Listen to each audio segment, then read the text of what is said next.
Martin has great talent but a special mind that is not suitable for cultivation. He probably won't be able to move from the body purification stage to the next stage, but he knows patience. Whether it's 1 year, hundreds of years, or even if it takes forever, it doesn't matter. Martin is like a son to him. He always worried about him, but one day he will have to leave him. If Martin can find the core of the continent, then he will have a chance to break through. This path of cultivation facilitated their meeting. But alas, the core of the continent is just a legend, and he may never find it. 5,000 years have passed. He is no longer the same as he was before. His powers are fading and he is dying. He can no longer serve his master. He has already lived for more than 100 years. There is nothing to regret. Martin does not blame him for anything. He can leave peacefully. Martin has already reached the 99,942nd layer of the body purification stage, and although he does not age, he cannot break through further. He has lived for 5,000 years, but still has not been able to break through. Over the years, he had seen many people who had been left behind or had met their end. In the end, only Martin remained and continued to watch the changes in the world. Perhaps all he could do now was find the core of the continent that the master had spoken of. But he had only managed to find the key. Alice Chain asks why Grandpa wanted to talk to that weird guy right before he died. As far as she knows, this guy is an intern teacher at Shengcheng College. Alice's grandfather was an entrepreneur, and it was only thanks to him that their family reached their current position, and he must have his own reasons for doing this. They can only wait. Finally, this guy came out. Alice asks how her grandfather is. Martin says he's already dead. Alice knew this day would come, but she still wasn't ready for it. Martin is about to leave. She asks him to wait. When Grandpa was still alive, he wanted Alice to treat Martin like him, to follow him and obey him in everything. She wants to know why. Don't take them seriously. For Martin, they are just passers-by anyway. He can't just leave like that. Their family is one of the big families in Jingzhou, and he's the last person Alice's grandfather spoke to before he died. So Martin will have to tell everything they talked about. If Alice's grandfather had heard her words, he would not have liked it very much. Alice's uncle heard that the old man had died. Ben did nothing but interfere with their family and create problems, for which his grandfather kicked him out, and he dared to return.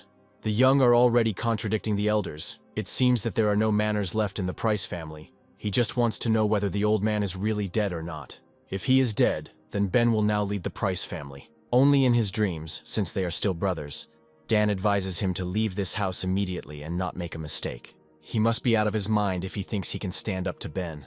Today he will show what real strength is. Ben and Dan use their skills against each other.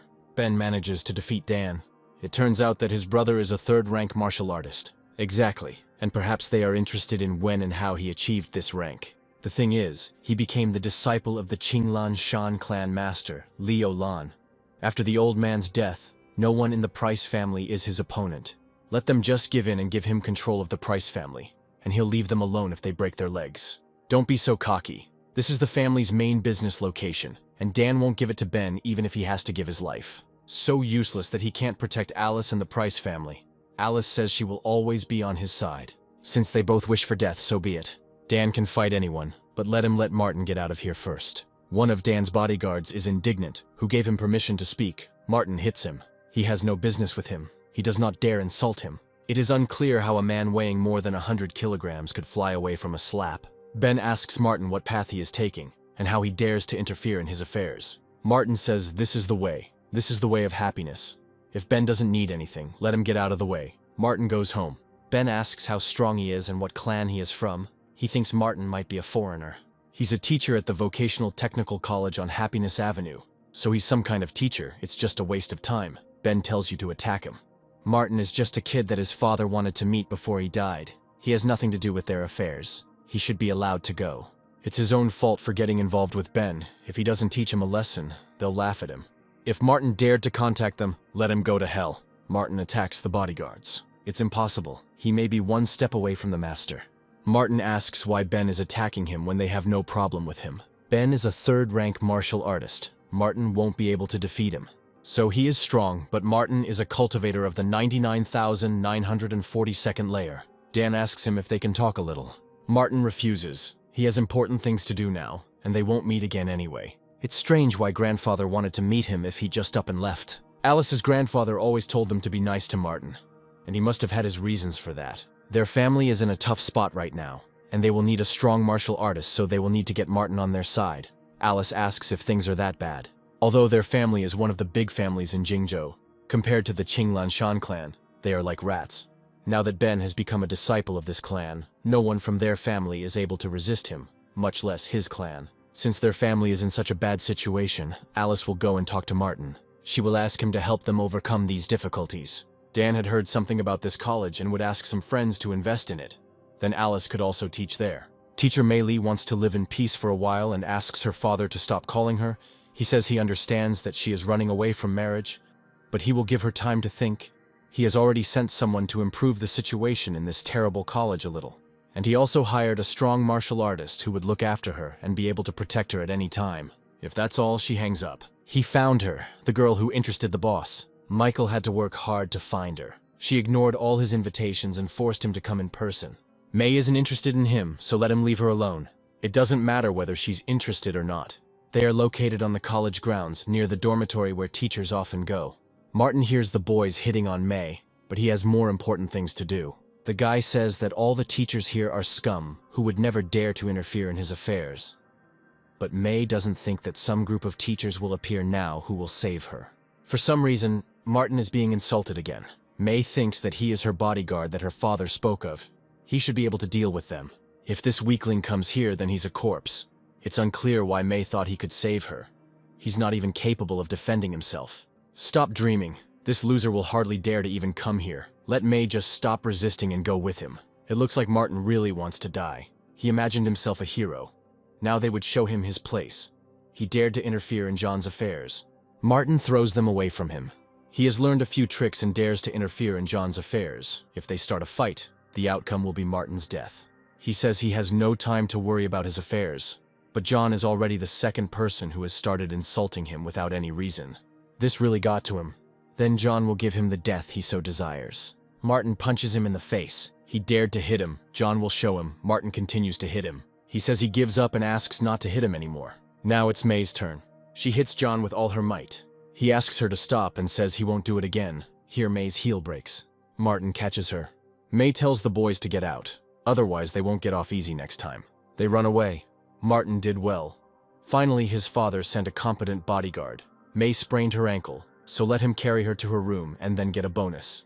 Martin lets her go abruptly. He says he's not interested. How arrogant. Let him not blame Mei when she tells everything to her father. This is the last spiritual herb. It is quite difficult to find one now. Martin's cultivation is greatly limited without these spiritual herbs. Apparently, later he will have to visit famous families and bargain with them. They will probably have spiritual herbs. Ready. Martin is currently on the 99,942nd layer. The path to the core of the continent is too unpredictable and dangerous, so first he needs to prepare properly. And when he reaches the cultivation of 100,000 layers, perhaps some miracle will happen that will facilitate his breakthrough. And if not, then all that remains is to search for the core of the continent. He reached the 99,943rd layer. Several thousand years have passed, and he still continues to cultivate on this land, without aging at all. To avoid unnecessary problems, he has to change his identity every 20 years. Martin worked from the shadows to influence wars that took place throughout the eras. Now he is a teacher. It is a fairly easy job where he can relax and cultivate calmly. These cars cost at least 10 million yuan each. I wonder who owns such luxury. One of the students heard that the princess of the Price family, Alice Price, was coming to their college. But there is no need for such a princess to transfer to their college. Enough of these stupid jokes. But it really is Alice Price. Maybe she just wanted to change her lifestyle. Alice notices Martin. He is really here. Sam Neill would never have thought that Alice would transfer to their college. This is the second son of the Neill family. Although their family is not comparable to the Prices, they also have influence. And yet this second son has a rather mediocre personality. Alice never thought that she would meet him here. Sam is surprised that she came here. He offers to give her a tour. He really didn't expect Alice to transfer to this college. She always ignored him. Now that he has a chance, he shouldn't miss it. Alice says she has to go to class and has other things to do. She approaches Martin. They met again. She suggested having dinner after classes. Martin knows why she came here, but they don't know each other. So let her not bother him anymore. Although this girl is a descendant of the late Liam Price, there are tens of thousands of other descendants that Martin knows. If he had to take care of all the descendants, he would have no time for anything else. He dared to refuse Alice, and publicly too. Sam tells him to find out everything about this guy. He dares to steal his girl. He must be tired of life. Nick learned that this guy's name was Martin Stone, a trainee teacher who had arrived at the college not long ago. And by chance he had been assigned to their class to teach 2 subjects, physical education and history. Some pathetic teacher dares to steal his girlfriend. He has completely lost his fear. Then Alice enters the classroom. Since Martin ignores her, she will come to his lectures. She'll see what he does now. Since she and Sam were in the same classes, Alice could sit next to him. Alice says she'll just sit here. She must be connected somehow with this Martin Stone, but that's not important. Sam will make sure to embarrass him in front of Alice. First, they will simply warn Martin. Sam can leave this to Nick. The masterpiece is ready. Nick wrote untranslatable insults on the board. These guys are out to cause problems for Martin. Maybe Alice should stop them. But she would like to see Martin's real strength, although her father asked her to help him. But Martin is so young, he won't be able to deal with such ruthless people as the Green Mountain Wolf, so there's no point in wasting time on him. It's better to find other reliable practitioners. And as far as Alice knows, Sam's older brother, Sean, is a cultivator who is well known even in the cities on the southern islands. He once single-handedly defeated 3 cultivators who were almost at the master level, and then he broke their cultivation, arms and legs, and was extremely cruel. And it's unlikely that Sam will be able to help the Prices get revenge on Ben, given that the Green Mountain Wolf clan is behind him, meaning he will be of little use to their family. Martin appears. Here comes their hero. Now a great show is about to begin. Martin sees the writing on the board and asks who did it. Someone must not like him. Paul begins to worry. Who knows? Maybe one day he will even get beaten up. Regardless of who did it, Martin doesn't want something like this to happen again. He is such a loser that he asked one question and started erasing everything himself. From now on, Sam no longer wants to call him Teacher Stone. He will call him Teacher Wimp. Such a disgrace. Anyone would be furious after such bullying, but Martin remains indifferent. He tells them to shut up. Since they are his students, he will turn a blind eye to it for the first time. But only this time, and now he will move on to the lesson. Martin begins the lesson. He had to reluctantly close his eyes to it. It seemed Alice's father had overestimated him. Martin must be afraid of his older brother Sam, and that is why he does not dare to contradict him. Otherwise, it would be impossible to explain why he tolerates such insults directed at him. He came into their class like some kind of king, but in reality, it turned out that he was just a weakling teacher and a loser. Martin throws the sponge straight into Sam's mouth. Nobody understood how she got there. Perhaps Martin did it. But then he wouldn't have tolerated Sam from the start. And besides, Alice is sitting opposite Martin, and she hasn't seen him do anything. The sponge is choking Sam. Nick calls for help. He can't get the sponge out. We need to think of another way quickly. Sam is about to choke. Martin comes up and says he will do it. He knocks the sponge out of Sam's mouth. He falls. So he is May's bodyguard, sent by her father. His name is Peter Steele. May's father explained to him that if she walked alone, she might be attacked. But since Peter was here, no one would harm her. May can't believe that her father assigned an old man to look after her. She sees Martin through the window and asks Peter to answer who this man is, since he is her bodyguard. Peter says he doesn't know him, but he is calm and cautious. He must be a martial arts practitioner. That day, he pretended to be May's bodyguard and threw her to the ground. Since he has offended the young lady, Peter will teach him a lesson for her sake. May asks him to stop. He asks what she wants. Let him just teach Martin a lesson, but not overdo it. He still saved her. And let him also know that May is not to be taken lightly. Peter assures that he will complete this task quickly. He approaches Martin. He is Mei Li's bodyguard and a third-level martial artist. Peter believes that Martin has also been practicing kung fu for several years. He should know the power of a third-level master. Martin ignores him. What impudence, an old man is talking to him. Peter tells her to apologize to May right now, otherwise he will have to teach him respect. Martin turns around. He says enough. Peter is furious. It looks like Martin is looking for death. May sees Peter starting. Good performance. Martin throws Peter away. He falls right at May's feet. Looks like Martin needs to change his place of work and residence. He has encountered too many troubles lately. May asks how Peter is going to protect her without beating such a young guy, and how she can relax. Peter was careless and didn't prepare for his attack. This boy has no skills, although he has a good cultivation base. But if he fights Peter face to face, he won't win. That bastard Martin can't treat Sam like that. But if he hadn't pulled out that sponge, Sam would already be dead. He'll kill him anyway. He will make Martin pay. It's incomprehensible how Sam could swallow that sponge. Martin must have done something, and he even hit him in public. That's unacceptable. Martin walks down the corridor. Alice meets him. She has something to tell him. Martin says he doesn't care.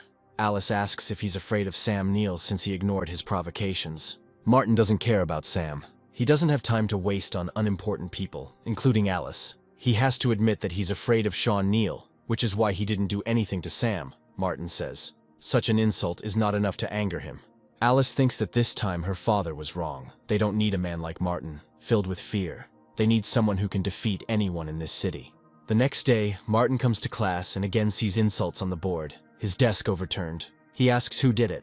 As for the table, Sam accidentally knocked it over, and the inscriptions must be the same ones that Martin forgot to erase yesterday. Let him not forget to wipe the board this time. Suddenly there will be even more inscriptions tomorrow. It seems like they didn't learn anything yesterday. Martin better take care of himself. With this level of training, he won't be able to stand up to Sam. Martin will give him a chance. He will order him to put the table back and erase the writing on the board. This teacher wants Sam to fix everything. It's funny. Martin is good-looking, but not very smart. He hits Sam. He's bleeding. Martin orders everything to be wiped off the board. Sam will erase it now. Martin grabs his hand. Sam tells him to let him go, or he'll blow him into 1,000 pieces. Martin punches him in the face. Sam then gets knocked back by a kick. He has an older brother. If Martin gets involved with him, he's finished. Martin beats Nick too. He doesn't want to repeat what he just said. He orders the table to be put back and the board to be cleared. Sam and Nick start wiping her off. Martin did it. Perhaps he couldn't stand the insults and beat Sam up because of what Alice told him yesterday. She apologizes for provoking him about beating Sam. She shouldn't have said those words and irritated him. He needs to find a place to hide for a while. Sam's older brother is not one to be easily defeated. It would be bad if he came after Martin. When Liam Price was young, he was a very sensible and intelligent child. For some reason, his descendants are stupid. Martin himself is stupid. This man is very rude. He called the descendants of the Price family stupid. He even called her grandfather a smart child, as if he watched him grow up. Alice will talk to her father first. Martin just beat up Sam Neill. Sean Neill won't let him get away that easily. Alice asks what to do. They won't run away from this Price family disaster. They must protect Martin at all costs. Dan will send Mr. Fung right now. He asks him what he thinks about Sean Neill. Fung says he is a famous rising star of Nandao City. He can fight him face to face. He needs to secretly protect a young man named Martin Stone. Dan must make sure that Sean does not touch him. Fung says Dan will insult Sean if he defends this Martin. Dan tells you to do as he says, he'll think of something. Father died earlier than they expected. He still can't understand why he said to be friends with Martin. There must be something behind it. Sean is informed that his brother was beaten at school. He asks who did it. It was a young intern teacher. Harry can take on such a simple task. Let him repay tenfold for what the teacher did to Sam. Martin has already used up the remaining spiritual grass. Without it, he won't be able to continue cultivating. Since he can't continue to improve his spiritual grass cultivation base through large families, there are no other options at the moment. His development cannot be delayed, so he will go to the Tian Shan Mountains in the suburbs. That guy's name is Martin Stone. He's in front of them on the bus. This bus is heading to the suburbs of Tian Shan. Martin will be easy to get out of the way. Martin notices a thief on the bus. Since he met him, he will teach him a lesson. Then a girl nearby shouts that there is a thief here. She scared him. He almost had a heart attack. Let him pay moral compensation, otherwise he will kill her. And the rest will look at this. He will kill everyone who dares to approach him. There is no need to be afraid of him. There are a lot of people on the bus. This man dared to steal a woman's wallet in broad daylight. We all need to take him to the police station together. The thief didn't notice how beautiful the girl was. He changed his mind. Now he doesn't need her money. She herself makes him do it. Since she irritates him, she will give her body as compensation. The girl says that everyone saw him steal something. Then he will ask if anyone saw him stealing something. Let them stand up if they saw him. The guys didn't see him steal. If someone did, he can stand up and prove it. The girl did not see how the thief took the wallet. And now she will apologize and go with him. And they will spend an unforgettable time together. The three of them conspired. Maybe someone can prove that he is a thief. She thinks that someone here can protect her. She is too naive. The girl tells the woman whose wallet was stolen to take a closer look. Because it is hers. She can prove that he stole it. The thief asks if this is her wallet. If she dares to lie and blame him, let her not ask later why he is cruel. The woman says that the wallet is not hers. She did not lose it. She doesn't admit that it's her wallet because she's afraid of these guys. If this continues, these people will become even more shameless. If the woman said that she didn't lose her wallet, then she didn't lose it. The girl is provoking them. There's no need to put her at risk. She switches truth and lies. If the girl apologizes well enough, the thief will spare her. Let him come, he will take care of her. Martin grabs his hand. The thief says he dares not stop him from doing a good deed. He's annoying. Martin tells him to get off the bus or he'll break his leg. He has plenty of courage, but the thief will still kill him. Martin kicks him in the leg.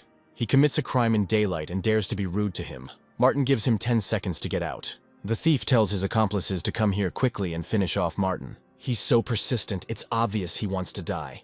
Martin twists the arm of one of the guys. Then he knocks down another one. 5 seconds left. Time's up. Martin tramples them. He gives them 3 more seconds to get off the bus. They ask the driver to stop. If he doesn't stop, they won't be able to get out. It's not their fault. Martin hits them again. He gives them one last chance. The boys climbed out through the window. They fall to the ground in front of the car Harry is driving. The car drives around them. They fell out of that bus. Something happened there. It doesn't matter. Martin picks up the wallet. The woman asks for it to be returned to her. She herself just said that she had nothing to lose, and she also told this girl not to put her at risk. Martin thinks he's great because he beat up those thugs. The woman demands his wallet back or she'll call the police. The girl asked her to call the police, but she refused. And now that Martin has protected them, she wants to call the police. The woman demands that he give her the wallet. It's all them. If they weren't so persistent, there wouldn't be any problems. She can't say that. The woman tells him to hurry up and give her the wallet. Otherwise, she will not only call the police, but also accuse Martin of stealing her money. He throws the wallet out the window. First 2 people flew out of this bus and now a wallet too. They are lucky today. It's a pity the wallet is not white. There are more than 5,000 yen in there. Maybe Martin threw the money away, but the woman will still blame him. If she dares to scream any further, he will throw her out of the bus. Let him not even think about getting rid of it. She will put him behind bars for the rest of his miserable life.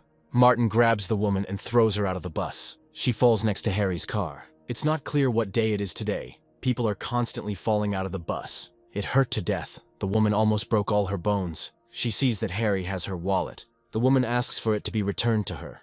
Harry asks who she is. It doesn't matter. What matters is that it's her wallet. Harry says he fell from the sky just like her. What fell was lost. Now it's their wallet. The woman insists that it be returned to her. Then Harry hits her. He asks if she still dares to demand anything from him. The others start to beat her. The bus arrives at the stop. Martin comes out. The girl asks him to wait a little. He notices her pendant. The girl thanks him. Martin wonders how she got this necklace. There are many medicinal herbs on this mountain. Perhaps he will collect them too. That's true. Martin asks where she got this necklace. The girl says that her grandmother gave it to her. One day, Martin came to the mountain to collect medicinal herbs, but was attacked by a 9th-rank monster and seriously injured. He was revived in the home of the large Sioux family, where there was a girl who brought him food every day. Love was like a flash with a pink tint. Martin didn't miss the chance. When his body was restored, he gave the girl this medallion in gratitude. He said that if anything happened, she should come to him and use this medallion as a mark of distinction, just so that she and her descendants would look for him in the future. This necklace was given to the girl by her grandmother when she was dying. She said that it was given to her by the most important person in her life, and she gave it to her granddaughter in the hope that she could find a love worthy of her. When Martin left, he also gave her a yansheng pill, which cures all diseases and gives a person a long life. Usually a person who eats it lives 120 years. The girl is not sure if her grandmother died when the Sioux family fell and she and her grandmother were separated, but her mother says she died because of problems with the family. Martin calls the girl baby and asks why she needs medicinal herbs. Her name is Molly Sue, and she's not a baby. She's going to college soon. She came here to collect herbs for her mother. She is seriously ill. They can't afford hospital treatment, so they try to follow what the doctor says. He told me to collect herbs from the mountain and return to continue the treatment. Martin will help her. Previously, the Sioux family was very rich. They could summon rain and control the universe. But time passed. The world became like smoke. In the blink of an eye, the Sioux family fell, and its founder died. Martin met the child of this family again, only he remained the same, but the world had changed. That's all Molly needs. She thanks Martin. It is unknown how many she would have had to collect if it were not for him. From what she described, her mother has a lung-related illness that requires a specific type of herb, Ganoderma flammea, to cure. This is the first time Molly has heard anything like this. Fire Ganoderma is an unusual herb. It cannot be found in the outskirts of the Tian Shan Mountains. While Martin was collecting herbs, he came across a place with fire Ganoderma. This place was in the heart of the forest, and was very suitable for the growth of this herb. Here comes Harry. He's been chasing Martin for a long time. This is his chance. Harry asks if Martin will beg for mercy himself or be forced to. He asks who he is and who sent him. So, Martin himself doesn't know who he messed up. I'll have to remind him. He provoked Sean Neal. So, young Master Sean Neal, well, let him attack. Martin dares to tease them, they will teach him a lesson. Maybe he'll let them have some fun with the girl next to him. Martin throws one of the guys into the air. He falls. Martin asks if they will attack together or one by one. Harry is a level 3 martial artist. He's no slouch. He's been following Sean for years and will soon be level 4. Now Martin will see who the real master is here. This kid is going to die. He doesn't stand a chance against Sean Neal's top student. Harry attacks. Martin's blow sends him flying far back. Harry crashes into a rock. Those who came with him did not expect this at all. Let them come back and tell Sean the following. Martin doesn't want problems. Let him stay out of his way. Otherwise he will deal with them once and for all. The boys run away. Martin and Molly come to a place where the fire Ganoderma grows. There are some people here. You can just pass by. Her child's illness is killing his lungs, and the woman asks to collect Ganoderma for him too. Her child's illness is not serious. She is so impatiently waiting for him to recover. Matt will definitely collect the fire Ganoderma for her, and try to make sure that she will cure him. Martin and Molly are stopped and told that outsiders are not allowed to enter. Martin says he's going to the mountains to collect Ganoderma lucidum and tells them to let him through. They send him far away. Since he can't talk, Martin can shut him up. It looks like these people came for the fiery Ganoderma. Matt's student will take the guy down with one hand. However, due to recent incidents, they may use it to pave the way through the mountains, and it may also help them get the Ganoderma. If Matt can get it from Mrs. Jung's son, let him try. But if anything happens, it's his problem. Martin doesn't dare talk to a follower of the Harper family like that. It seems like he needs to stretch his legs. Matt intervenes. He asks if Martin knows anything about the recent events in the mountains here. He could be in danger if he goes there. Matt doesn't have to worry, just let him pass. Then Matt tells them to let him through. Martin tells Molly to wait here. She grabs his hand. She says she doesn't need Ganoderma anymore. Martin assures that he will return soon. They tell him to follow. On this island he can collect Ganoderma. However, the road leading to it can be dangerous. You can go one by one, walking 50 steps. Martin agrees. He goes first. This guy is an idiot. Once he lures the monster out, they can kill it. Then they can safely walk across the bridge without fear of the monster. With the help of this boy, they will test what the monster is capable of. The boy is only level 3, the monster will drag him away and eat him. However, he is the only one to blame for this. He should have thought about the consequences. But he overestimated himself. A monster appears. Martin kicks him. This turns out to be enough. Martin continues jumping from rock to rock. He walked 50 steps. Now it's the turn of those who brought him here. The monster may not have appeared, but another guy saw it attack Martin. Maybe this is their chance. Now the 3 of them can go through. There is no danger here, and Martin is walking so slowly. Here the monster appears again. Matt's students call on him for help. Matt tells the monster not to touch people. One of the students is drowning. It's too late. The temperature of the lake is very high, and even the water in it is decomposing. There is no point in saving the one who was dragged into the lake by the monster. He will not survive. It's Martin's fault. If he hadn't forced the fire beast out, his brother wouldn't have died. Martin doesn't understand why he can die, but Matt's student's brother can't. He will kill Martin for his brother. Matt stops him. This place is not safe. Let them get to the island first. It's better to keep Martin alive. They can use him. They come to the island. This is a fire Lingji. It is of the best quality. They are lucky. They will give it not only to the Yang family, but also to the Lord of the Mountain. He will definitely reward them. And Martin knows when to retreat. If he wanted to collect Ganoderma, he would not leave here alive. Martin says there's just something wrong with this stone. He's just afraid of them. No need to make excuses. This is a very ordinary stone. They won't let Martin get away so easily. He and the master will calmly roll him up into a ball. After collecting the Ganoderma, he will take it to the Wolf Mountain and Martin will become his slave for centuries. This is a rank 3 monster. Hank must run. Only now does he finally notice the monster. He's ready to attack Hank. He grabs it. The snake ate Hank. We must run! Martin continues to stand in the same place. This monster is too fast. It will soon catch up with Matt. If Martin wants to blame someone, let him blame himself. It's time to show what he's capable of. Let him hold his breath for a second. Martin doesn't move. He had to put up with Matt for a long time. Martin grabs him and throws him into the air. Matt is about to fall into the snake's mouth. This is exactly what is happening. The snake ate Matt and is now ready to attack Martin. A 3rd rank beast, a little annoying but not too clingy. Martina attacks him. He is at the 99,943rd stage of body purification. Martin defeated the snake. It's no wonder that this place is protected by a third-rank beast. It seems that these fire Lingji have evolved into spiritual ones, and can also be used for cultivation. Martin notices something in the snake's body. It's a stone box. It looks like it has a faint seal on it. The box held up even though Martin hadn't used all his strength, which meant that this seal had to have been placed by at least a Dao cultivator. It's been a while since Martin last saw one of these, so he'll be removing the seal slowly so as not to break what's inside. He cuts the body of the snake. The inner stone stores all the energy that the beast has cultivated. It's just a pity that the technique for absorbing such stones has long been lost, and it is impossible to obtain this energy directly. Martin does not know what happened at the end of the Dharma period, for he was locked in a secret place. Now the only way to use the beast stones is to allow the energy within them to aid the cultivation process itself. Molly is still waiting for Martin. Mrs. Jung says he won't come back, but Molly is confident that he will get out of there. Apparently she doesn't know how dangerous it is there. Those guys from the Green Mountain are top-level martial artists. A boy who can't tell the difference between heaven and earth won't survive. Martin is back. Molly knew he would be fine. Mrs. Jung asks where the master is and how Martin survived. He says Matt is dead. It's time to go back. Mrs. Jung tells you to stop. She wants Martin to explain to her how Matt died and he survived. She doesn't care what happened there. If he wants to go, let him go.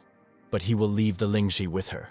You can't fight against a gun, no matter what skills he has. Martin can give them the Lingji. Molly doesn't need them. They don't steal from anyone, so no one should steal from them. Someone is interfering here. This is Mr. Feng. The head of the Price family asked him to protect Martin. He hopes to be received with dignity. After watching Martin for a long time, it was finally his turn to speak. He would not be able to explain to the head if something happened to Martin. So that's who was following him. He thought it was someone from the Price family. Let Mr. Feng tell the head of the family that Martin doesn't need protection. He thanks him for his kindness. Oi and Molly leave. Although the Price family has power in the south, the Yang family is no less strong. Feng is in good shape now, but he can't stay like this for the rest of his life. There is no need to remind him of this. He is simply doing his duty. Martin and Molly return to town. If it weren't for Martin, Molly wouldn't have this Ganoderma. When her mother gets better, she will invite him to visit them. Martin wants to go now and see how her mother is. These herbs are good tonics, but they don't cure lung diseases. They arrive at Molly's house. It's hard to believe that her family lives in such a dilapidated house. Molly enters the apartment. She asks her mother if she is feeling better. She coughs but says everything is fine. This is Martin Stone. He helped Molly collect herbs and drive away the bad people. This is Fire Ganoderma. Martin said it would help. Molly's mother has been suffering from this disease for over 10 years, and she could not imagine that such a person would cure her. There's a knock on the door. Molly goes to open it. This is Dr. Chen, asking if Molly has collected all the herbs she needs. She says that she collected all the herbs that he wrote in his recipe, and she also found the precious Fire Ganoderma. It really is her. Molly asks to cure her mother. Nobody said that her illness could be cured. The Fire Ganoderma has a side effect. If Molly's mother eats it, she may be in danger. This is not true. According to alchemists, Ganoderma lucidum will definitely cure Mom. If Molly talks to Dr. Chen like that, he won't cure her mother. He'll just sit there and watch her die. No need to be angry. Molly is still young. She didn't mean to offend him. He is a great doctor, so that her mother is not in danger. He will remove this Ganoderma. Molly will get her scholarship soon, and then she will pay for everything. The people Dr. Chen treats pay him millions of dollars and cover most of his expenses. Her measly stipend won't be enough. Since she can't pay in cash, let her give him the necklace she wears. It can cover her debt. This necklace is a keepsake left to her by her grandmother. Whatever Dr. Chen says is the law. Molly must not contradict him. She must be proud just to see him. He shouldn't care about the lives of pathetic people like her at all. If he cures her mother, she will give him this necklace. Molly is very sensible. She has no idea how lucky she is to have met Dr. Chen at such a young age. Martin calls him an old bastard. The doctor tells him to kneel down and apologize, otherwise he will not spare him. Martin grabs the doctor's finger and twists it. He dared to raise his hand against the master. It seems he doesn't know that Dr. Chen is a second-rank warrior. He attacks. Martin parries his blow. The doctor didn't think he knew Kung Fu. However, since he dares to provoke him, he must be prepared for the consequences. Chen, the master of the southern island, will not let himself be defeated. He will call, and Martin will die. And Molly too, since she lets that bastard treat the doctor like that. He won't cure her mother. Let her wait for her death. Master Chen has a strong influence on the southern island. His brother is a big shot in the criminal underworld. Martin says it's okay. He'll cure Molly's mother first. There is no need to worry about her, even though she has been sick for years. But she can still live. Martin is better off hiding. Mr. Chen's people will come soon. She does not want him to suffer. Fate decided to bring Martin together with her. He asks her to give him her hand so that he can check her pulse. Let Martin examine her. Molly believes in him. This is an unusual disease. Only Dr. Chen can cure Molly's mother. Martin understood her condition. He asks if there is ice at home. Molly says she will get it now. She gives Martin an ice cube. He applies birth and unification, then thickening.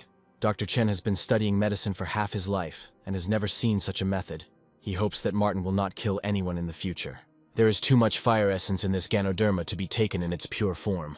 With the help of an ice cube, this element can be diluted, and her illness will gradually be cured. Molly's mother swallows the cube. She no longer coughs, and her lungs feel as if the illness never happened. This is impossible. She had been ill for many years and her lungs were almost destroyed by this point. It was impossible to cure her with just one dose of medicine.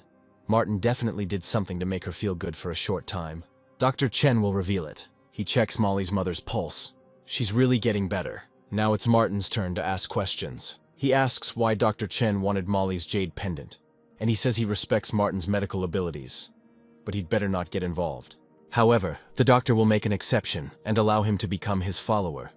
Perhaps he can even make a name for himself on the southern island. But now let him kneel and acknowledge the doctor as his master. Then his brother bursts into the apartment. He asks who dares to insult Dr. Chen. He says everything is fine. This boy made a deal with him, and now he is his student. His brother attacks Martin anyway. He doesn't understand how he can be so strong. Martin grabs it and lifts it above his head. He throws it on the floor.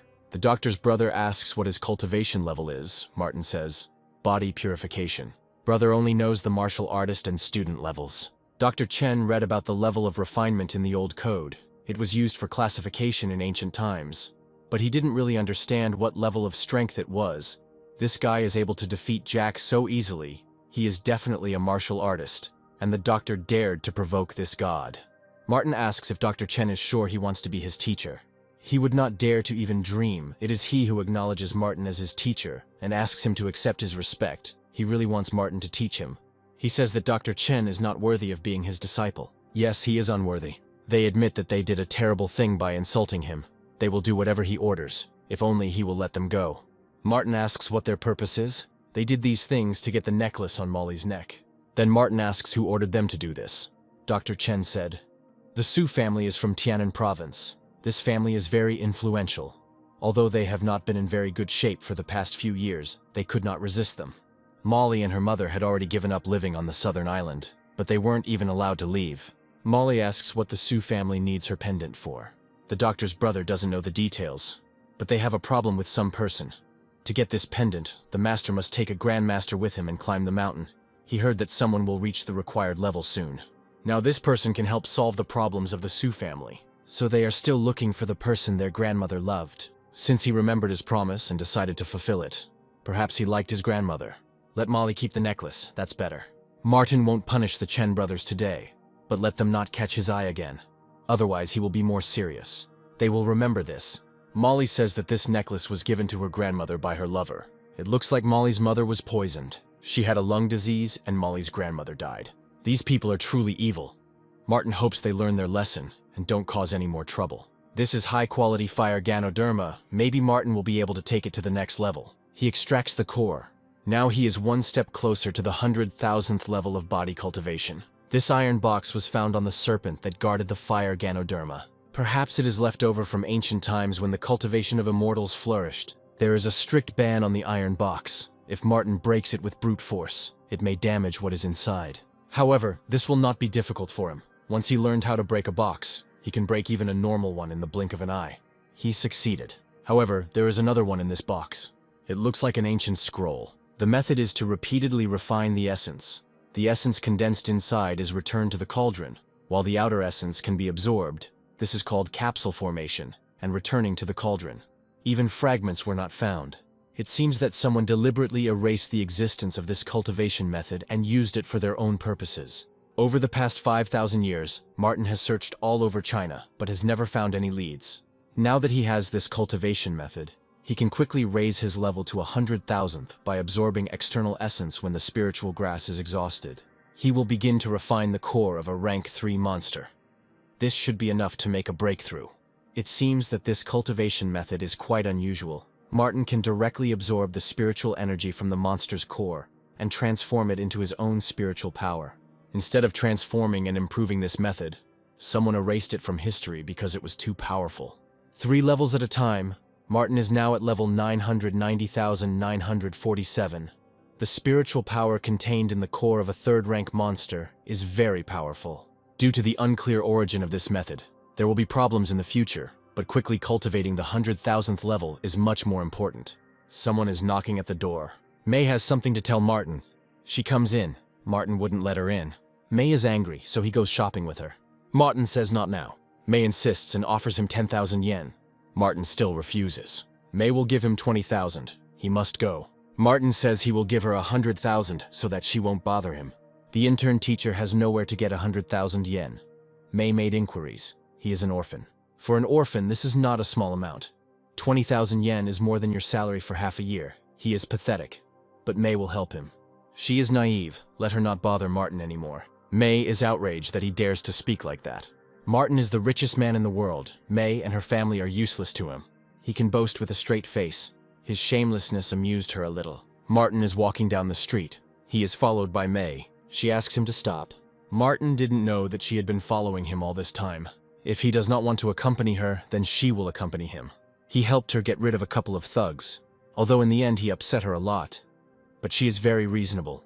So even though reluctantly, she accepted him as her friend. May is very angry. She can't believe that Martin is so stupid. If she wants to know the truth about him, then there is no need for this. May doesn't even know who Martin threw away last time. The world is very dangerous. But being with Martin, May can rest easy.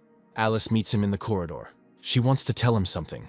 She's been thinking about it all night, but she's still sure he shouldn't get involved with Sean Neal. It would be better if they went together, and Martin apologized to Sam Neal. Alice doesn't have to worry about either Sean or Sam. They're both ants in front of Martin. He is so stubborn, Alice tries to help him. Sam got it from Master Stone, but Sam's brother loves him more than anyone else. He will definitely take revenge. Martin hasn't been at school for a few days. Sean must have beaten the crap out of him. He's probably in hospital now. Here Sam finally notices Martin. He thought the man Sean sent had taken him out. Sam realized that Martin was hiding, which is why he didn't find him. Martin grabs Sam. He asks what he wants to do. May tells Feng to stop following her. Sam says his older brother is Sean Neal. Feng has heard of Sean Neal. He is a rising star with remarkable cultivation. He is also a disciple of the Master. Martin doesn't know how high the sky is. He provoked Sean. They should stay away from him to avoid trouble. Martin doesn't want to get his hands dirty with Sam. It's a waste of time. He warns not to bother him. Sam says Martin is a teacher. He can't do this. Martin hits him. He should be punished. Alice tells them to let Sam go. In response, Martin begins to hit him. If he provokes him again and again, Martin will find out how strong his bones are. Sam calls Alice for help. She tells him to let him go again, otherwise Martin will regret it. He throws Sam into the air. He crashes into the wall. Martin is crazy. He beats Sam so badly. Sean will definitely kill him. Alice is stupid. Martin already said that Sean is nothing in his eyes. Martin is so handsome. This is starting to get annoying. He calls on the phone. This is Stanley Kim. He knew that Martin would contact him. He finally waited for him. Martin wants Stanley to find monster cores for him. The more the better. Stanley says the cores can't be absorbed, only collected. They will talk about this later. The more cores, the better. Martin can kill the demonic beasts in the mountains. But it is becoming more and more difficult to kill high-ranking demonic beasts. Stanley has a good circle of connections. He can take cores from large families. Martin senses a murderous aura. May calls out to him. It seems that the killer spirit's target is not Martin. He finally stopped. May completely out of breath as she ran after him. Martin won't let anyone persecute him again. He says that someone wants to kill May. She asks who it is and where. Feng tells May not to listen to this child. As long as the old man is here, no one will dare to come near and harm her. He thinks that Martin is trying to deceive her. He leaves. May asks him to stop and explain everything to her. Even if he does not allow her to follow him, there is no need to scare her. Martin counts to 3. Someone is going to attack May. Bold, but stupid. Feng stops the attacker. They start fighting. He will die today. Feng doesn't dare stop him. This is not good. May's attacker can be glad that he will die at Feng's hands. Martin tells him to stop. Let him stand aside. He was lucky to see Feng's skills. Martin says not to engage in close combat or he will lose. If Martin is scared, let him say so. Feng is here to protect him and the young miss. He will kill the attacker with one move. Fog spreads around. Feng's hand is covered in worms. Let him go to hell. Martin grabs the attacker's hand. Feng was taken out, but he doesn't need help. He can still fight. Martin lets go of his hand. He's leaving. Now the old man will die. The guy attacks. Feng falls. Things are bad. The attacker approaches Feng with a dagger. He admits his mistake and asks Martin to help him. Martin flies into the air. He reflects the blow of the dagger. Then he hits the attacker. Martin does not dare to interfere in the affairs of the Five Poisons sect. The attacker is enveloped in a cloud. A snake emerges from it. This golden python is highly venomous, as its venom is produced from the life force of its attacker.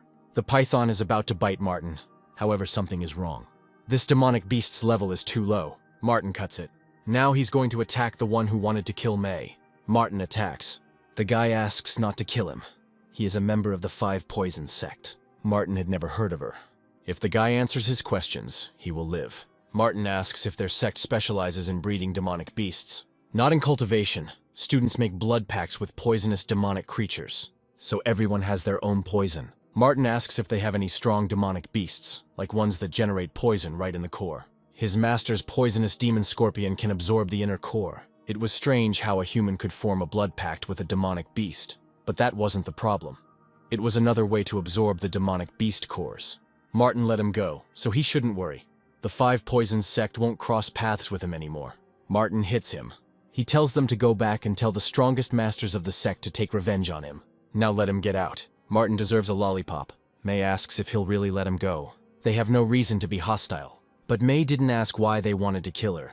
Martin has a feeling that this is not the killer. He is walking down the street. He is met by the young master of the Lane family, Henry Lane. He tells Martin to stop, but he walks past. This guy apparently doesn't know the rules. He sent Sam Neill to the hospital.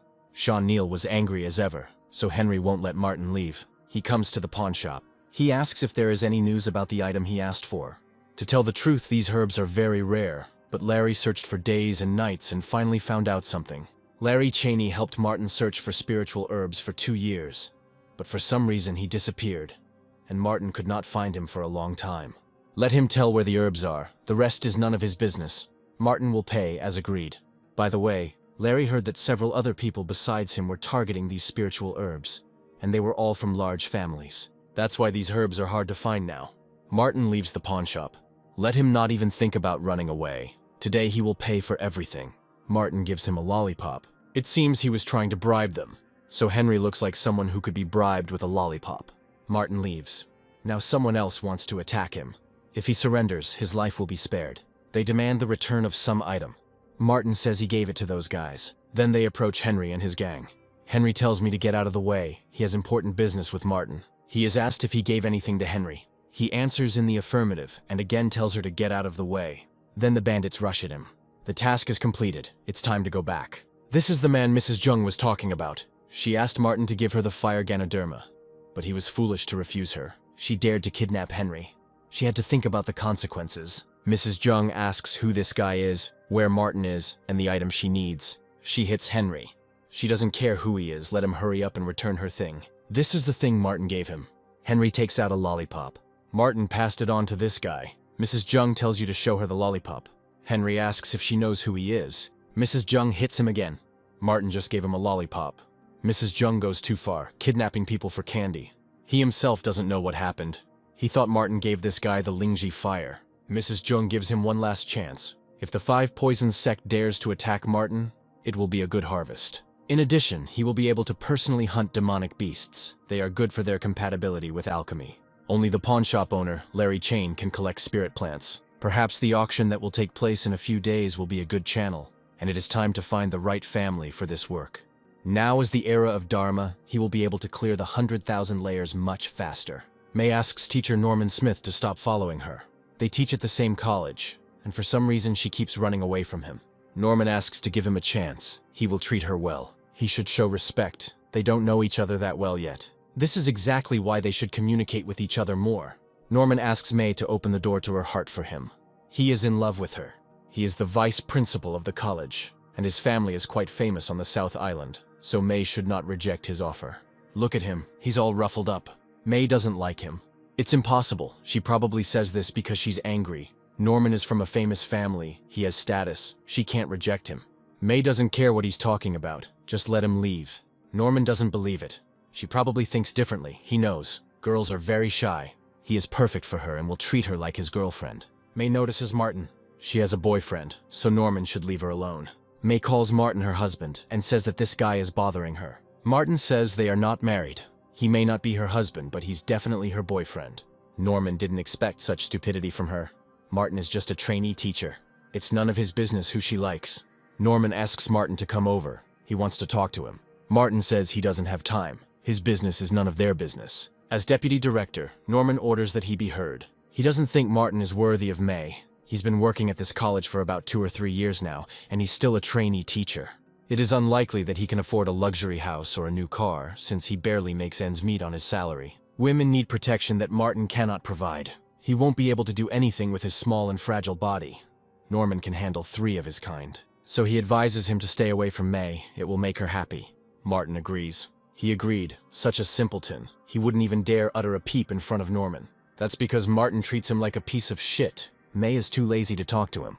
A member of the 5 Poison sect says he has never seen such a terrifying person.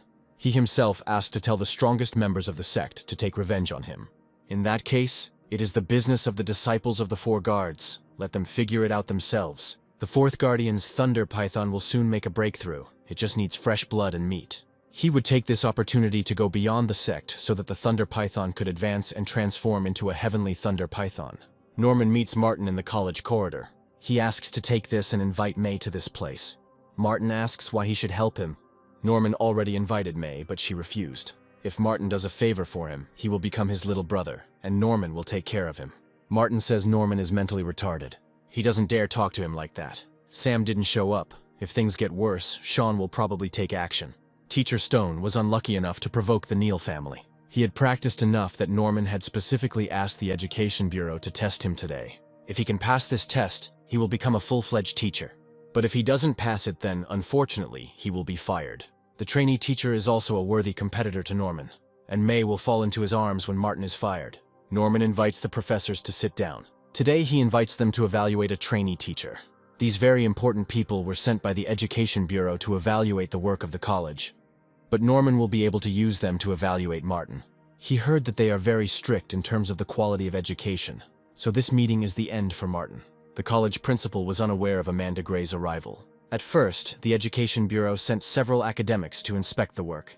Then, an academic genius arrived, famous not only in the country but throughout the world as the youngest Nobel Prize laureate. The director doesn't need to go after Amanda. She's here to find her father. It is not known why Norman asked the inspection team to evaluate the trainee teacher, but it is good that Miss Gray's father is on the team. Martin may begin.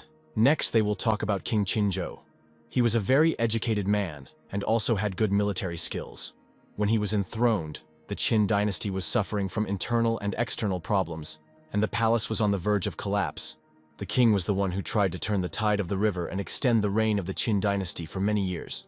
Everyone knows that King Qinzhou was a frankly weak ruler and a tyrant, fierce, evil, and cruel. What Norman knows is just an image from literary works. The real King Qinzhou was not only handsome and extraordinary, but also a wise, resourceful, and warlike man who united the southeast, united with the barbarians of the east, and accomplished many great deeds. Martin is talking nonsense. It's as if he's met the king personally. He met him and even had a drink with him. Unfortunately, the king was born at the wrong time. He said that the world was in a state of change, where division would inevitably lead to unification, and unification to division. Teacher Stone is right. In just a few words, he was able to accurately introduce and describe Qinzhou, which means that he has made incredible efforts in studying history and has a great future ahead of him. To find the historical truth, to dig it up from all the past time and to pass it on is their duty as teachers.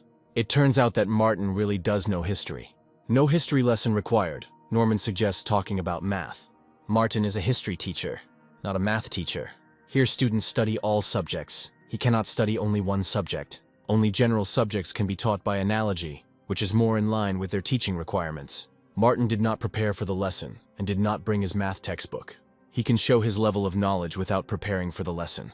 Let the professors write a test for him. If several of them decide that his level is too low, then today will be a difficult test. In this case, Martin will explain the deformed Hermitian Yang-Mills equation. This is heard by Amanda, who is passing by the audience. The principal says that a trainee teacher is giving a lecture inside. Amanda asks him to be quiet. In the field of complex numbers of geometric research, two equations from physics are of decisive importance. One of the Hermitian-Yang-Mills equations has become the standard model of quantum mechanics. Another is closely related to the theory of relativity. This is a way to solve these two equations under the condition of stability. Norman asks if what Martin said is true. To be honest, they don't know. What was said to them requires deep study. They could hardly understand it. The professors couldn't understand what he was talking about, so it was complete nonsense. They couldn't understand, because they weren't good enough. Martin asks if Norman is qualified enough to tell him he's talking nonsense. After 5,000 years of immersion, a long life of secrecy, and an uninteresting period of purification, he mastered all the knowledge of people when he was bored. These are the most famous professors in the country, appointed by the Education Bureau. While they can't confirm the accuracy of what Martin said, he certainly wasn't talking nonsense. It's true that they are not good enough. It's hard to believe that Martin's level is really so high that even several professors couldn't understand his lecture. His grade will be reviewed until the professors figure out what is right and what is wrong. Amanda didn't expect that the most difficult problem in differential geometry would be solved by a teacher in this college. Martin is amazing. Everything he said is true and incredibly important. It is very possible that he will be awarded the highest award in mathematics, the Philosophy Prize. It was very ridiculous and ignorant to consider his assessment as failed. This is disrespectful to academics, so Norman should apologize to Martin immediately. He, a worthy deputy headmaster, has no intention of apologizing to a trainee teacher. The director hits him. What Amanda Gray said is undeniable. She is a national treasure of the academy, a genius. It's good that the professor's daughter is here. She's the only one who can understand what Martin is talking about. If she thinks that what he said is true, then it is. On behalf of the Education Association, the professor confirms that Martin Stone has passed the assessment and will also inform the association of the outstanding results of his research, which is an honor for their college. Norman must apologize to Martin immediately. If he is insincere, the director will fire him. He is sorry, he apologizes. Martin doesn't answer. Then Norman bows. Martin still doesn't react. Norman apologizes again. Martin leaves. May asks how it went. They know Norman was just looking for an excuse to fire Martin. He's gone too far. He's brought in people from the Education Bureau. If Martin is fired, May doesn't intend to stay here either. Martin says he passed the assessment, so Norman didn't stop him. He is not a hindrance. At least for Martin, the assessment was easy. They are trainee teachers, and their regular assessment will be in a couple of days. If it is simple, then they are calm. Martin easily passed the assessment even in the presence of people from the Education Bureau. They certainly won't have any problems. Perhaps what Martin said deserves a Nobel Prize. The Philosophy Prize is the same as the Nobel Prize, only in mathematics. Martin certainly deserves such an award. This girl must be Amanda Gray, a genius, and she gave Martin such a high rating.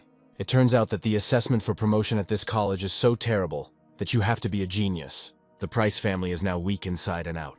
There were a lot of people who wanted this fatty piece of meat for themselves, but Martin Stone ruined everything. But now the Price family has fallen into Ben's hands. Green Wolf Mountain Hall.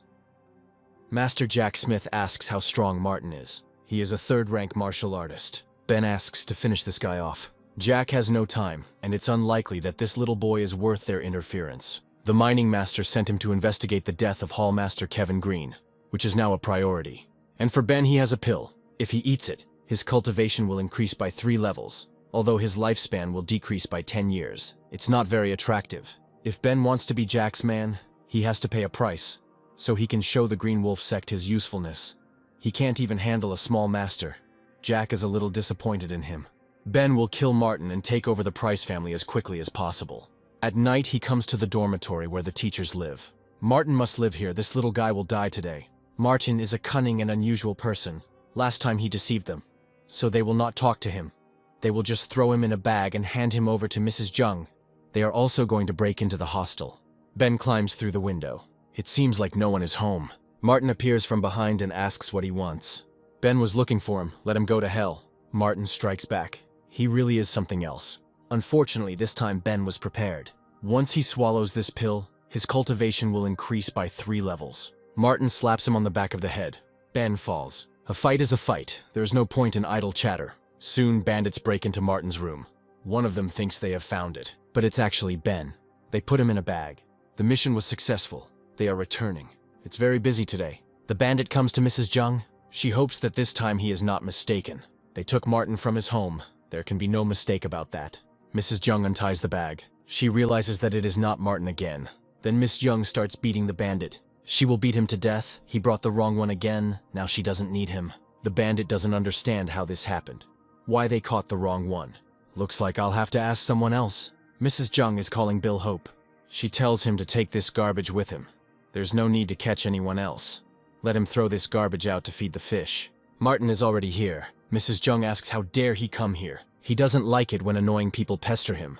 But they did it over and over again, and now Martin is angry. Mrs. Jung doesn't care whether he's angry or not. She orders to seize him.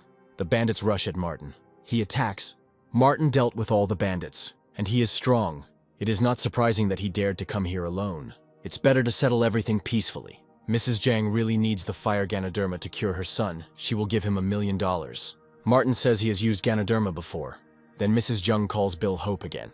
She tells him to beat Martin half to death. He should have agreed to Miss Jang's proposal. Low-ranking fighters, especially those like Martin, may seem strong to ordinary people. But in the Yang family, they are not even worth mentioning. Martin doesn't like it when there's a lot of chatter before a fight. If Bill doesn't make the first move now, he will. Bill attacks. However, for some reason his blow misses. Now Martin is attacking him. Bill falls. Let Mrs. Jung not cross Martin again, or he will have to hit the woman. Mrs. Jung asks why Bill lost. This guy is not as simple as he seems. It is better not to mess with him in the future. Things are bad. The young master is not feeling well again. Earlier, Mrs. Jang asked her son if he was okay. David said that he felt very, very bad. He hit one of his bodyguards. For some reason, it's him who's bad, not them. They both deserve to die. His lungs feel like they're on fire. David asks if his mother found a cure. She says she found it, but a man named Martin Stone took it. So he dared to steal from the Yang family and made David feel such pain. They will chop him into pieces and feed him to the dogs. David needn't worry, Mrs. Jung will never let Martin leave. Larry Cheney calls him. Last time he talked about the auction. Everything is decided. Tomorrow at 7 in the evening. Something crashes into the ground behind Martin. He feels the breath. This is a demon. After the era of Dharma, demons rarely enter human territories because the spiritual currents have become too turbulent for these beings, who feed on the energy of the earth and heaven. In terms of cultivation, life in the human world is extremely expensive. This demon is extremely persistent. I wonder what he wants. There is something unusual about him. Martin makes his way into the Tang mansion. It's Tina Tang's birthday and she is told to make a wish. She makes a wish. I wonder what she wished for.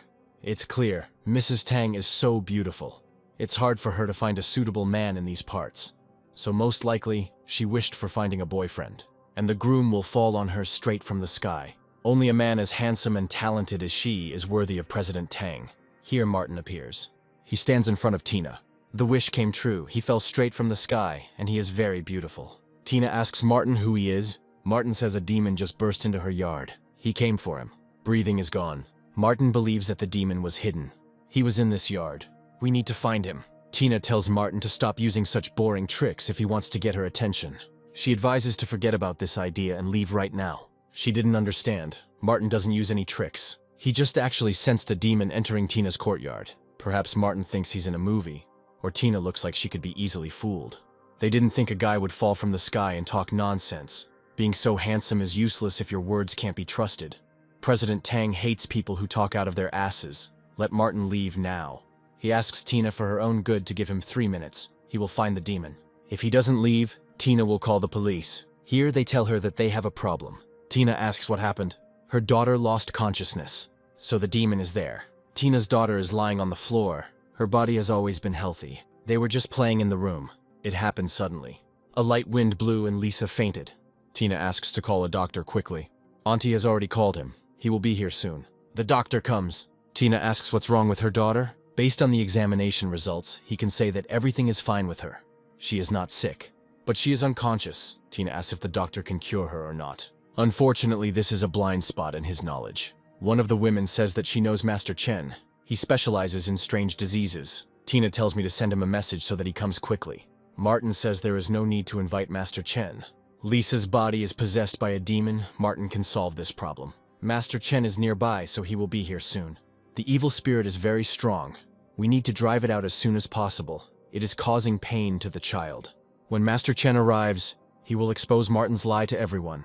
He has arrived. Master Chen will help you get rid of your illness. They ask him to hurry up and cure Lisa. Chen sees Martin. He should be ignored. No one knows where he came from. But he is a liar. Chen falls to his knees before Martin and calls him master. He never said that he accepted him as a student. But his admiration for Martin is as eternal as the majestic mountains, and as bright as the stars that determine the direction of his life. Deep down, Chen already considered Martin his master. Tina asks if Chen can examine Lisa first. As long as his master is here, he can't do anything himself. Compared to him, Chen is like an ant in front of an elephant. But Martin said that Lisa was possessed by a demon. The guests of the southern island should know the strength of President Tang. If Chen helps her daughter recover, she will not remain in debt. Since they say so, it doesn't matter which of them helps the girl. From now on, Martin can call Chen Jeff. Since the master said so, he will examine Lisa. Jeff feels her pulse.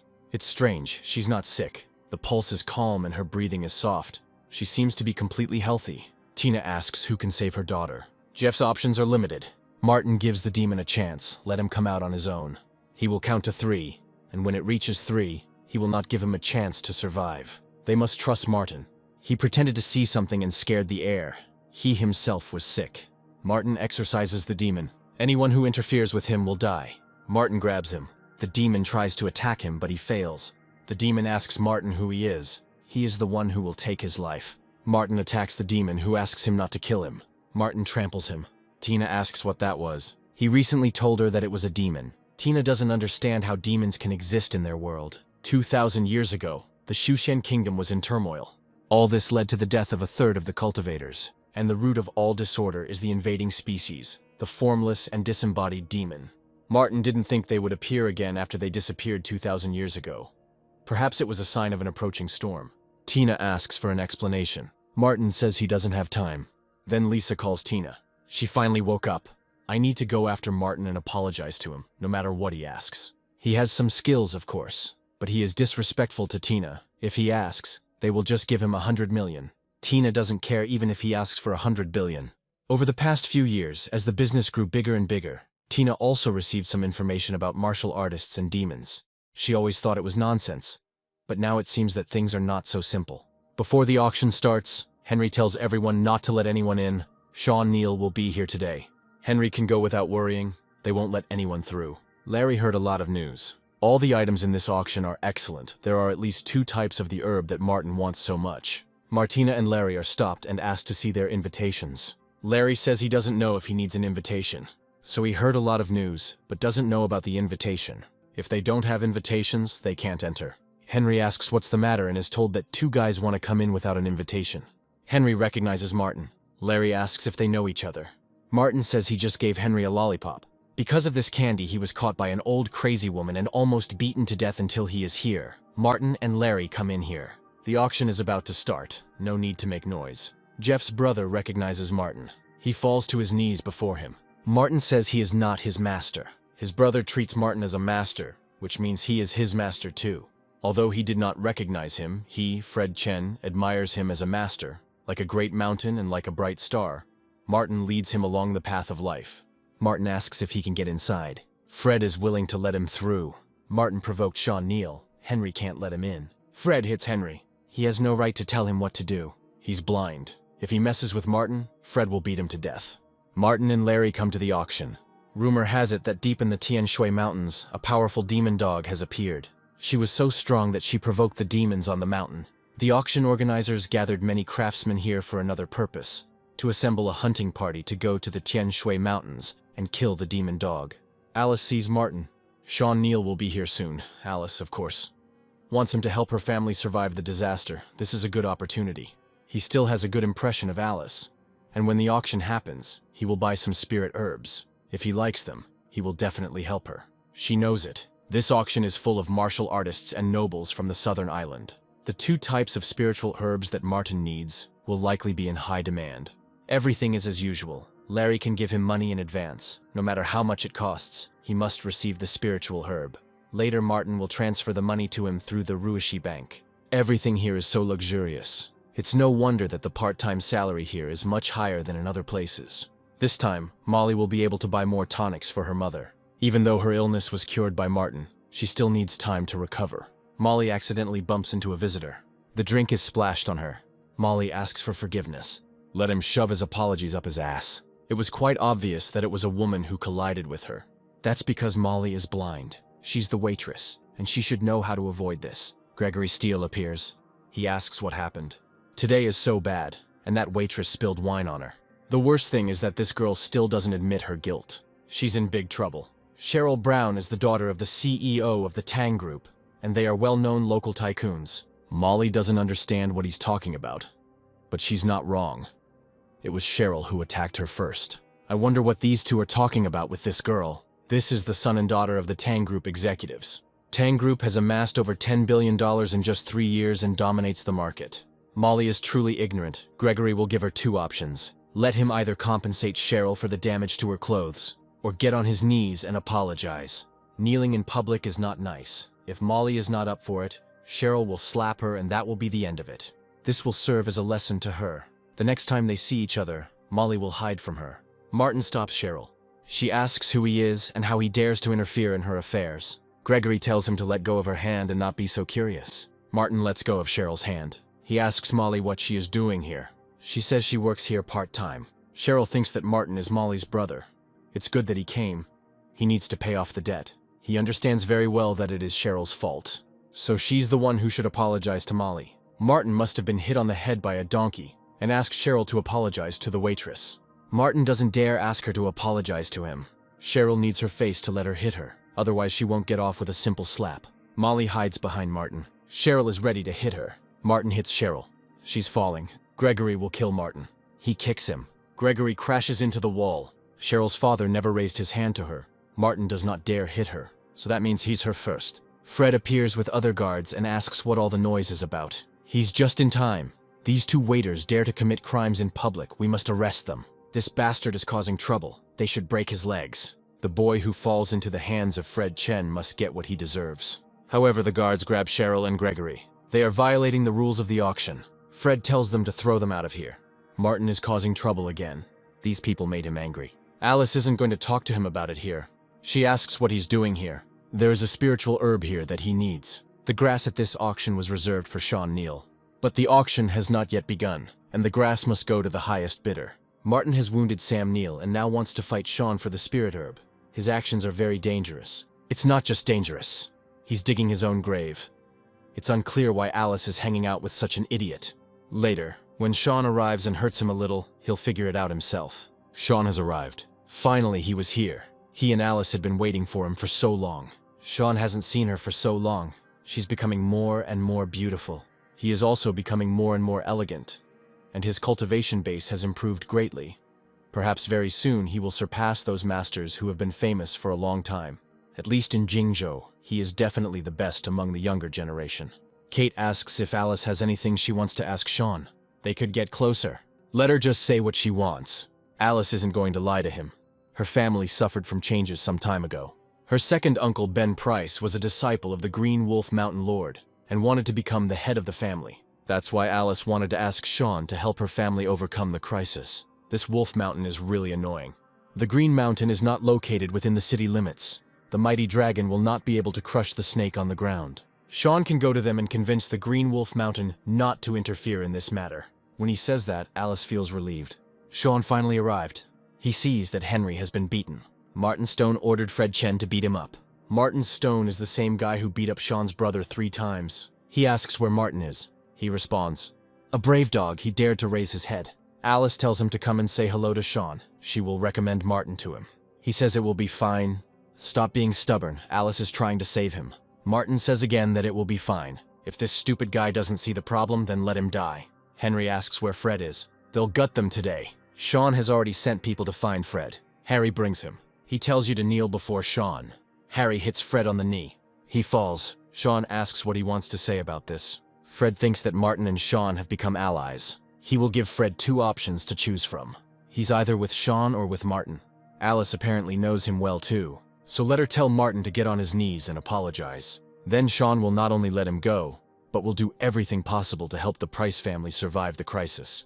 Alice must do as he says. The current situation is truly beyond Martin's control, so he has to get down on his knees and apologize to Sean. He always looks like he's ready to die. This isn't a place where he can do whatever he wants. Martin asks Alice to step aside, to Liam Price's place. He has nothing more to talk about with her. She is a woman with a low IQ, so let her not bother him anymore from now on. She got angry, since Martin mentioned her grandfather. He should remember his face. Let him let Alice help him. Kneel down and apologize to Sean. Martin refuses. He is very unreasonable. Perhaps he really does consider himself one of the best of the young generation. When Alice talks to him so seriously, he doesn't even listen to her. Martin slaps Alice's friend. She's falling. He hit the woman.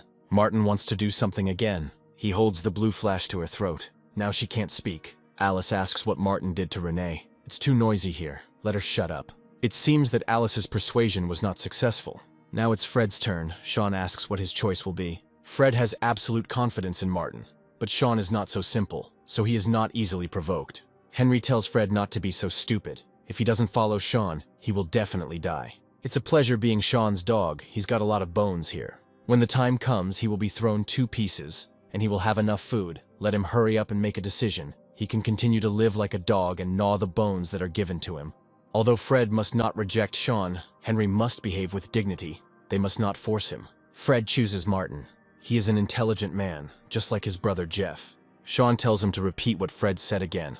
He repeats that he chooses Martin. He will not be a dog, even if he has to die. Then he will die. Fred chose Martin. He can't watch him die and not save him. Martin stops Sean. He says that he probably wants to die. Martin says it's what Sean wants. This young man dares to fight against Sean Neal. The newborn calf is not afraid of the tiger. It can easily die. Sean has killed 8 people this year, and it looks like Martin will be the 9th. It had been a long time since anyone had dared to speak to him like that. We must kill this madman, since he does not know that the sky is high and the earth is solid. Alice asks Sean to be merciful. After all, it's an auction. No need to make a big deal out of it. It is announced here that the auction will begin soon, and everyone is asked to take their seats. Since Alice asks, Sean will let this child live a little longer. They will pay off the debt after the auction. Sean wants to hug Alice. She says there are too many people here. There were already too many of them to begin with. Sean has a separate room on the 2nd floor. They can go there and talk in private. Today, Alice will sacrifice herself to save Martin. Larry was scared to death and asked how he could have gotten into such big trouble with Sean Neal. The young generation he belongs to is thriving in Jinzhou. Martin must be careful. It doesn't matter. But Fred decided to follow Martin, so as long as Sean is here, it will be difficult for Fred to live in Jinzhou. Martin asks if he will regret it. Fred says it is too late for regrets now, so he will follow him firmly. He can't leave Fred alone. Lately, Martin has been trying to find a family to do the work for him. Maybe Fred is just the thing. The auction is officially open and the first lot is sold without further ado. This is an ancient sword of unknown age. It is said that it was found in an imperial mausoleum. And when it was first excavated, the sky was filled with moonlight and stars. Things from imperial tombs are naturally of great value. This is the sword of the stars and the moon. It changed its owner several times. Nothing was known about it. And it is probably a spiritual weapon that no one knows anything about. The auction starts right now. Starting price is 500,000. If there are no applications, the lot will have to be withdrawn. Martin submits an application. This guy wants to buy a bunch of broken copper and rusty iron. He recently ran into Mr. Neal. He has problems with his head. Sean offers 600,000. He will crush Martin in front of everyone. Sean Neal offered 600,000 when maybe someone can offer more. Martin offers 1 million. Then Sean offers 1.5 million. He will offer 100,000 more than Martin every time. He offers 5 million. This is a rusty iron sword, not worth gambling for. It doesn't matter. Martin has money. Alice tells Sean to forget about it. No need to be mad at Martin. No way, Sean will make him lose all his money. Martin wants to buy a broken sword for such a big amount of money in order to fight Sean. He really has problems with his head, and Alice thought highly of him. Martin offers 10 million. This kid is really rich, but he's more likely just a loser. This idiot spends 10 million on trash. This sword has a chance of becoming a spiritual weapon. But in the end, it is an illusory chance. It is almost zero. Even though he is an employee of the auction, he still advises everyone to calm down. This kid really dares to bet. He can hardly be an ordinary teacher. It's unclear where he got 10 million from. He's probably pretending. They'll see how he pays later. Sold. The host congratulates the young man on the purchase of this ancient sword. Larry will pay for Martin. Now this ancient sword belongs to him. 10 million yen for a piece of iron. Sean finds it very amusing. One of those presents says he will take Martin's scrap metal for 20 yuan, although this is too expensive. Another will pay 10. This ancient sword is rusted and cannot be drawn from its sheath. If Martin tries, it will only damage the ancient weapon. No problem. This sword is made of an extraordinary material, and its class is much higher than ordinary spiritual weapons. It will not break so easily. This child went crazy with excitement and began to fantasize. This is enough to understand that he is angry with himself. Martin needs to stop acting like this and face the truth. This sword has not been drawn from its sheath for at least 2,000 years. Those present are perplexed as to what is happening. It is like the light of the spirit that only a spiritual weapon can emit. This is definitely spiritual light. He's not just worth 10 million, he's priceless. A dragon emerges from the sword. Spiritual weapons are rare, but these weapons are unique. They had never seen anything like it. This sword is definitely beyond the scope of a normal spiritual weapon. As for its level, even an old man can't understand it very well. This is something that is only available to the great cultivator families and sects. And now the young man has found a heavenly treasure. The owner of this sword was once a young woman, a master swordsman. She was one of the few at the time who had the greatest chance of ascension. Unfortunately, she was involved in the turmoil that happened 2,000 years ago, when the ghost demons invaded. She went to their lair to save the world, and disappeared without a trace. Just a few days ago, ghostly demons appeared in the world again. This sword is beyond spiritual weapons. Alice didn't expect Martin to cause a big stir this time. Perhaps he knew the true value of the sword. It can't be. He was lucky. It was just a coincidence. This kid found a treasure. He is offered 20 million for this sword. Another offers 50. Sean will give Martin 100 million. He beat up his brother, but Sean won't take revenge on him. Martin sheathes his sword. The second round of the auction begins. The last round was really unexpected. No one expected the value of the ancient sword to be so high. However, the 3 spiritual herbs sold in the second round should not be a surprise, as they were originally of great value. These spiritual herbs were collected in the primeval forest by a farmer who loved to explore nature. The spiritual herb can be used in alchemy, can help in cultivation, and can also be grown, which has great significance. The starting price for these 3 spiritual herbs is 100 million yuan. Sean submits an application. As they all know, he's about to break through. He has a great need for these spiritual herbs. Let him ask to give them to him. He will remember this all his life. They won't compete with him. Sean is very polite. No one would dare argue with him. Martin offers 200 million. He dared to fight Sean for the spirit herb. It seems he is looking for death. He already has the precious sword. Alice doesn't understand why he still wants to participate in the auction. She refuses to accept what's going on in his head. Martin has money, so he is quite capable of participating in the bidding. Sean offers 300 million.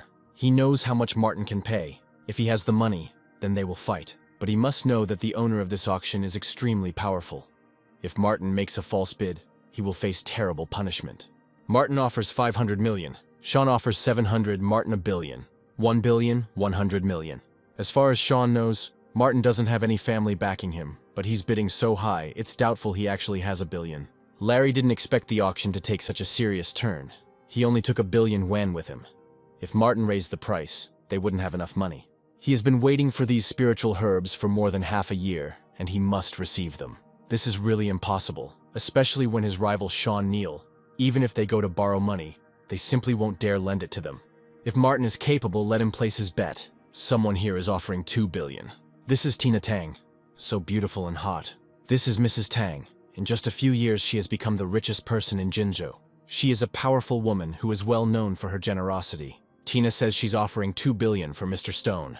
It seems she is still single. Martin was raised by Mrs. Tang. That's the only explanation that makes sense. Alice was wrong about Martin. She was interested in how an ordinary teacher could have so much money. It turns out that it was not earned in the most honest way. Even if Martin obtained spiritual herbs, he would not be able to assimilate them. Only then would it be considered a true mastery. The auctioneer congratulates Martin. He has purchased 3 top-quality spiritual herbs. These herbs now belong to him. Martin says he will accept them, but he will pay the money himself. He jokes. He saved Tina's daughter's life. These 3 spiritual herbs will be her gratitude. Martin is ready to leave. Molly calls out to him. She asks when he has time. Her mother wanted to thank her. Molly invites him home for dinner. He says he will come today. He would also like to take a look at the condition of Molly's mother. Tina asks if Martin will let him give her a ride. She also has something to tell him. He agrees. Tina will personally drive. Martin and Molly exit the building. Molly thinks that Martin is very rich. He has no shortage of money, but there are many things he cannot buy with money. Molly has no money, but she understands him. She had heard that rich people were unhappy, and she had never seen Martin smile. She asks if he is happy or not. When Martin was a boy, he had reached the 9th level of body cultivation and was ready to break through. The master said that he would teach him more powerful techniques when he broke through to the next level. With his qualities in cultivation, he will definitely become the best in the future. When they rise together, a good story will be told about them. And now Martin is the only one left. These pathetic relatives finally crawled out. They will kill these fools. Cheryl is furious. A couple of poor bastards think they can argue with her. She'll beat them up so badly they'll be crippled. They are members of Tang groups, they have money, and they will get it when everything is done. The boys guarantee them a show. Molly asks Martin what he's thinking about. He says her question reminded him of something from the past. Molly believes that it is important for people to enjoy life. Happiness is the most important thing. Although it sounds simple, it is difficult to achieve. She hopes to see a smile on Martin's face in the future. Then someone calls out to him. They were waiting for them. Today, Cheryl will undress Molly and take her outside. Gregory will see how Martin can escape from his grasp without Fred's support. They will teach him a good lesson. This girl is very beautiful. He will do it when she undresses. Cheryl says he can do whatever he wants. Martin says to wait. It seems he is going to beg for mercy. It is useless.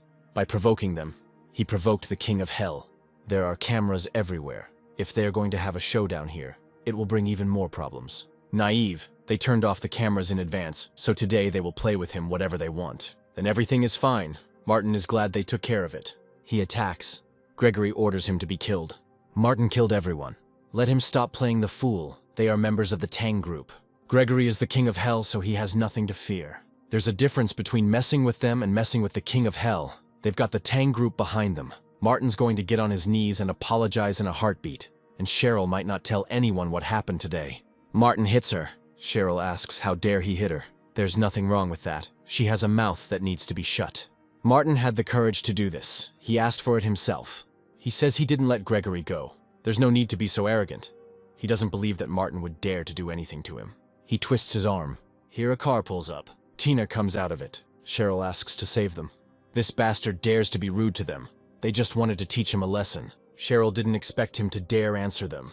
Knowing that they were members of the Tang group, he dared to hit them, as if the Tang group was nothing to him. It was an insult to all of them, especially to Miss Tang. So they provoked Martin. Tina is wrong. This bastard contacted them himself. Tina hits Gregory. Cheryl asks what she is doing. Then Tina hits her too. Let them open their dog eyes. They dared to provoke Martin. Tina is very sorry. It's her mistake. She allowed the son and daughter of the group's leaders to do whatever they wanted, including provoking Martin. Tina tells him to kneel down in front of him and apologize. Cheryl and Gregory kneel down. Gregory apologizes. He didn't know Martin knew President Tang. They have eyes, but they haven't seen. Cheryl asks to forgive them this time. Tina asks if Martin still has any complaints. He says that he leaves everything to her. Tina tells Cheryl and Gregory to go back to their parents and tell them that they are fired from Tang Group as of now. When Father Gregory finds out about this, he will break his legs. Cheryl's mom will kill her. They will admit they were wrong. They ask to be forgiven. Martin and Molly get into Tina's car. She says that she wanted to ask Martin for something. After a recent incident, Tina's daughter became depressed. She lost a lot of weight. The doctor said it was because of shock. She was taking too long to recover. When Tina saw Martin's miraculous abilities, she was amazed. That's why she wants Martin to be Lisa's teacher. Tina knows that he is a great man and will not accept students so easily. But for this, she will give him 30% of the shares of Tang Group as a gift. Tina must think. 30% of the shares is a lot. A person who owns that many shares can become the richest person in Jinzhou in an instant. Tina tells her subordinate to shut her mouth. Martin says he doesn't take on students. He can't be so ungrateful. He should at least know what Madame Tang offered him. Tina will repeat it again. Either she will shut her mouth or let her go to hell from here. She asks if she can find out why Martin doesn't want to accept students. Once his student called himself stupid. He never understood the great path, and now his life has come to an end. He could no longer serve his master. One day Martin was meditating. Suddenly he felt something. A sword approached him. Martin broke it with one flick of his fingers. He asked why. His student said that he still looks so young. Time has not left any marks on his body. This is something to be envied. Martin asked why. Sally was told that he could become food for him. If he ate Martin, he could become younger and gain immortality. She was very old and her death was near. She asked to let her take a bite of it. Martin killed her. This is his personal business. He does not accept students. In that case, Tina would like to ask him for something in the future. He can come to Tang Group at any time to find her. Molly says that her mother cooked a lot of dishes for Martin. They come to her house. A man's voice comes from behind the apartment door, saying that if Molly's mother doesn't satisfy him, he won't leave. Molly opens the door. She asks her mother if everything is okay with her. Molly has grown so much. For some reason, she doesn't even want to call him her dad. It is better not to have a father than one like him. Molly asks him to leave their house. Her father pushes her away. He married Helen because she was rich and powerful. Perhaps in a few years, it won't be just the Sioux family that kicks her out. They threw her out. So Erwin also suffered from poverty and hunger. Helen and her daughter were failures. Erwin spits at Helen. He already told them he was going to sell the house, so if they had any sense left, they should give him his real estate license right now. This house is the only home for their daughter. He hasn't given them a cent in all these years. Molly's education is completely paid for by her own part-time job. And now Erwin wants to take the house and sell it. He has no conscience. He has nothing to do with them. Molly will call the police if he doesn't leave. There is nothing wrong with selling this house. Erwin will ask again whether Helen will satisfy him or not. Apparently, she wants to be punished. Martin grabs Erwin's hand. He asks where this brat came from. Just because he's Molly's father, Martin won't hit him. And he's quite funny. He's a fool. He has such a small body and he dares to threaten him. And Erwin is a gang member. He can call several thousand bandits to beat Martin to death. He grabs his hand again. Erwin screams that it hurts. If he understands what pain is, let him get out of here. Helen tells him to leave and never come to their house again. They have nothing in common anymore. Erwin says Molly has grown up and Helen has dared to find the short, white-haired man who helps her. This little guy looks pretty good. I wonder which one of them got underneath him, or both of them. Martin hits Erwin. He starts to say something. Then Martin hits him again. If Erwin says another word, he will get a slap in the face. This is not the end. He will come back. Helen apologizes to Martin. She was going to invite him to dinner but didn't expect this to happen. They are connected by fate. If in the future they encounter problems, they can always find him. Once Martin gave the necklace, it became real. Since the girl had passed away, he would return the favor to her descendants. Molly suggests that he eat more. 3 hours later, Martin calls Fred, who asks what the orders are. A mother and daughter live at 301, Block 1, East Garden District. Someone has been causing them trouble lately. Martin asks to send someone to help him look after them. It will be done. Martin is walking down the street. He knows he is being watched. This is Henry and his gang. Henry says that Martin stole Sean's things. Martin asks why he didn't come himself. Sean sticks to his own ideas. Harry has already been beaten by Martin and is no match for him. Martin is very busy and doesn't like troubles. It's better to finish this now. He will solve them all together. No need to waste his time. He is brave, but they didn't come for nothing. They have the power to take him down. This is the pill that Harry gave to Sean. If you swallow it, it can make you several times stronger. Henry advises Martin to hurry up and return the items purchased at auction, and to get on his knees. Henry can still ask Sean to forgive Martin. Otherwise, if they take this pill, he will not have a chance to beg for mercy. Martin prepares to attack. He hits Henry. He crashes into a glass wall. He could have taken the pill already. There's no point in talking so much. They will eat it all together. Harry and the others take the pill. This is the power of a master, incredibly cool. Martin never realizes what he's about to face. They also have no idea what kind of force they are up against. Harry attacks. Martin strikes back. He throws Harry to the ground. Then the others attack Martin. He sends them flying with one blow. Someone is watching this from the window. This is the head of the Kong family, Leo Kong, asking what his granddaughter Seaton thinks of this man. His movements are fierce and powerful, but his cultivation base is low compared to those people. He is still too weak. Don't underestimate him, because he was able to find out the true price of that sword at auction. And he can also use it. This means that he has extraordinary knowledge that is not available to ordinary people. Their family had already sent people to identify the sword several times, but they found nothing. Seaton says Martin isn't worth it. Grandpa is too attentive to him. He knows that all the people who have the right to participate in the expedition are very strong. Seaton hadn't noticed him paying so much attention to others. It's a completely different matter. Now climbing the mountain is connected with thousand-year-old Taoist secrets. They need someone with unique insight. Insight is a great skill that is hard to improve. The place Leo was heading to this time was complicated. A person like Martin might have a better idea of it. Seaton thinks that he is an ordinary person. Leo wants to go and talk to him. Meanwhile, Martin took down another bandit. A waste of time. Then Leo calls out to him. He is Leo Kong, the head of the Kong family. They organized an auction which Martin had attended earlier. Recently, a demon dog appeared on Tianshui Mountain, and it is very strong. It shocked everyone. It was seen quite often. Since ancient times, it has been extremely difficult for dogs to become demons. They live closer to humans and are therefore tainted by the red earth and worldly affairs, which naturally slows them down on the path to cultivation. This demon is extremely difficult to deal with. There is a 5th-level martial artist who fought him before, and he turned out to be no match for him. The most important thing is that this demon dog guards the ancient hidden Taoist kingdom. Leo is sure that this kingdom must be extraordinary, and hopes that there are important treasures inside. Apparently, he wants Martin to help him enter this hidden kingdom and get the treasure. Martin has too high an opinion of himself. All this is to help him, not them. He will not be able to help them with his pathetic abilities. Leo tells Seaton to shut up. If Martin can help them this time, no matter how much it costs, he can name any price. Martin says he's not interested in money, and neither is Leo's business. Leo knows that he purchased 3 top-grade spiritual herbs from the auction. He must have a need for spiritual herbs, as far as Leo knows. In the hidden realm, there is a field of spiritual herbs where all kinds of spiritual herbs grow. He hopes he was able to interest Martin. He really needs some spiritual grass. He asks when Leo is leaving. He says in 3 days. Martin can help, but all the spiritual herbs will go to him. He can only dream about it. Many are eager to take part in this expedition. They agreed to take Martin with them and already respect him, but he dares to ask for even more. If they don't agree, they can find someone else. This expedition may be led by the Kong family, but there are a lot of people involved. Leo isn't sure if some of them will listen to the Kong family's orders. In the end, whether Martin can get the spiritual herbs from the field or not depends on himself. Martin agrees. It will be ready in 3 days. 3 spiritual herbs obtained from the auction are enough to refine 3 top-grade Peiyuan tablets. Martin doesn't know how many levels he'll be able to take this time. The cultivation base hasn't even changed. Martin swallows the pill again. Still nothing happens. This is the last pill.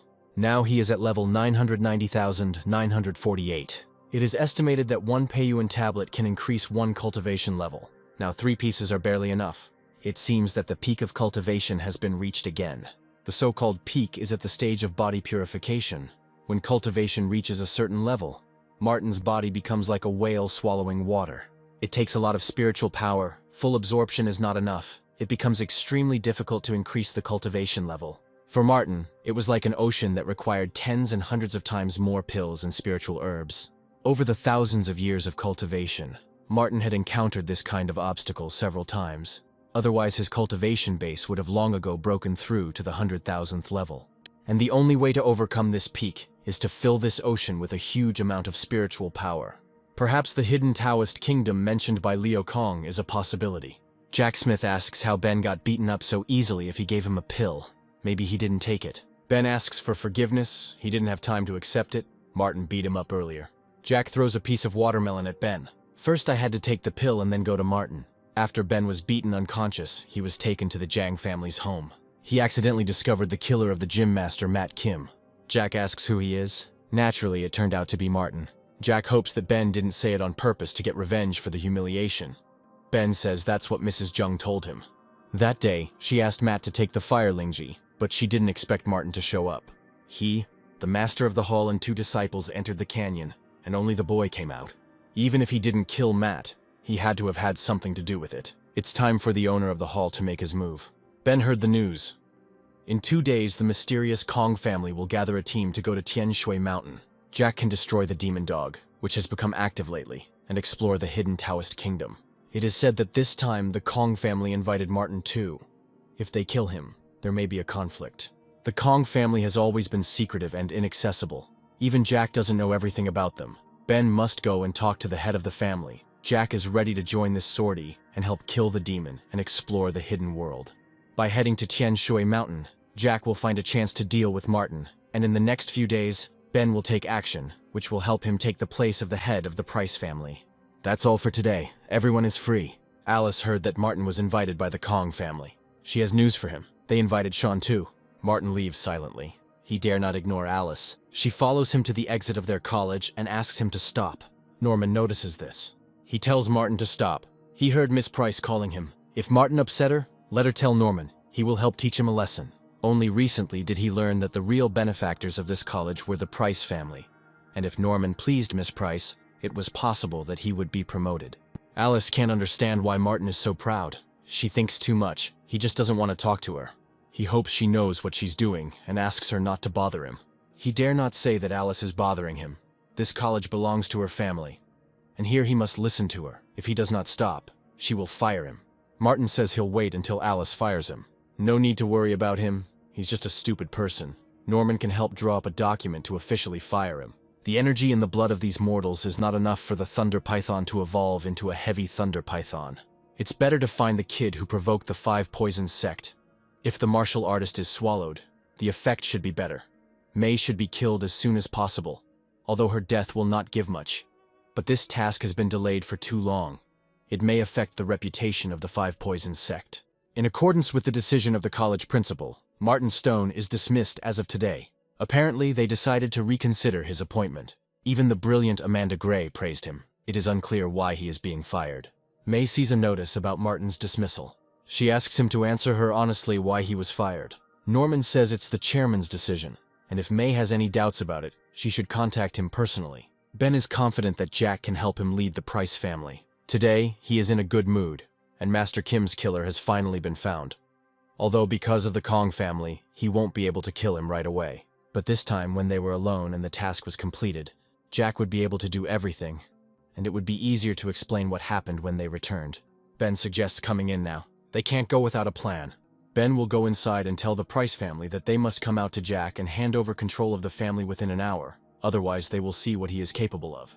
Ben will go and tell Dan. There is a knock on Martin's door. He opens it. This is May. Martin asks what she is going to do. Since he is being fired, she will leave with him. Tom joined the school as a trainee teacher alongside Martin, and his teaching standards have been incredible over the past 3 years. He may be unsociable, but you can't just fire him. It's definitely a personal vendetta.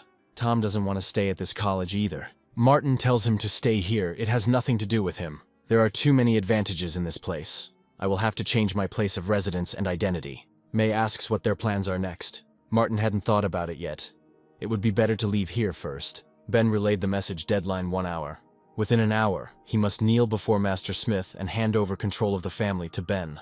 He is also a member of their family, and now he has joined them to destroy his own family.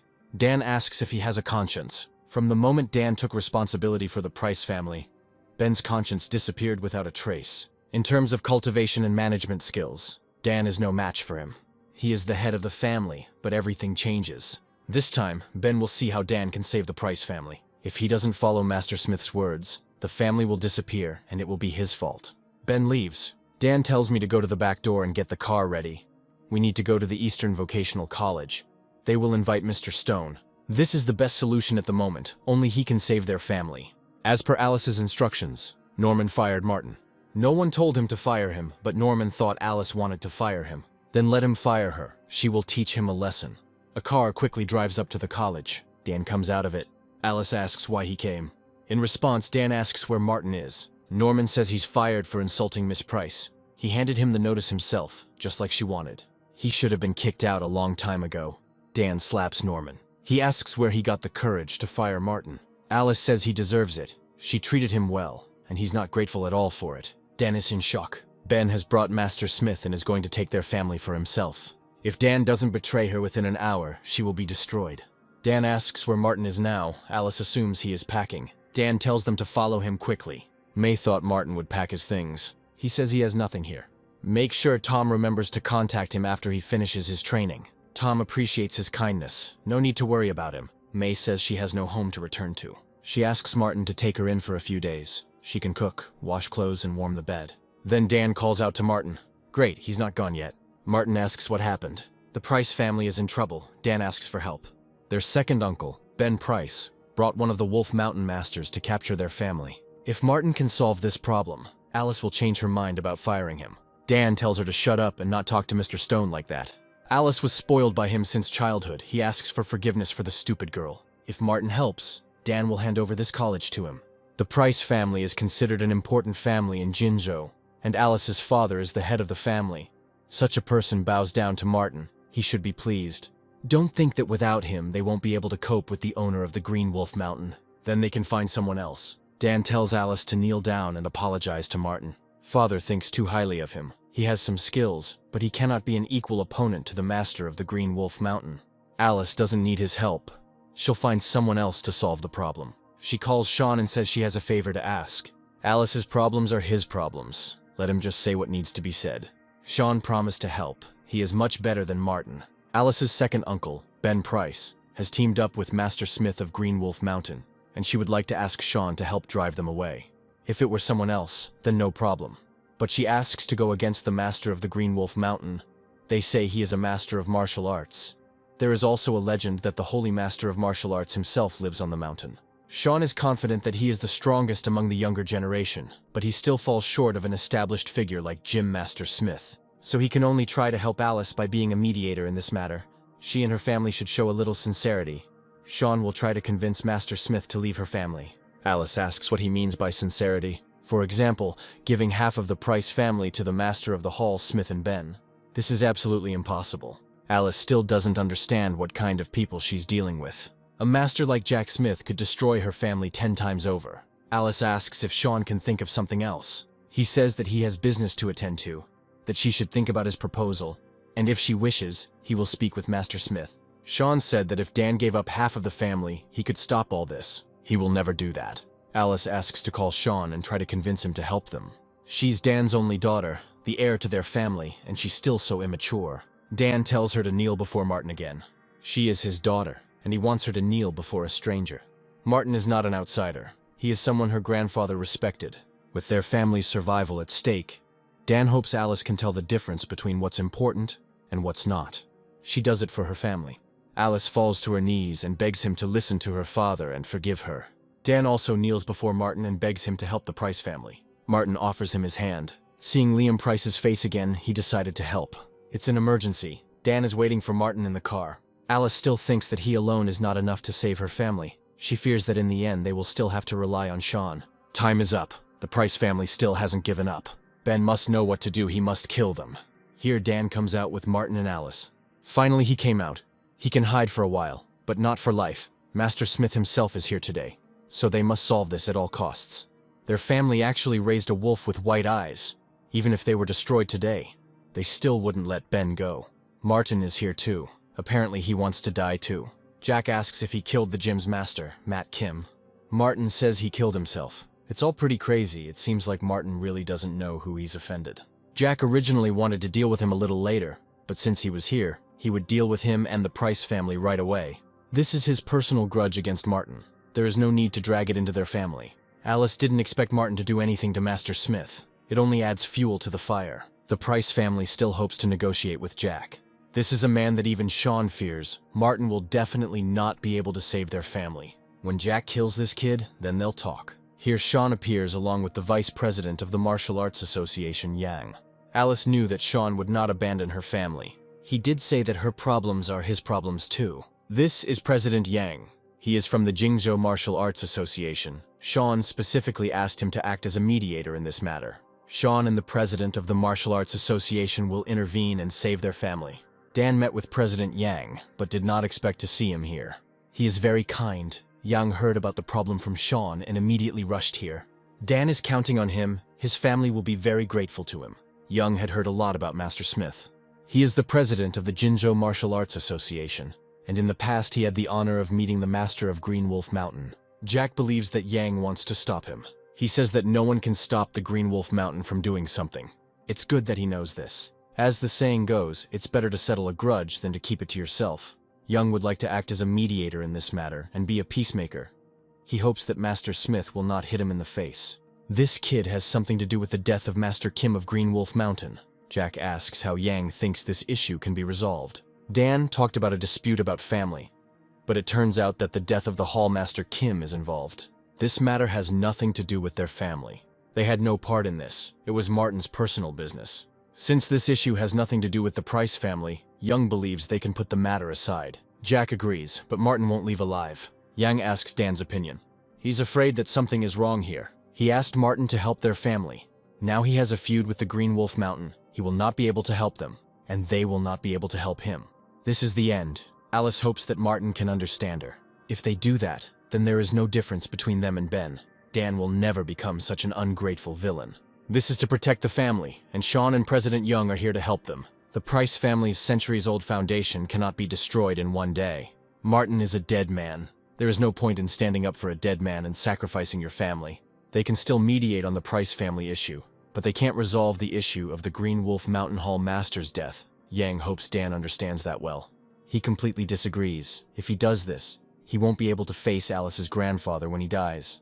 He really has aged. Alice asks to be allowed to make a decision. She is not the head of the family yet, but she can't watch their family, built by her grandfather's painstaking efforts, be destroyed.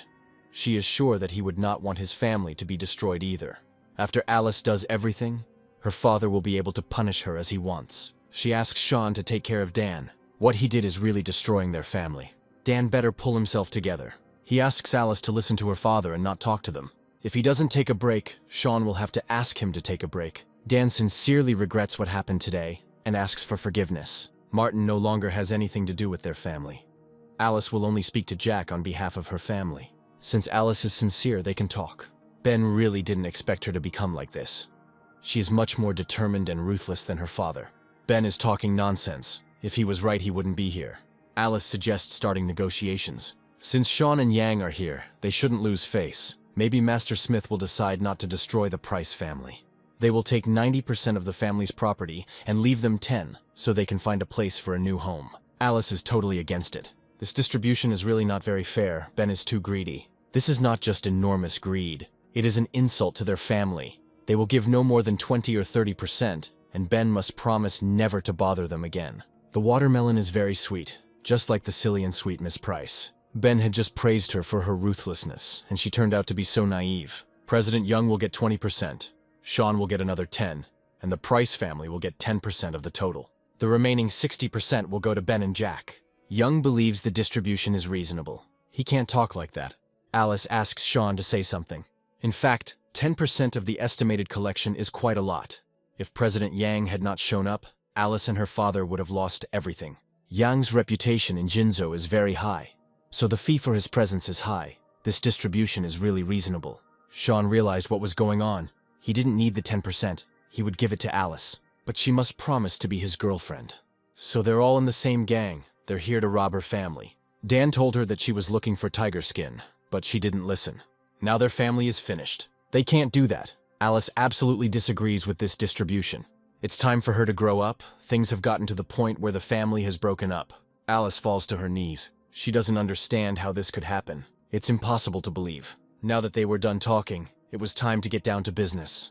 Jack tells Martin to tell him what happened to Master Kim, and he will give him a decent death. This kid stole some items from Sean at the auction. That's why he's here. It's worth letting him act on Jack's behalf and teach Martin a lesson. Let Sean just leave his mouth whole for questioning. Dan tells Martin to run quickly. He'll hold Sean off for a while. He strikes. Dan crashes into a house. Sean asks where the things are hidden. If they are given to him, Dan will suffer less. He tells Martin to run again. Everything is fine. Sean had been bothering him a lot and wasting a lot of his time.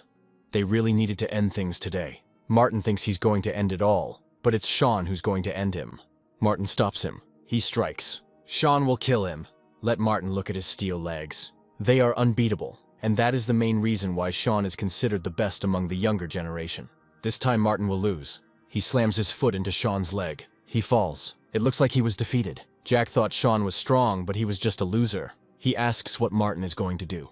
As he already said, today he will end all this, and therefore him too. He doesn't dare. Sean's teacher is a martial artist. Martin dared to break his leg. It's unforgivable. He dared to stand up to Sean again. His master would not spare him. Let him kneel and make amends. Let him break his legs. Martin attacks again. He killed Sean. He heard that his teacher was a martial artist, and a martial artist was like a god. Martin is too self-confident. He doesn't care even if a martial arts master comes. He will kill him too. Leo is in such a hurry to go to the Price family. With his power, he could save Martin. But then, they will have a conflict with the Green Wolf Mountain. Although they are not afraid of their masters. In the end, it is better to settle the problem than to create a new one.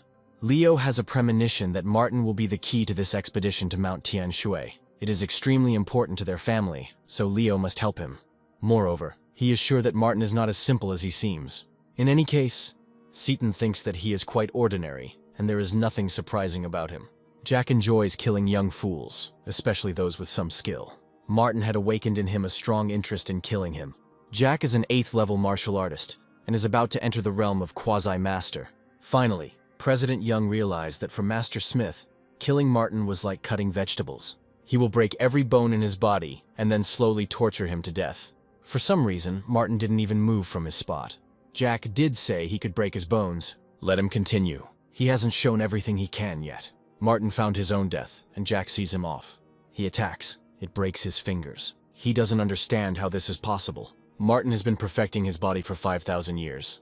Although his cultivation level has remained at the level of body cultivation, even he does not know how great his strength and toughness are. Jack is not in the best shape today. He will let Martin go for a while. If he's finished, then it's his turn. Martin will not dare to go against the Green Wolf Mountain. However, he attacks. Something is happening to Jack's head. He's falling. Master Smith died so easily. Even he is not Martin's opponent. Alice was wrong about him. Ben asks to forgive him. Then Leo's car pulls up. He asks if everything is okay. Martin says everything is fine. Seaton asks where Master Smith is. Martin points it out to her. Master Smith is dead. Leo thinks President Yang did it. He says that he is not Jack's equal in strength and could not kill him. Leo asks who saved Martin. Nobody saved him. Jack wanted to kill him. Martin did kill Master Smith. Young fears he brought disaster upon them. This is great. Leo was right about him. He was worried about Martin and came to help, but it turned out to be unnecessary. Tomorrow they will meet for a joint adventure on Mount Tianshui. Leo spotted the right person. Seaton admits that he is very perceptive. Martin looked very average, but he really exceeded all her expectations. Alice is at his complete disposal. Martin says he doesn't need her. He's no longer part of the Price family. Dan hits Alice with a cane. He tells her to get on her knees and admit her mistake. She was wrong. Martin can beat her, or even kill her, it's up to him. No need. Dan asks not to abandon their family. Martin has been betrayed many times over the past few thousand years. Rise and fall, reunion and separation, fate is merciless. But for Martin, they are just a fleeting moment. Alice has no idea how much trouble she's caused today. She says she did it for her family. She had harmed them. If it hadn't been for Martin, they would have come face to face with Master Smith. Their family could have died today. Dan told Alice to be polite to Martin. Her grandfather told her to respect him as much as he respected him, and she just didn't want to listen. Even the Kong family respects Martin. So the man who just arrived was a member of one of the 12 powerful families. These families are the source of China's strong economy. Alice cannot help but know this. The Kong family is a big family that can make half of China tremble with just one sneeze. The small Price family definitely can't compete with them. If they want to destroy them, it's only a matter of time. But Alice repeatedly spoke rudely to Martin. So she was blind. It's too late to say anything now. Although Dan doesn't know what the relationship was like between Martin and Alice's grandfather, he can see that Martin feels nostalgia when he looks at them. Even if Alice has to become a slave, she will bring Martin back. The next day, Norman meets him on the college campus. He tells him to stop immediately. Martin ignores him. He's fired, and still wandering around the college. Norman orders him to leave the place, or he'll ask the security guard to throw him out. Here, someone tells Norman to shut up. This is Alice. Norman says Martin doesn't want to leave college. Alice punches him in the face.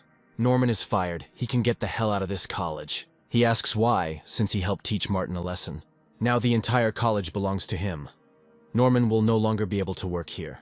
This is impossible. Alice tells Norman to be thrown out of here. He did nothing wrong. He asks Martin to forgive him. Here, a car pulls up. Seaton invites Martin to sit down, and they immediately drive off.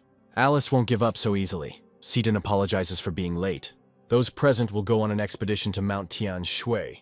There are many masters here. So this brat is the man that Seaton was following. They've been waiting for such a brat for so long. He has a pretty face, but he doesn't look very strong. Nick is also very curious about what his power is. Martin is very knowledgeable about the past and present. His main purpose for being here is to give them some advice if they encounter unexpected difficulties. Naturally, he is second to none in strength. So Martin is a walking library. He has such a small body. Let him stand behind Nick, and he will be able to protect him. A helicopter appears. Someone jumps out of it. This is definitely a high level of cultivation. This person has a very strong body. This is a future martial artist, young Mr. Terry Chain. He is very famous. They haven't seen each other for a long time. Terry asks when they are leaving. They will go now. The road was recently destroyed because of the demon dog, so they will go up the mountain on foot. This time, with a martial arts master with them, they will definitely succeed. After a while, Seaton reminds them to be careful. They have gone too far. They come across a huge doll. Seaton asks Martin what he thinks about this. This is a blood silkworm pupa. Don't touch it. Better just walk around it. The blood silkworm should have become extinct 2,000 years ago. Their adventure has just begun. Retreating when faced with problems and thinking how to avoid them is not the spirit of adventure. Adventure is precisely about going forward and exploring the unknown. You can't just avoid it. Nick will go and see what it is. The purpose of their journey is to find the hidden Taoist kingdom. No need to create problems for them. Better to listen to Martin and avoid this doll. So Seaton really believes what that kid said. Because of the demon dog, the entire Tian Shui mountain changed dramatically. This doll may have something to do with the mystery of the Taoist kingdom. No worries. Nick is not a weakling. Everything should be fine. Martin says not to touch the doll. It can be easily woken up. And he really is an expert. If it's a silkworm pupa, it must be gigantic. If Martin is scared, let him say so. Nick cuts the doll. Something is spilling out from there. It stinks. There's someone inside. It seems he is from the Wang family. It seems they got here much earlier than them, and now they are one step ahead. He's been here for quite some time now. They've been way ahead of them. They need to continue on their way quickly. Artifacts from the ruins must not fall into the hands of anyone else. Seaton commands us to move forward at full speed. Martin says we can't go. The blood silkworm appears. He is ready to attack. A butterfly this big can't exist. It's a monster. The silkworm pushes Nick to the ground. Then he entangles it with threads. Nick calls for help. We need to save him. As a result, everyone who rushed to help ended up entangled in silkworm threads. This monster is so strong that they are not even able to escape from its silk threads. Seaton asks if there is a way to escape from this monster. Martin says there is no way unless you kill him, but they won't be able to do it. It's better to leave and find more people. Terry will protect Seaton. She tells everyone to listen to her. Martin doesn't react. We must leave and not follow death, going to the silkworm. It's not clear what this boy is doing. He has a pill. It's worth taking. Although it's not as good as the snake's internal alchemy in Tian Shui Valley. Seaton tells Martin to come back quickly. It's stupid to be afraid. It's a stress reaction. Only when you're scared can you do unthinkable things. This person must be helpless. Seaton says he couldn't be scared. Smoke appears from somewhere. Another big guy. It is a monster bird with a fiery tail. She grabs the silkworm and flies away. Even such a monster appeared. He caught this silkworm like a chicken. They had never heard of such a strong monster in the Tian Shui Mountains before. Perhaps it has something to do with the hidden Taoist realm. Invisible and intangible monsters began to appear. The demon dog did not appear, but they encountered other powerful demon beasts. This time, searching for the hidden Taoist kingdom may be dangerous, so everyone should be more careful. Martin was so scared that he threw himself into the net of his death. That's stupid. Even though Nick is reckless, he definitely wouldn't do that. People like Martin always lose their temper at the critical moment. Seaton asks Martin if everything is okay. He answers in the affirmative. They can go further. Terry wants Seaton to stay with him. The baby she brought is unreliable. Terry will protect her. Martin is not that kind of person. He must have had his reasons for this. You can tell right away who he is. In addition, they are not only in danger from monsters, there are also other people waiting for them ahead. They should be more careful. If something happens to Zitan, the hidden Taoist kingdom will not be found at all, and the mission will fail. They come to a fork in the road. Nick asks Seaton where they should go. She asks Martin the same thing. Terry suggests going right. He saw on the map that it was a shortcut, and they would be able to get there as quickly as possible. Martin says to go left. Obviously, the road on the right is easier and closer. Terry doesn't understand why Martin is against it. Here, deep in the mountains, it is hardly normal for the road to be so smooth. This road is called the Insect Road, and it is the one that animals often walk along in the mountains. But now that the monsters have awakened, it is not safe. If Martin is afraid, let him say so. Terry has never heard of this road. Seaton thinks that Martin's words make sense. For safety's sake, it's better to go as he said. You don't have to listen to him, even if it's really dangerous. Terry will protect Seaton. The other clans are already ahead of them. If they have a way to find the Taoist realm, they can take the initiative, and then they will have to retreat. But this shortcut will save them at least an hour, and perhaps they will catch up with them. Martin is just afraid that something will happen to Seaton. Since she decided to go right, they will go. No need to worry, Nick will protect Martin. They have been walking for a long time, and nothing has happened. Not even an animal cry is heard. This guy is panicking in vain. Martin is just being careful. Terry thinks he's a coward. Seaton shouldn't have taken him along in the first place. Given his behavior, if there was danger, not only would he not be able to help, they would have to save him. There is some sound here. This is a monster. He grabs one of the expedition members. Nick will kill him. He attacks the monster. It turns out that his skin is very hard. He attacks again. Terry will behead him.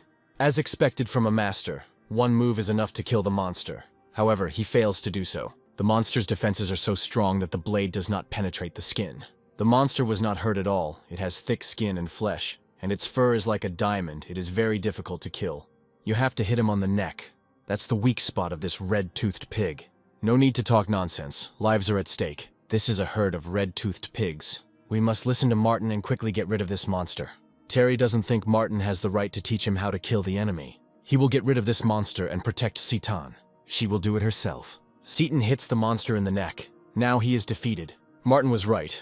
The neck is indeed this monster's weak point. New monsters appear here. This is a whole herd. Even one was so difficult to kill, and here there are 100 of them. These beasts have surrounded them. They will kill them all. Citan must come up with a way to kill them. Otherwise, they will be finished. Citan asks if Martin can do anything. He says he should have taken a different route. If they had known about this earlier, they would not have listened to Terry. They should have listened to Martin and gone the other way. Now they are all in danger, and it is unknown whether they will be able to escape. Seaton tells her to prepare to retreat. Terry tells her to follow him. He will protect her. Martin must be smart, otherwise no one will be able to take care of him. Another monster scatters the participants of the expedition. Terry attacks him. He won't be able to hurt Citan. We must kill at least one. Seaton orders us to retreat together. Although they escaped from the monster's encirclement, more than half of their people died. And the monsters are still chasing them and will attack again at any moment. It's time to get to the hidden Taoist kingdom. Everyone must stick to the plan. The jade pendant began to warm up, indicating that the destination was near. Here appears a giant red-toothed pig. She brought the herd with her. It's all over. They're surrounded again, and this time they definitely won't escape. At the moment, the only plan is to fight to the death. Citan orders everyone to advance together. They rush to attack. However, the giant monster remains unharmed. They are not his rivals. He definitely wants to eat them all without exception. They can only rely on Terry. As long as he was here, he would stop this Pig King and prevent him from harming Citan and everyone else. The monster is heading straight for him. Let Terry show the power of their clan and kill him. He jumps into the air above the monster, leaving Citan defenseless. Don't blame him. This monster is too strong. Terry can't stop him. He's about to attack Citan. Then Martin appears in front of her. He attacks the monster. He succeeded. Terry says he ran away on purpose to lure out the Pig King and keep Citan out of danger. Don't take her for a fool. Here another giant monster appears. Let Citan follow Terry. He will take her away to escape. Another flying monster appears. He prepares to attack the Pig King. The monster blows his head off. The King of Pigs was killed by this monstrously large bird in one fell swoop. The demon bird senses the energy of the jade pendant. She flies towards Citan. Let the others stay away. This big bird reacted to the jade pendant. It is a sign of the opening of the Taoist kingdom. Terry said he would protect Citan. The demon bird grabs her. Terry must save her before the bird flies away. It's not too late. The strength of this monster definitely surpasses all of them put together. They were gathered by the Kong family, and Terry was going to stand and watch as Mrs. Kong died. He had already asked her to run away with him, but she did not listen. Whoever goes there will die. Martin takes off into the air after the bird. He grabs her leg. The bird carried them both away. Martin tells Seaton to take the pill from his hand. He shouldn't have done this. Now neither of them would be able to escape. You don't have to worry about him. Now they are at least 1,000 meters above the ground. Even if the bird doesn't kill Citan, it will be crushed to pieces if it falls from such a height. Then it's better to go into the abyss. Martin jumps on the bird. He grabs hold of her feathers. She must throw them off. Terry is asked what they should do now. He says to keep going. They are not far from their destination. Miss Kong is not here. Even if they reach the hidden Taoist kingdom, they will not be able to enter. They could return the same way. Let's not forget that in addition to their team, there is also the Wang family, and they are in the lead. Since they are here, perhaps they have a way to find the hidden realm, even if they return now. There is no telling how many demonic beasts they might encounter along the way. That's right, we need to move on. They are leaving. This animal is very stubborn. He flies towards the mountain. If this beast wants to die, Martin will help him. He strikes. The bird throws them off. Martin catches Citan. The bird wants to grab them. Martin draws his sword. He cuts off the bird's head. Such a powerful monster, and he died so easily. Citan asks why the sword disappeared. Martin says he put it away in storage. Citan saw the records of the storage space in the ancient books of the Kong family. It is a kind of magical ability that existed in the era of immortal cultivation. Martin can open a space in the void and store things there.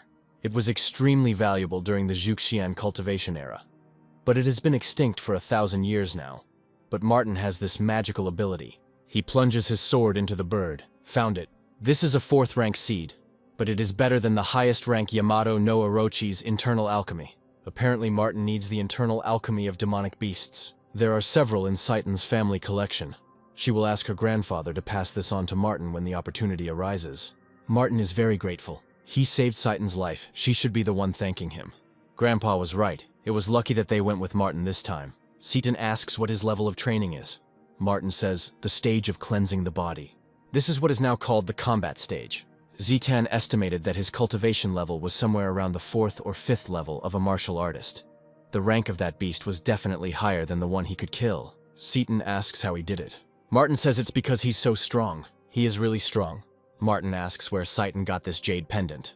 It was bought by her grandfather from a fallen Taoist heir. The pendant can open the Taoist kingdom. The era of 10,000 dharmas has passed. Zitan hopes to obtain some ancient practices. Martin asks to let him look at the pendant. He feels negative energy. This is the thing of an evil spirit. Martin breaks the pendant. This is a demon thing, a hidden Taoist kingdom. Probably an evil place too.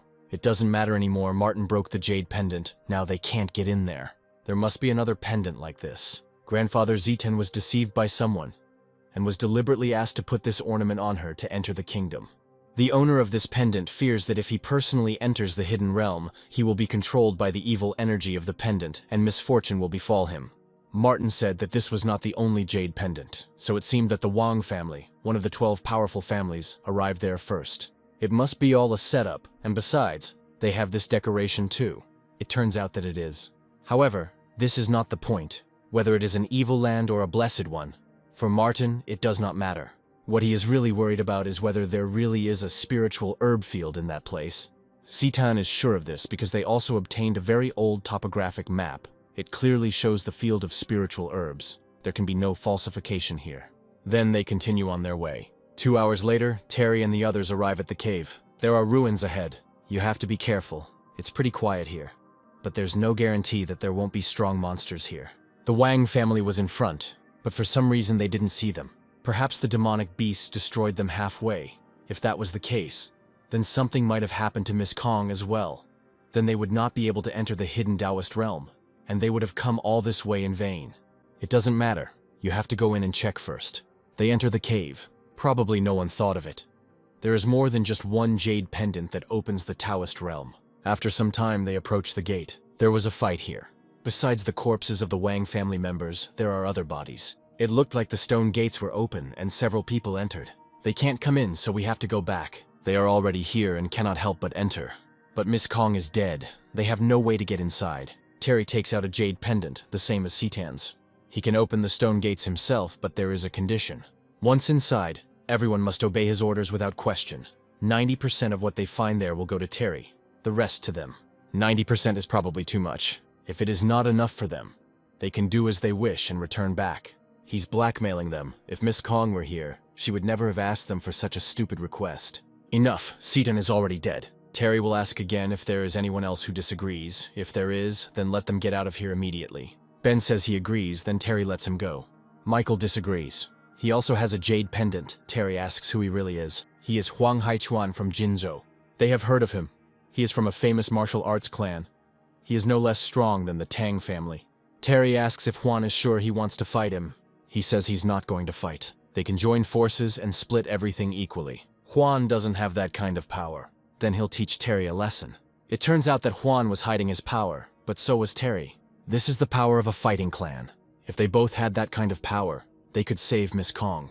This expedition was organized by the Kong family, one of the great families. Even if they couldn't kill the demon, they still wouldn't have a problem rescuing Miss Kong. Terry tells Nick to shut his mouth. Huan says the situation was extremely dangerous, and he is only at the beginning stages of mastery. He was too busy to compete with the huge bird. It would have easily killed him. Terry desperately tried to save Seitan, but before he could, the bird carried her away. Here Seitan appears with Martin. In the end, they didn't even intend to take any action. So Seitan is alive. Terry asks how she was able to survive. He probably hoped that this bird would finish her off. Terry meant that he was very worried about her. He was glad she was okay.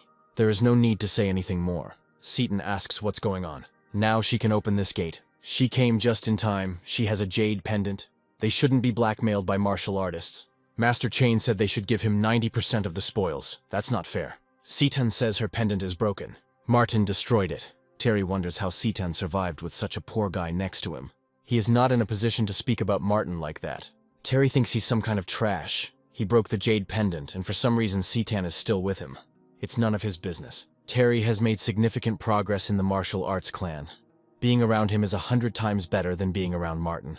He says this and doesn't blush. At the critical moment, it was Martin who saved Citan, not Terry, who was much worse. If Citan doesn't want to be with him, then let him go with this ignoramus. Martin opens the gate. He just took them and opened them. He has very great power. It's open. You can go. Juan didn't expect that these stone gates would open so easily. The pendant is of no further use. The jade pendant is a sign of trust that will definitely come in handy inside. The fact that there are so many demonic beasts near these ruins proves that it will not be peaceful inside either. Holding jade in their hands is like being chosen by heaven. With it, they have more advantages than others. In that case, they come in. As long as they are here, no one else will be able to reach the treasures that are kept in this hidden kingdom. Martin and Citan walk ahead. Martin asks where the spiritual herb field is. It's in the very heart of these ruins. You need to follow the map. Something is coming. These are demonic rats. There are too many of them. Martin says he'll figure it out. A whole horde of rats is approaching. Martin attacks them. The rats start to bite. However, they do not touch Terry and Juan. He says that he was right after all. This jade pendant is very useful. With it, they become chosen. Terry can protect Citan from the monsters, but then she must promise to be his girlfriend. What a shameless fellow. If they don't want to die, let them go to Juan. He can save the life of one of them. No need to be stubborn. The demon rats are multiplying. It's all because of Martin, that stupid child. If it weren't for him, the Citan pendant would be safe and sound. Terry tells her to move away from Martin and stand next to him. He will protect her. There are too many rats. They keep coming. It can't go on like this. Martin says everything is fine. He grabs the rats and throws them. Let them go away. And Martin is strong. This endless stream of rats is a bit annoying. Martin tells Citan to take his hand. She finds it a little out of place. Then Martin himself takes her hand. He breaks through a horde of rats. Looks like Miss Kong's heart was stolen by this guy. The wealth of the 12 great families is inexhaustible, and Miss Kong belongs to one of them. So it is really unfair for an unknown boy to take away such a treasure. Ever since Terry entered the martial arts clan, there is nothing he cannot obtain in this world. No one would dare to steal from him. Finally, Citan and Martin are safe. Citan can now let him go. Martin was so fast, and he was also carrying a man, they almost fell behind them. There is no point in this running. The main thing is to get the treasures. We need to move on. Martin wants to find the field of spiritual herbs. He says that someone is coming. Indeed, some people appear ahead. No need to be nervous, they are ours. This fat man means the Wang family. The members of this family are basically all fat. So when you see a plump person in the noble's place, it is almost always someone from the Wang family. He is Barry Van. He just came to see if he could help them. Barry recognizes Citan. The Wang and Kong families are among the 12 great families. They are connected by one spirit, which may bring danger. Barry will accompany Citan. She looks back at Martin. He tells her to go. Now they follow Barry. Nick asks what's next. Barry will be honest. Even though they got here earlier than the others, they didn't get any further than the Citan group. The demonic dog in front stopped them. This is the same one that has been causing problems for Tian Shui Mountain lately. This dog is extremely strong, much stronger than they thought. He stopped them halfway. They can't attack him in any way. Now that Citan is here, they can deal with the demon together. Citan asks how many people are in their group and what happened to those who fought at the stone gate. Barry will tell her the truth. These people are from other clans, and they were killed by them. Huang asks why the Wang family killed so many people. These people have too high an opinion of their abilities. They tried to steal the jade pendant from them. So Barry has one too. This jade is strange. Citan advises to get rid of it as soon as possible. Barry asks why she says that. Maybe she had a pendant too and threw it away. This boy deceived her. The pendant does not pose a danger. This thing is very useful. At least the pendant helps to avoid attacks from monsters. Without it, it would be more difficult to get here. Martin's words are true. Whether to believe them or not is up to them. Citan is also trying to warn them out of the kindness of her heart, and they can decide whether to listen to her or not. Martin brainwashed her. It is difficult for an ordinary martial artist to get out of this hidden kingdom alive. He, Terry Chain, cannot be weaker in martial arts skills. He's a long way from Martin. We must hurry and move on. Citan asks how strong the demon dog is, and if there are enough people here to fight it. More than enough. They now have 2 martial arts clans, plus a few people from the Wang family. Working together, they can definitely handle this monster. There is a fork here. On one side grow carnivorous flowers. A golden glow comes from the other side. This path is dangerous. It is full of man-eating flowers, but it leads to where the demon dog is, into the very heart of the ruins. And although the other path is not dangerous, there is nothing there. From there comes the energy of the spiritual herb field. We must give Miss Kong the jade pendant. Hank is fat and has tough skin, so he won't die without the pendant. If Seitan takes it, he will be able to pass peacefully without getting hurt. She looks back at Martin. He says that he will go a different way, separately from them. And also, don't touch the pendant. Terry is right. This guy is a coward. He only dared to go down the road where there is no danger. Seitan refuses to take the pendant. Barry tells everyone to surround her and protect her. They pass through a field of carnivorous flowers. If everything goes smoothly, Seitan will see this dog. Let's be honest, Barry certainly came here for the same thing. They pass the field. Since they are from the greatest families, their goals coincide. Seitan asks why Barry is helping her then. After all, they are competitors. He already said that there was no other way out. His people were not enough to get around the demonic dog, so they needed help. Seitan hopes that this is the case. There is no point for the Wang family to treat her too well. At this moment, they can only move on. If there is a truly special thing here, the Kong family must get it. Meanwhile, Martin comes to a dead end. So he will make the passage himself. He breaks the wall. Of course, this is it. This is truly a spiritual herb field, and there are dozens of elixir plants here.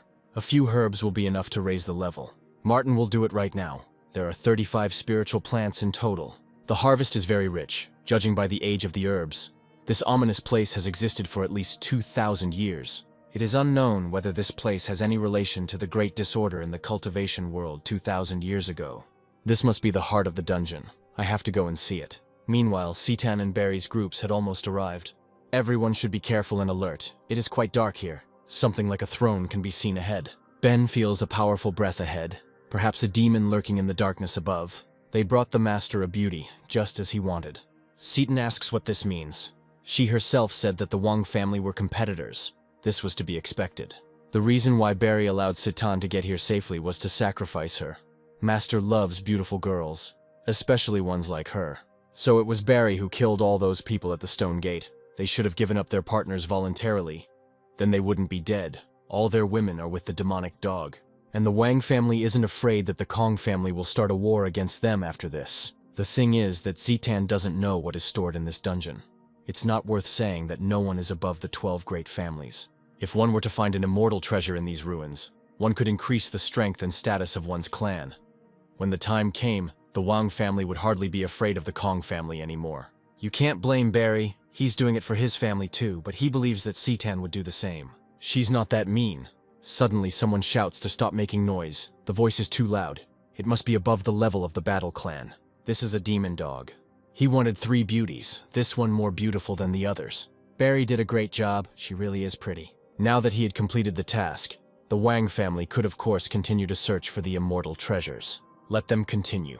A bunch of idiots. There is no way for immortal treasures to come from here. If they were here, the demon dog himself would want to get them.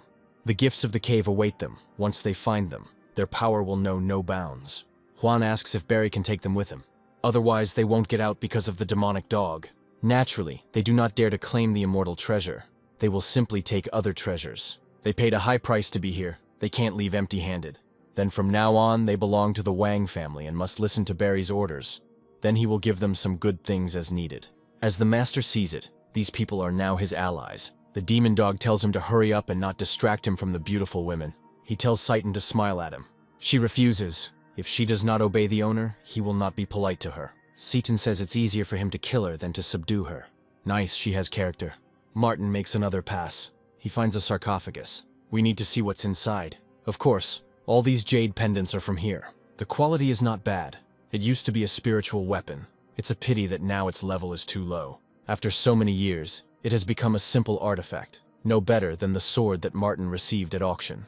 It is possible to restore good weapons. This fresco depicts a disembodied demon, which may be associated with this cave. We need to speed up, they're almost there. Ahead is the last unexplored place of these ruins. There are definitely treasures there. With such a powerful demonic dog, the treasures here must be extraordinary. Here Barry sees Martin. He says he was just taking a walk. Barry and the others look into the sarcophagus. So much jade. They will take some.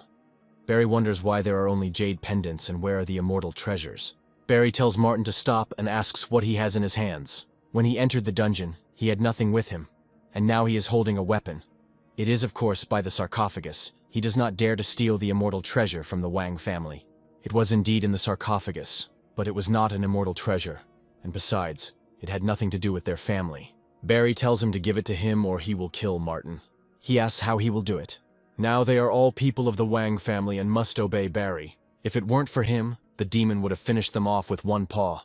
Without him, they wouldn't be able to get out of this hidden kingdom. For Saiten's sake, they don't want to take any action against Martin, so it's better for him to give the weapon back in a friendly manner. Juan says to give the immortal treasure to Barry. This kid had been pissing Terry off for a long time now. If Citan hadn't been there then, he would have already beaten him to death. Let him give up the treasure, and then Terry will figure out how to torture him. Martin slaps him. Terry throws up. The martial artist flew away with just a slap in the face. They underestimated Martin. He is strong, but until the Wang family obtains the immortal treasure, no one will leave here alive. There are more of them. It will be difficult for Martin to win. Don't blame them. They are forced to do it. Nick doesn't want to take any action. It's not wise for so many people to attack one. So Nick is looking for death. Martin is attacked. He fights back with weapons from the sarcophagus. This is a good chance to kill him. Martin grabs Juan's hand. He throws it straight into the sarcophagus. A bunch of useless people. If you want something done well, do it yourself. Barry will give Martin another chance. His family is one of the greatest. They will satisfy any wishes. Martin advises not to waste his time. If Barry wants to fight him, he should stop talking nonsense. And he's really funny and makes Barry laugh, which makes him look younger. Barry had never met anyone who was so good at pretending. Martin throws him away. What he hates most are people who chatter in vain. If Barry doesn't kill Martin today, then may the king turn over in his grave 3 times. He orders to attack together. Martin deflects the blows. He throws everyone into a heap. Nick says to hurry up and save Miss Kong. Those bastards from the Wang family have given her into slavery to the demon dog. Then Nick needs to quickly throw away what he has in his hand. Although it's a pity, it's better to listen to Martin. They had to destroy him. We need to ask the demon to deal with this weird kid. They can't leave it like this. The immortal treasures must not be lost. The master will do everything for Barry. Martin won't be able to get out of these ruins alive. Even though the demon dog admires Citan, she can't continue to act like this, otherwise he will be very angry. He will give her one more try, let her go to his lap. Citan tells him to sleep it off. Then let her not blame him for being rude to her. Here Martin appears. Finally, Citan waited for him. The master has something to decide. This is the same brat who humiliated Barry. This boy stole the Wang family's treasure. We must take action and kill him. He was definitely finished. The demonic dog would crush him with one finger and leave only bones. He should have treated the Wang family with respect. This dog gives Citan a feeling of an unbreakable aura. If Martin can escape, he shouldn't worry about her. There is nothing unusual about him outwardly, but this aura is in the process of purification. There can be no mistake. The demon dog is right. It is him. The demon attacks Barry. He was wrong. He should have gone for that kid. The demonic dog kneels before Martin.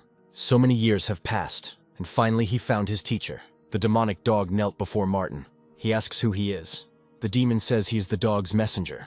After all, it was Martin who raised a Tengu named Huang Di. True, but he left this world 2,000 years ago. Although Huang Di was raised by Martin, he was like a brother to him. 2,000 years ago, Martin practiced asceticism. Just at that time, there were great disasters in the immortal world. When he came out of retreat, 1/3 of the cultivators died. Huang Di was in the body of a heavenly dog. He had considerable aptitude in cultivation practice, and by the time Martin appeared, he had already ascended. The demon dog is his descendant. He has been sleeping all these years. When Huang Di left this world, he asked to convey a message from him to Martin. Who would have thought that the demonic dog would wake up, and the world would change so much? He thought that he would never see his teacher again. He did not expect this. Although the Tengu does not have much of a pedigree, this dog is indeed a descendant of Huang Di. He asked me to convey a few words to Martin, a speech about the turmoil in the cultivation world 2,000 years ago, and about some important things related to ascension. There are many ears here. It's better to talk in private. At the critical moment of ascension, Huang Di instructed Martin to convey a message. There must be many secrets that he must tell. Since all these people are bothering them, the demon dog will simply kill them. They ask for mercy. Terry and Seaton's families were good friends. Let Martin spare Terry's life. The demon knows the boy, but begging him now is useless. Only Citan can help persuade Martin. The dog hates people like them the most. They only provoke him to kill them. Martin says not to get your hands dirty, these people won't live long. Hot, the jade pendant burns like fire. A black fog appears. It seems that this is the same incorporeal demon that caused chaos in the cultivation world 2,000 years ago. The pendants break, and demons emerge from them. They are attacking. Almost everyone in Seitan and Barry's groups is pierced by tentacles. Seaton asks what's going on. Martin says it's a disembodied demon awakening from the jade pendant. Previously, he possessed the body of a little girl from the Tang family, apparently. Everything starts from here. Demons begin to awaken. Those pierced by the tentacles are engulfed in a red glow. Then the tentacles release them. Meat with blood is always tastier and fresher. Let mortals worship it. This is the devil's germ. Legend has it that demons conceived in a magical womb are extremely evil and powerful, born to destroy everyone. The whole world will be plunged into eternal darkness and will be under the influence of demons. The devil's embryo again commands to bow to him. He pretends to be a god. Martin will destroy him. He shouldn't talk to a deity like that. Martin flies into the air and approaches the embryo. He attacks. Martin is impudent. The fetus must punish him. He won't get away with a simple death. The embryo emerges from the egg. His aura is very strong. Fresh air, new world. So beautiful, just waiting for him to destroy it all. The stupid bipedal creature must repent of its actions. Martin attacks. It is impossible for an ordinary mortal to have such power. Martin already said he would kill him. He attacks again. He tramples the demon into the ground. 2,000 years later, the teacher still inspires fear. The demonic spirit leaves the body. He is invisible. Martin will not be able to catch him. He will escape, and no one will be able to stop him. Martin grabs him. He slams the demon into the ground. He did say he would kill him. Martin tramples the demon. He finished. After some time, Martin, Seaton, Nick, and the demon dog emerge from the dungeon. It is unlikely that this dog can just return with them.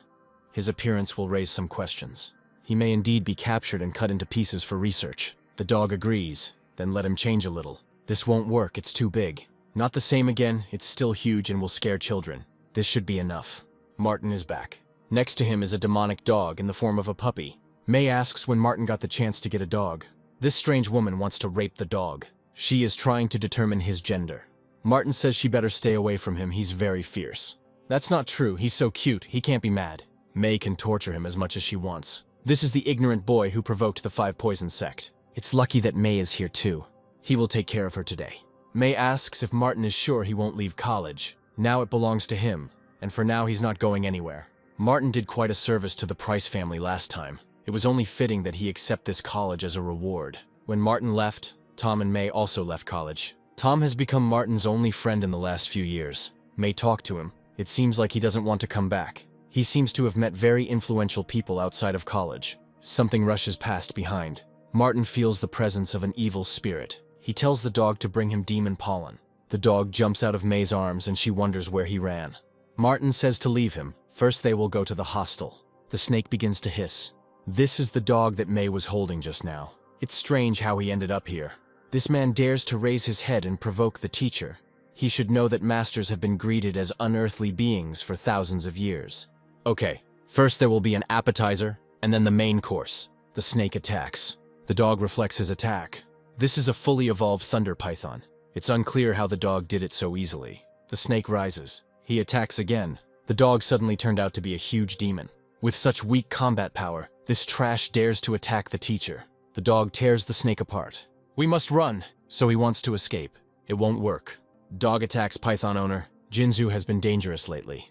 It's best not to go out unless necessary. Martin asks what the danger is. Recently a murderer has appeared who, together with his spiritual serpent, comes out at night to suck human blood. In just a few days, hundreds of people were bled dry. They died very painfully and unjustly. The Martial Arts Association issued an arrest warrant, calling on Jinzhou masters to come after him for a large reward.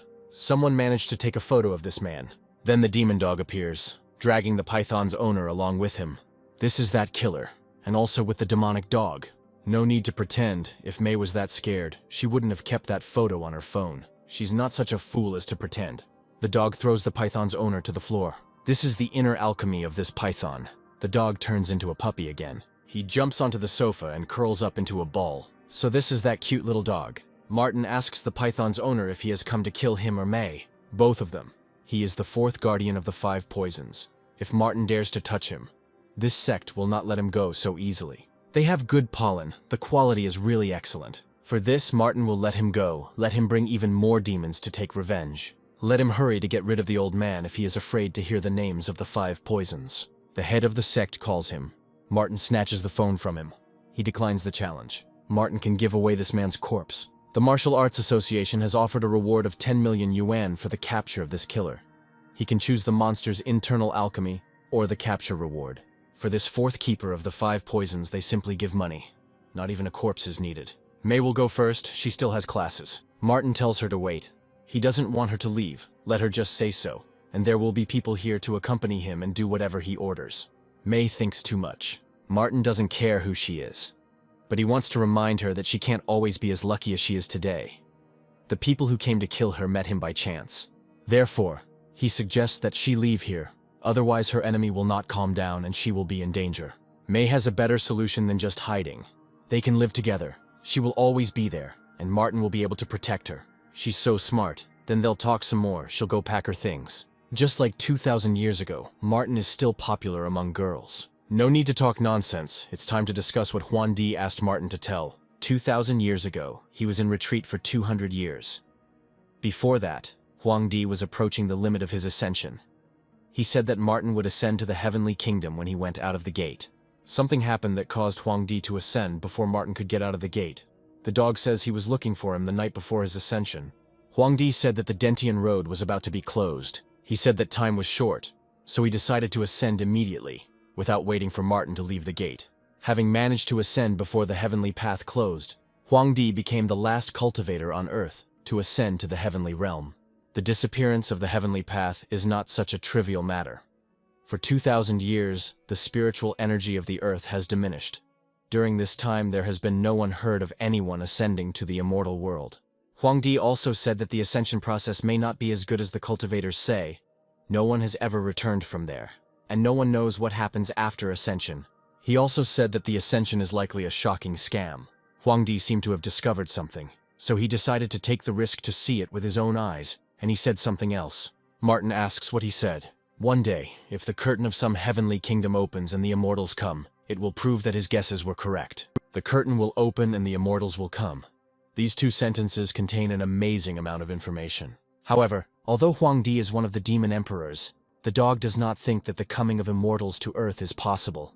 The emperor would not have guessed in vain, he must have known some secret things. After he ascended, the cultivation realm fell into chaos. Invisible monsters invaded, and countless monks died. The dog slept through the disaster to escape it. With the road to heaven closed and invisible, disembodied monsters causing chaos, there may be a connection between the 2 situations. And now that the demon has appeared again, everything has changed. Martin has no idea what to do now, so he better finish the 100,000th cultivation level as quickly as possible. He tells the dog to take the corpse of the 4th guardian and take it to the Martial Arts Association to exchange for the internal alchemy of demons. Martin will also leave. He needs to decide something. It will be done. The dog returns to his original appearance. Let him put on a cloak, no need to scare people. Martin needn't worry. Then he will go. This time he collected a lot of herbs. It's easy to make noise in college, so you need to find a quiet place to create elixirs. It's time to fill the gap of this cultivation. A cloaked demon dog comes to the Martial Arts Association. Perhaps this is the man they were looking for. Let them hurry up and give him the internal alchemy of demons.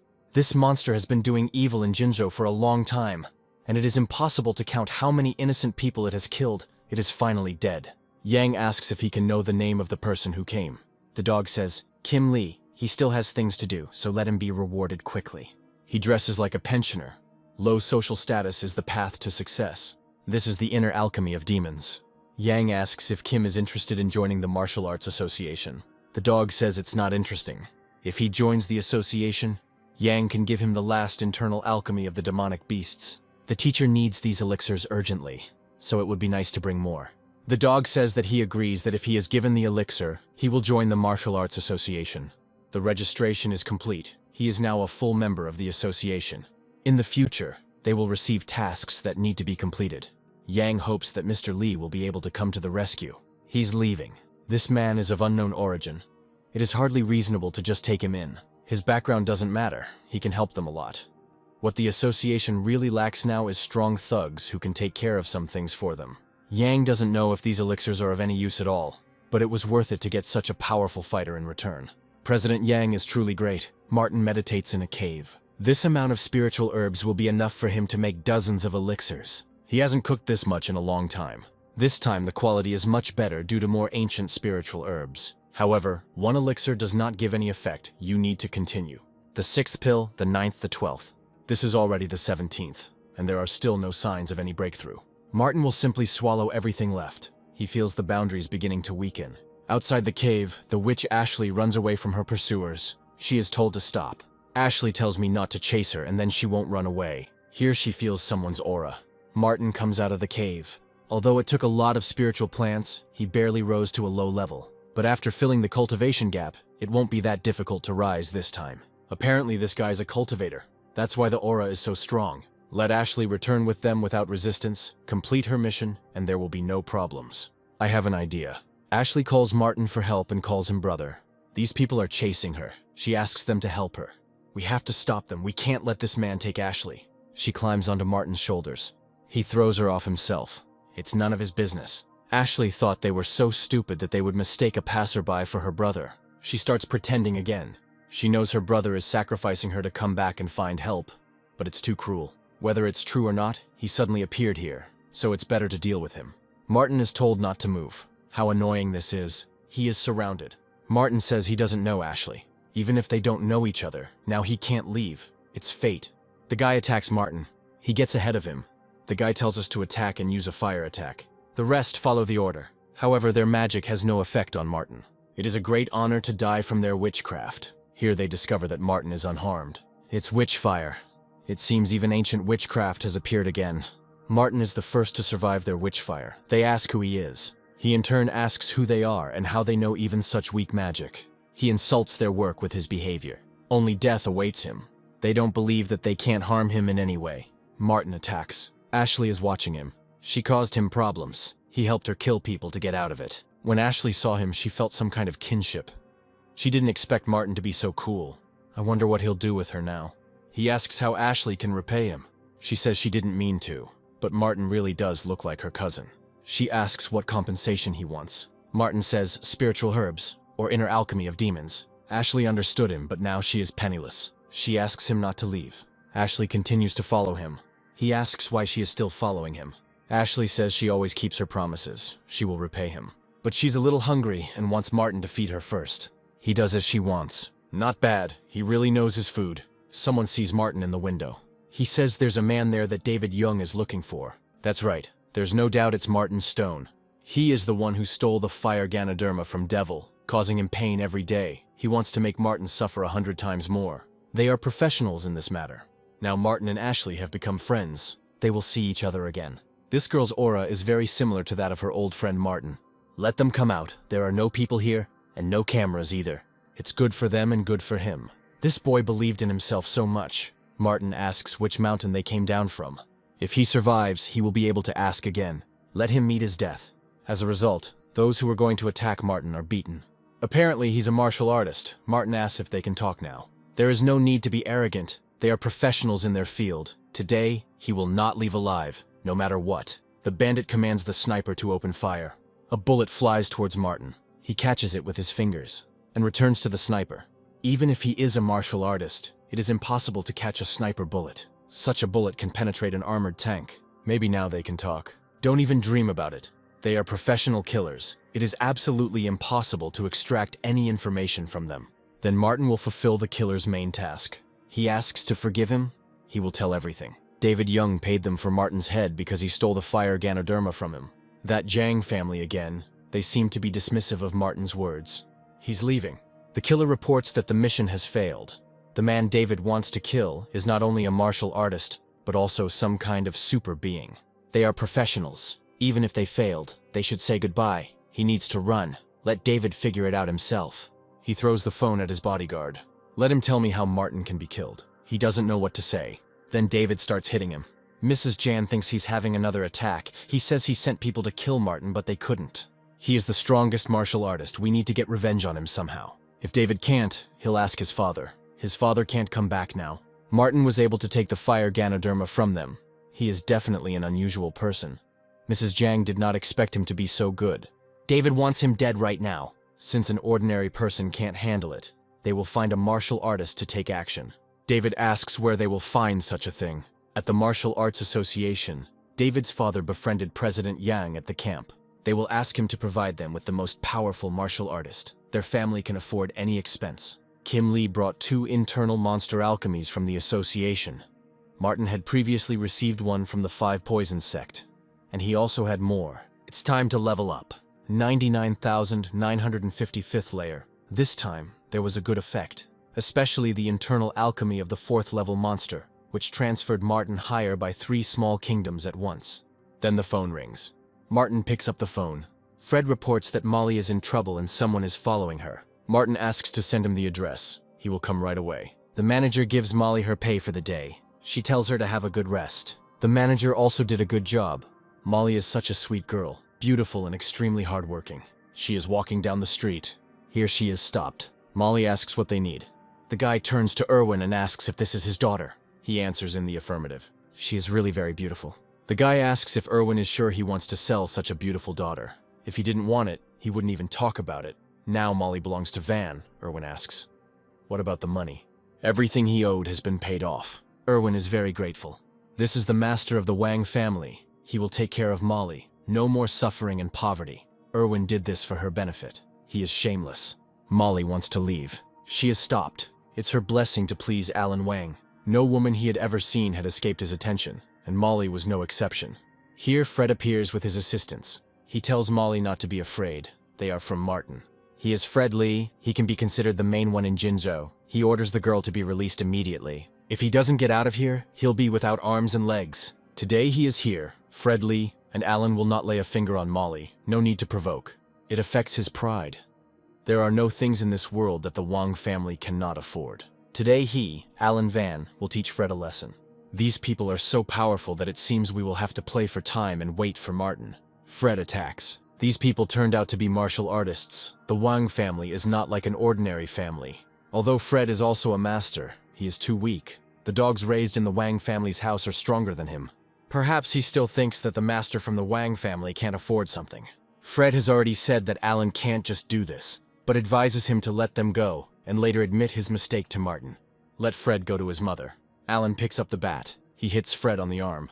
Alan asks if he can do it now. He can't. He's a pathetic little bug in front of Mr. Martin Stone. Let him just wait and then regret it. Alan hits Fred with the bat again. He asks if he will continue to be harsh in his statements. Fred says that if Alan kills him, he will smile. Martin will kill him anyway. He will provoke someone he cannot afford to provoke. Alan sees a man with balls of steel for the first time. If Fred wants to die, he will make it happen. Molly asks not to kill Fred. Alan will have to pay with his life. He is too brave. Indeed, it is boring to have fun with such a person. The one who is behind Fred, of course, asked to protect this girl. I think Fred said that Alan couldn't afford such a provocation. He will kill Molly in front of him so that he knows that Alan is allowed to do anything. He orders Molly's clothes to be torn apart. The bandits tear her jacket. Alan wants to look at Erwin's daughter in front of everyone. He doubts that this is necessary. Alan hits him. So Erwin also wants to forbid him something. He says Alan has complete freedom. Molly is so innocent, he likes it. She tells him to take his paws off. Let him scream as loud as he can. It only excites Alana. Now let her show a little initiative to satisfy her master and take off her clothes. Let him kill her instead. She will never do it. Then Alan hurts her face. He tells her to do as he says, or he will rip all the skin off her face. Molly says he is a pervert and a pedophile. He can kill her. Alan never does such low things. There are many things that give him more pleasure than killing people. Martin won't let him get away with this. Alan asks if Molly has thought it through, or if she still wants to die. Here Martin appears. Finally he's here. So he is the protector. It's unlikely that he can forbid Alan anything. Martin asks Fred if he can be patient for a little while.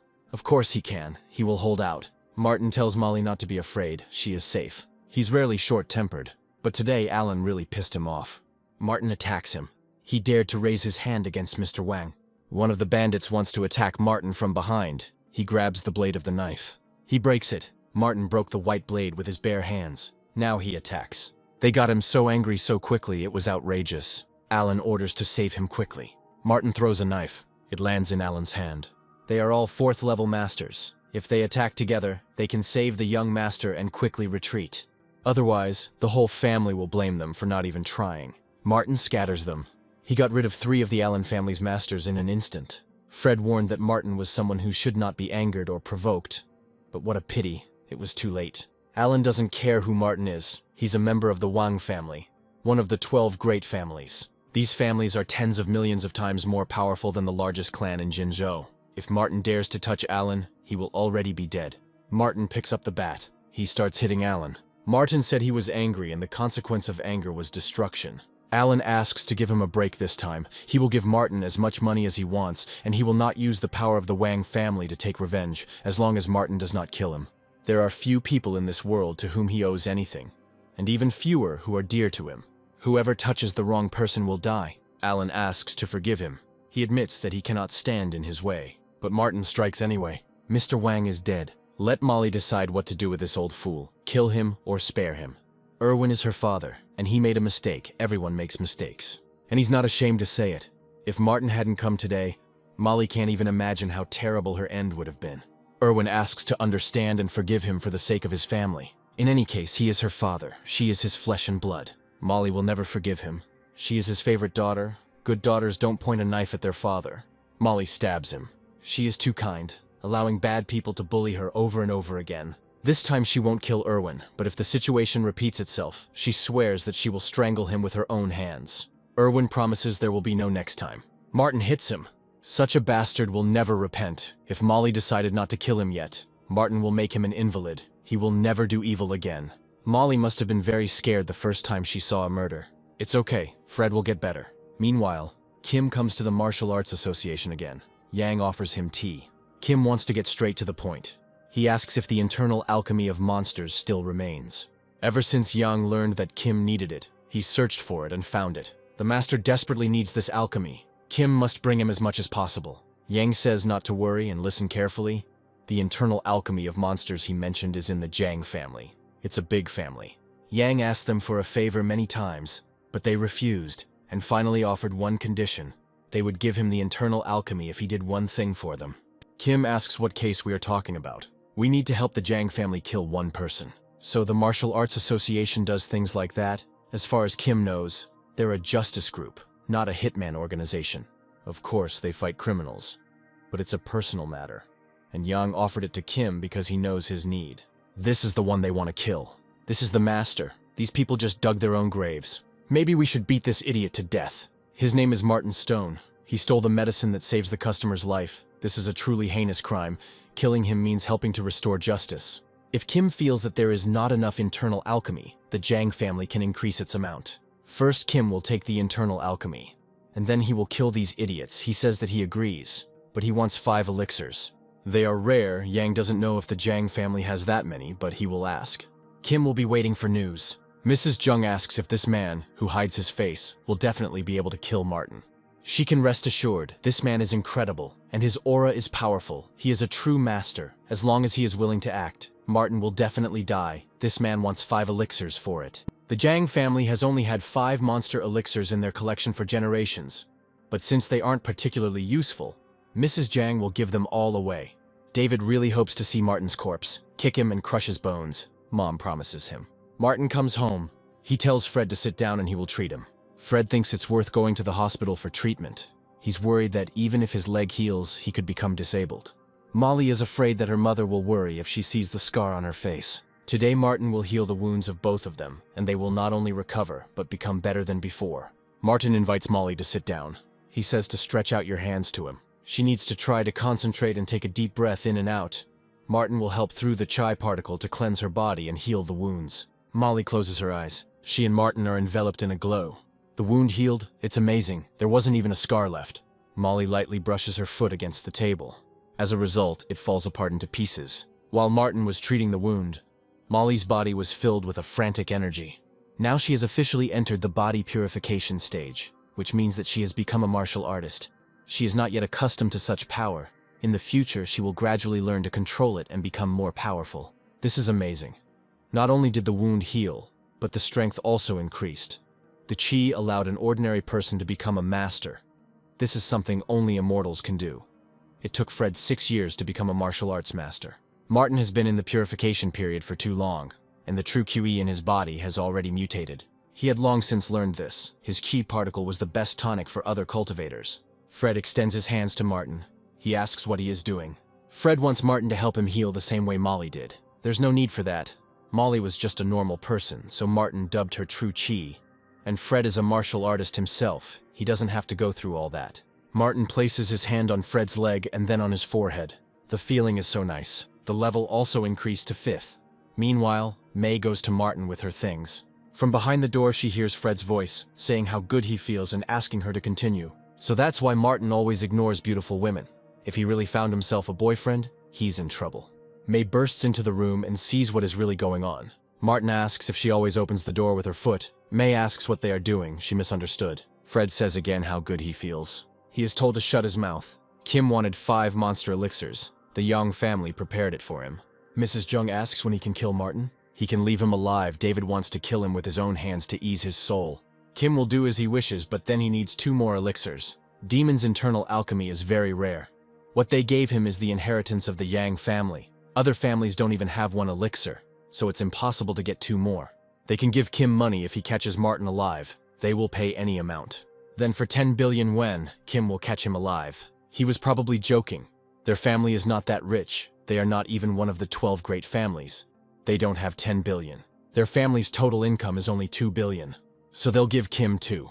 Mrs. Jung says she'll handle it. Her family can't go bankrupt just to kill 1 person. They can only afford to spend 500 million. He has to understand. You have to offer more, and then you will get the amount you initially wanted. Kim says he agrees. David asks when he will bring Martin to him. It won't take long, he'll let you know. With the Chai energy, Fred's strength has increased, and he will be sure to send Molly home safe and sound. Now she is also a martial arts master and can defend herself. Martin could take Fred as his apprentice. With his abilities, he could easily create the greatest clan in the world. Martin says he will not take any students. Fred and Molly must keep what happened a secret. They will see each other next time. Here Alice appears. She has something very important to tell Martin. He ignores her. Alice asks him not to leave. Martin says that if she bothers him again, then she shouldn't blame him if he hits her. She knows that her actions made Martin hate her. But she was really looking for him to tell him something important. She found out Sean Neal's teacher is here, so Martin has to run. He asks why he needs it. Alice says everyone knows he killed Sean and his teacher is a martial arts monk. Monks are 1,000 times stronger than masters. Now Sean's teacher is here and he can kill Martin. He says not to worry about him. He will kill any monk who gets in his way. Martin seems so angry at Alice that he is going to kill the monk. She thinks he really doesn't understand the limits of his powers. Martin's phone rings. This is Seaton. Martin asks how he can help. Seaton says that they have been through fire and water together, so she can easily call just like that. She said she could get him some monster elixirs, so she came back and asked her grandfather to find them. Seaton actually found a couple of things and came to Jinzhou to give them to Martin. However, she needs to attend a business event.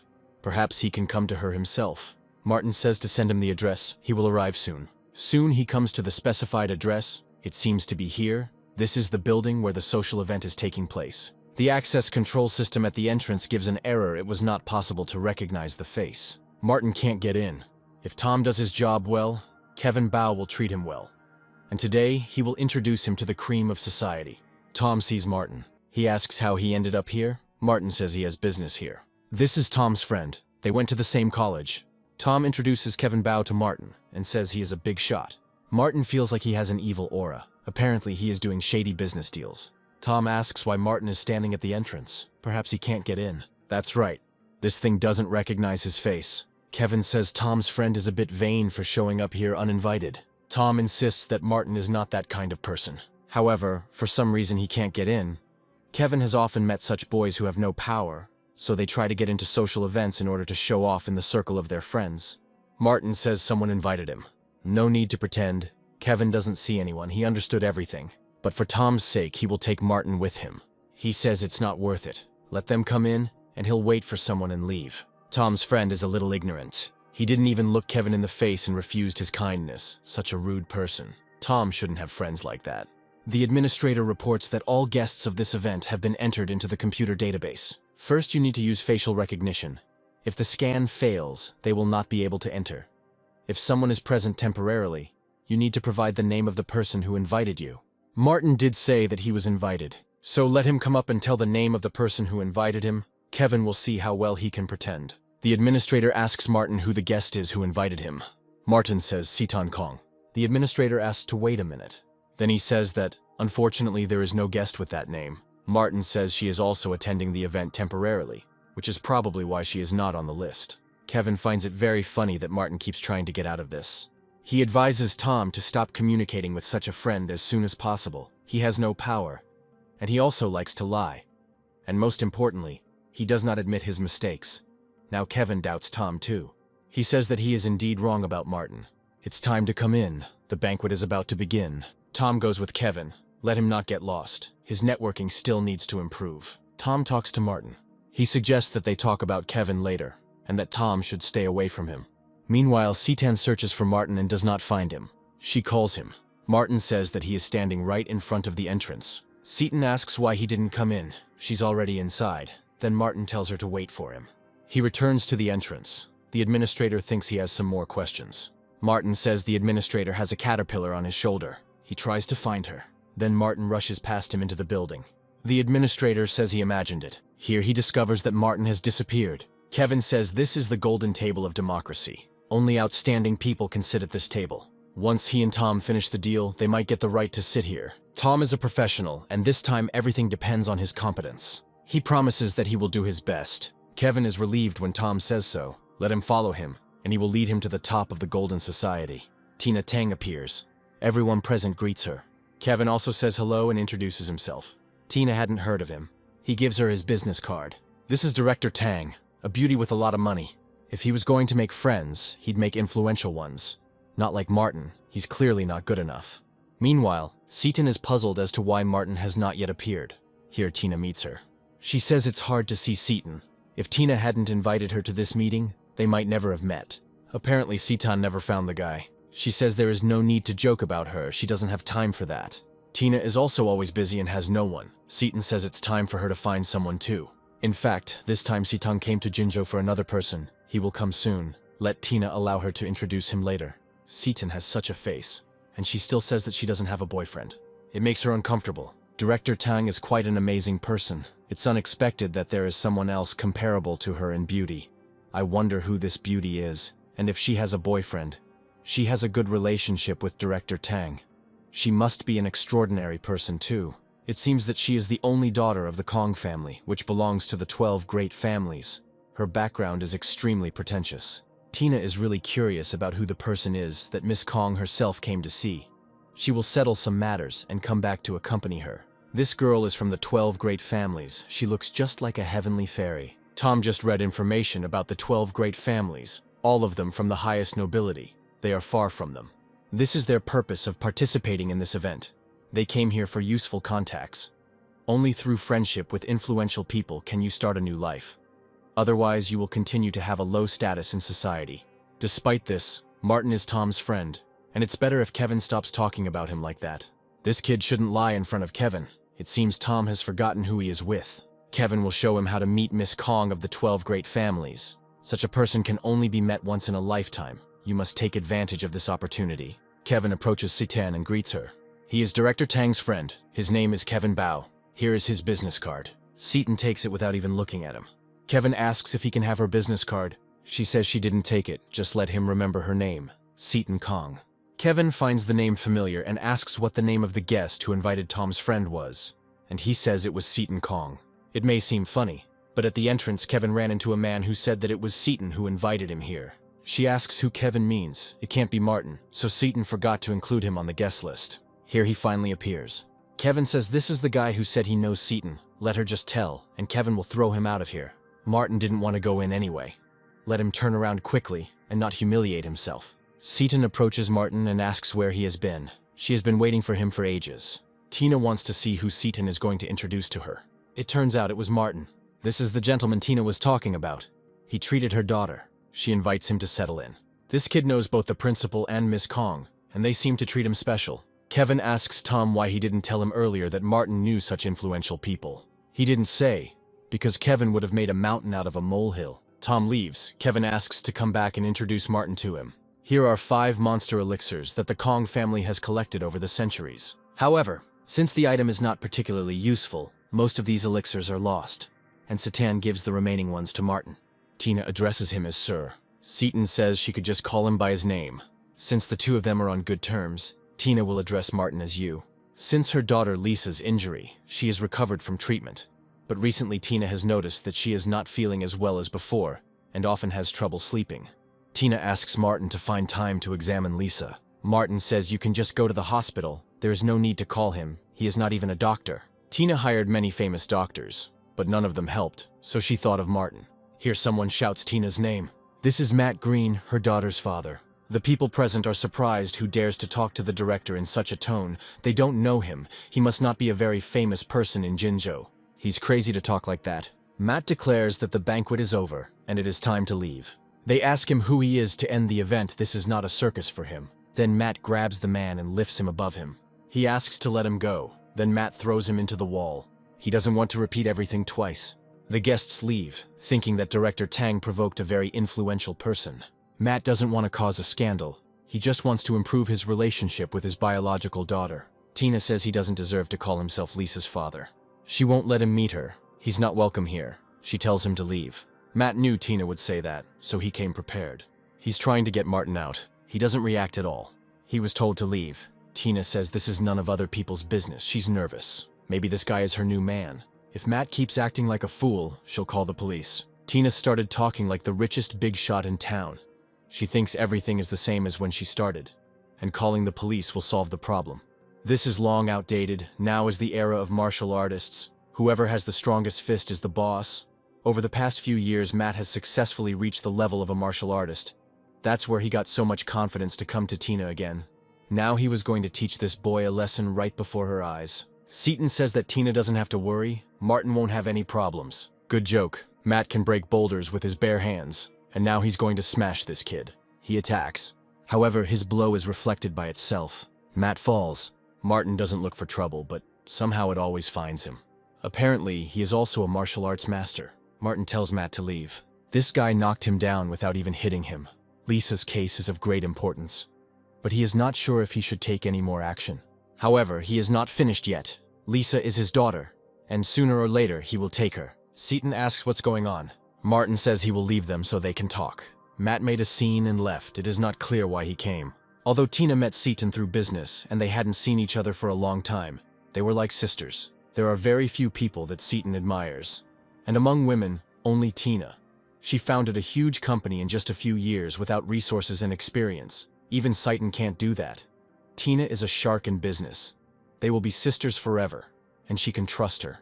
Tina knows that the Kong family has a rich heritage and is one of the influential families. She only learned about the concept of the 12 great families 2 years ago. Just like the martial artists, she only heard about this community, but had very little contact with them. Tina wants to protect Lisa. She can't allow any harm to come to her. Seaton asks her to tell him more. Martin felt that Matt had a strange aura. It seems like it wasn't a coincidence that Lisa was attacked by a disembodied demon. There is some connection here. Evil spirits are appearing one after another, and it is possible that the world is about to change. Martin had a good harvest, 5 elixirs that Kim Lee had tricked into bringing, and 2 more from Seaton. 990,960th layer. This time Martin has risen 6 layers higher. He is 1 step closer to the goal. David asks why the man hasn't brought Martin yet. Mrs. Zhang says it's okay. She saved Kim Lee's contact information and will send him a message now. Soon he writes that he must first go to the Tianshui Mountains for treasure. But for this, he needs a starting capital of 100 million. He needs to hire a few people to help him. He's 100% sure he can handle Martin with these treasures. David says that they need to send Kim money quickly, because for them, it's small change. Mrs. Zhang asks to give her time to think about everything.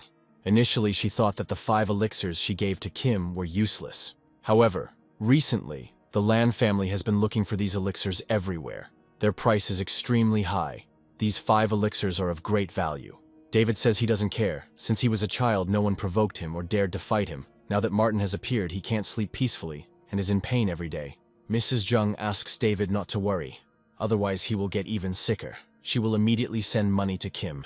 Meanwhile, Martin gets a call from Eric Lan. He needed to find more elixirs, and he finally calls with news. Martin asks how things are. Eric says he is honored to be able to do something for Martin. Naturally, he has made every effort to fulfill his request. Martin asks to get down to business. Eric used all the power of the Lan family and searched all the families. Eventually, they collected 33 elixirs. 33 is really not bad.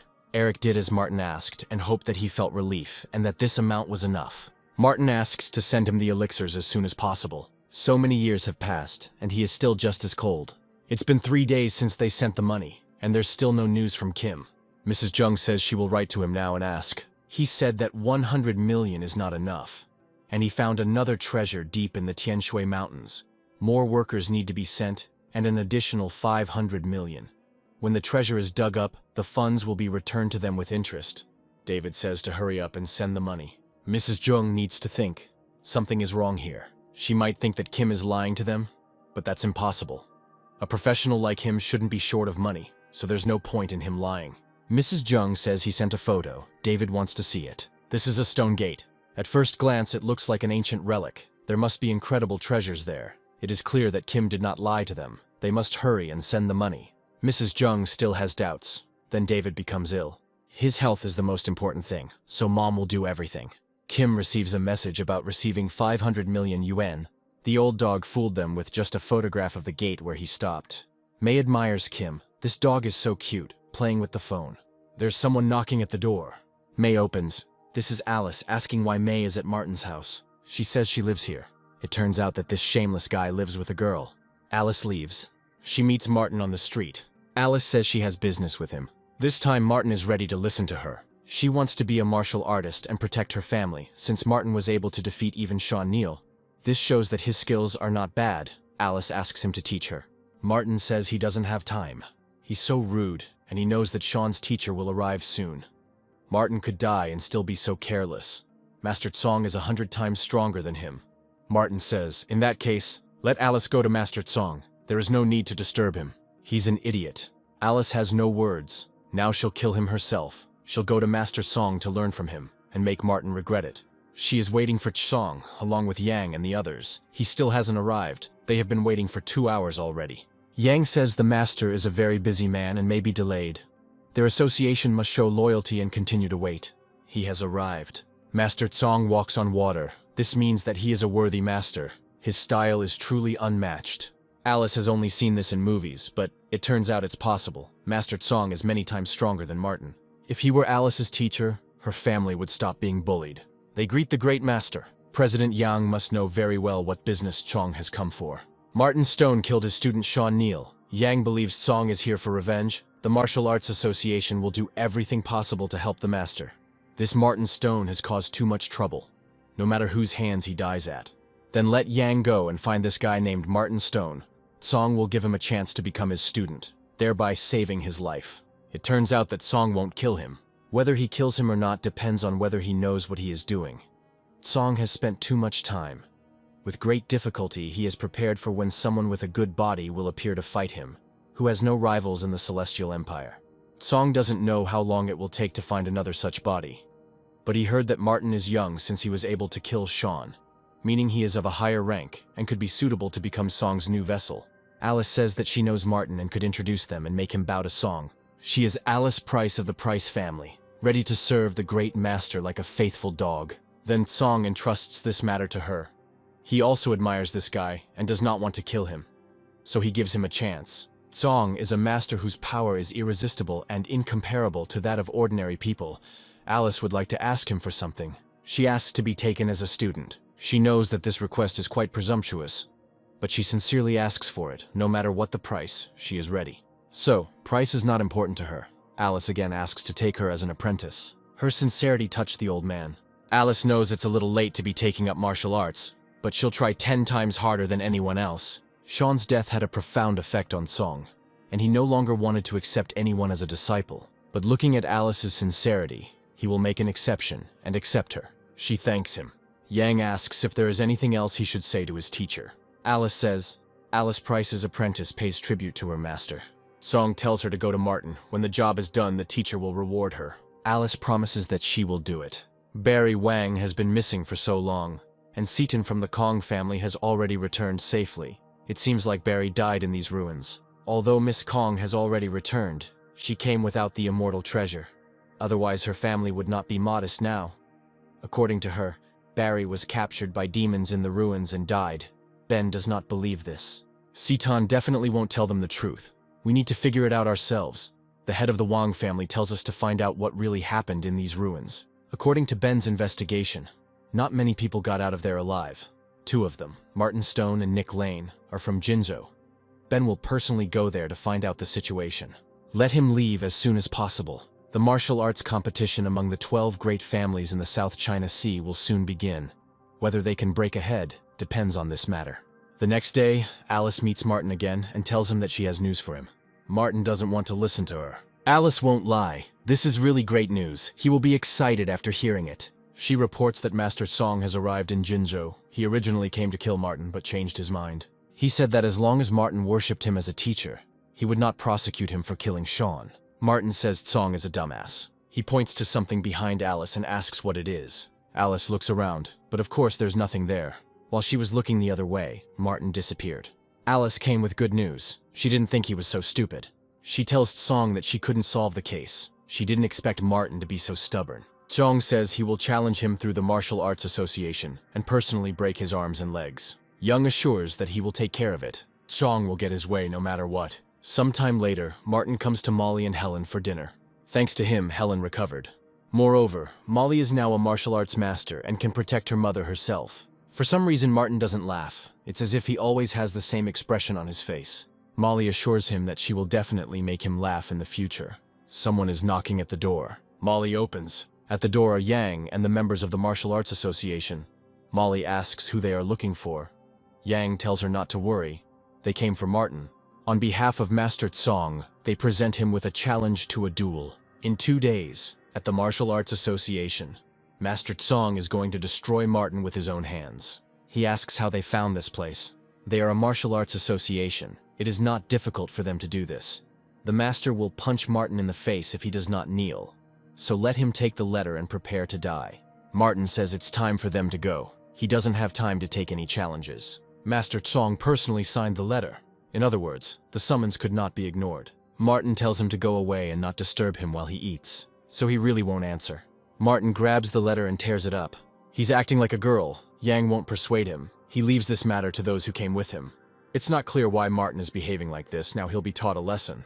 Yang tells him to stop. He says they will come back. Martin tore up the challenge from Master Song. They could have punished him. Young isn't sure he can beat him. Martin killed Sean Neal and Master Smith. Young will die in the blink of an eye and no one will be able to fix it. But in the end, Master Song will become very angry. Young asks if they saw the girl who was with Martin. Perhaps he is going to attack her to force him to accept the challenge. But such an act could provoke him, and they would become targets of revenge. Young is confident that when Martin agrees to fight Master Song, he will automatically sign his own death warrant, and there will be no revenge against them. After some time, the members of the association find Molly. One of them attacks her from behind. Molly sees him and manages to hit him first. It turns out that they are also martial arts masters. Fred guesses that they were sent by that man from the association. They didn't know that he was still involved in the affairs of the association. Fred attacks. It's amazing how his strength has increased so much. Don't meddle in something that's none of your business. President Yang won't let him go. He's as much of a piece of shit as they are. Fred attacks again. Since Martin cured him, his punch has become very powerful. He used to be constantly bullied by members of the Martial Arts Association, but now he throws them around like boogers. It seems the association is against Martin. They should inform him as soon as possible. Soon Molly and Fred come to Martin. Just because they ignore Sangha doesn't mean they can't take it for granted and go to the Martial Arts Association and destroy him. Mrs. Jung and David are still trying to contact Kim, but it seems they have lost contact with him. He doesn't pick up the phone, doesn't answer messages, which means he's gone. David thinks he has a bad signal and messages aren't getting through. It goes without saying to him that people like Kim wouldn't lie to them. Mrs. Jung tells David to go to the association. This man was recommended by President Young. He needs to ask him what happened. Meanwhile, Ben Wang arrives in Jinzhou. It's actually a small place compared to the capital. Ben gets a call from his father. There is an emergency situation. He wants to warn him. The Pang family has made their move. He doesn't know what's going on, but they're already in Jinzhou. And according to the news, they're still important figures in the film industry. Ben must understand how strong their connections are. He says everything will be fine. They have some contacts with the Pang family. This time Ben will work hard to have a good relationship with them. They go to the Jinzhou Martial Arts Association. The association is a public organization, but most of them secretly serve the Wang family, so it will be easier to use them. Yang scolds the association members for not being able to handle the girl. They are a disgrace to the martial arts association. The association can hardly afford this. They let Song down. Yang asks him to calm his anger. Then, one of the association members runs in, calling for the president. Yang says he will kill him if he causes panic in front of the guest. He is informed that Martin Stone is going to visit the association. This is serious business. Yang hopes it's not a lie. He checked everything. Martin will arrive in a few minutes. Apparently, this child realized all his stupidity and came to ask for forgiveness. Song says he's waiting for him, but even if Martin gets on his knees to make amends, he won't just back down. Apparently, Martin finally understood everything. It was not too late. Then Alice would ask him for a favor to the master. At least the consequences of his grave crime could still be avoided. Here, Mrs. Jung and David appear. Mrs. Jang reports that they are having problems with Kim Lee. Yang asks not to make noise and not to disturb Master Song. This is Mrs. Jung and her son, David Jung.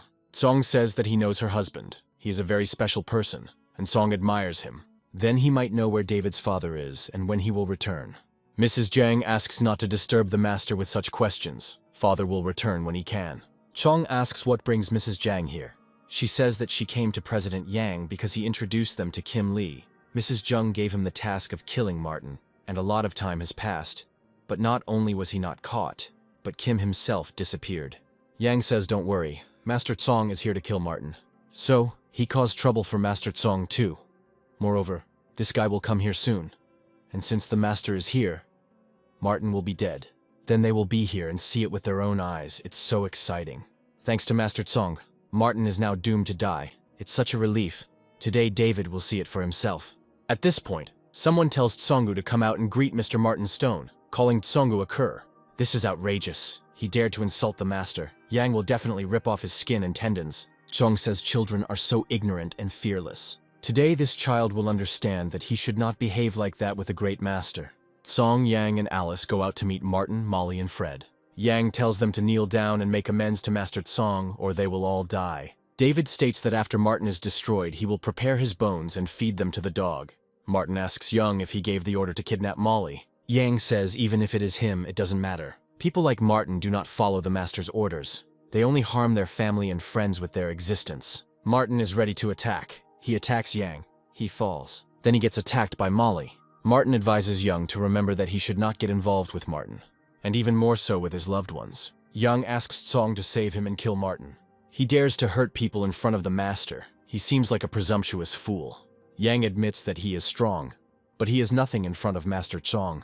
So Yang thinks that the master will protect him. Yang is confident that Martin has no chance of surviving a fight with Song. It looks like he should make his move now, because this body is much better than Sean's, and if he gets it, his strength will increase 100-fold. Here, Tsonga calls out to Alice. She asks for Martin's life to be spared. Tsong doesn't know it, but Martin has been a great help to the Price family, and Alice doesn't want to be indebted to him, so she has the courage to intervene. It's amazing that Martin is so young and already has such abilities, so Tsong will give him a chance. He wants Martin to bow to him, surrender, retreat for 3 years, and then Song will forgive him. Martin says it's nonsense. He's not going to give in to him. Alice finally gave him the chance she asked the master himself for. No need to act like a fool. He should quickly admit his mistake and kneel down. This is just some kind of circus. Alice says that Martin really let her down. There is a great master standing in front of him, whose power shakes the entire planet. You can't be so arrogant. So Alice thinks that this master is great. Martin advises her to take her words back, or he will destroy her. The more he drags this situation out, the more he irritates the master. Mrs. Jang is sure that they will soon see his death. Alice says Martin is just sick. Then he hits her. She's falling. Martin dared to raise his hand against Song's student. Now he will definitely not forgive him. The master will bring him to his knees and Yang will step on his head. There is no doubt that this is definitely the end for him now. However, Martin stops Tsonga's strike. So that means that's all his power. But Martin will give him another chance. Tsong is confident that he will destroy him this time. He may think he is already dead. What a terrifying blow. This must be the master's last move. There is flame on his fist.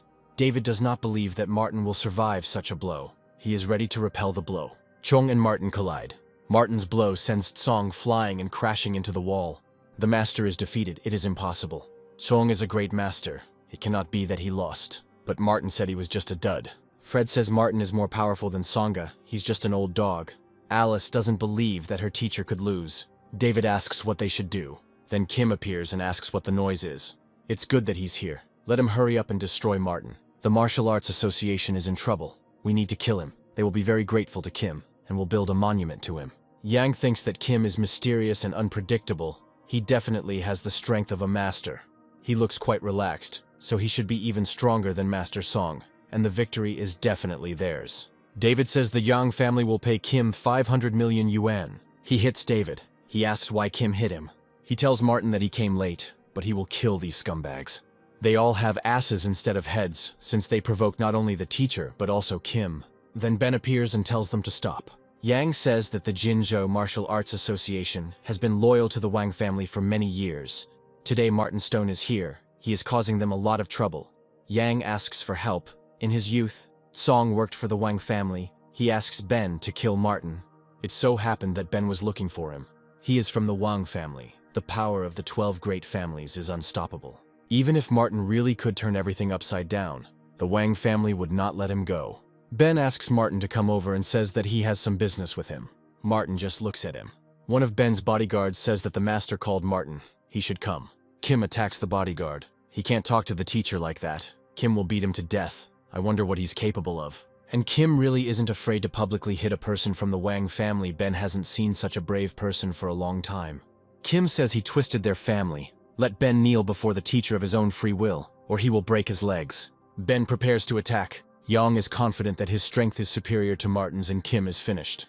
He has no shame or conscience. However, Ben fails to defeat Kim.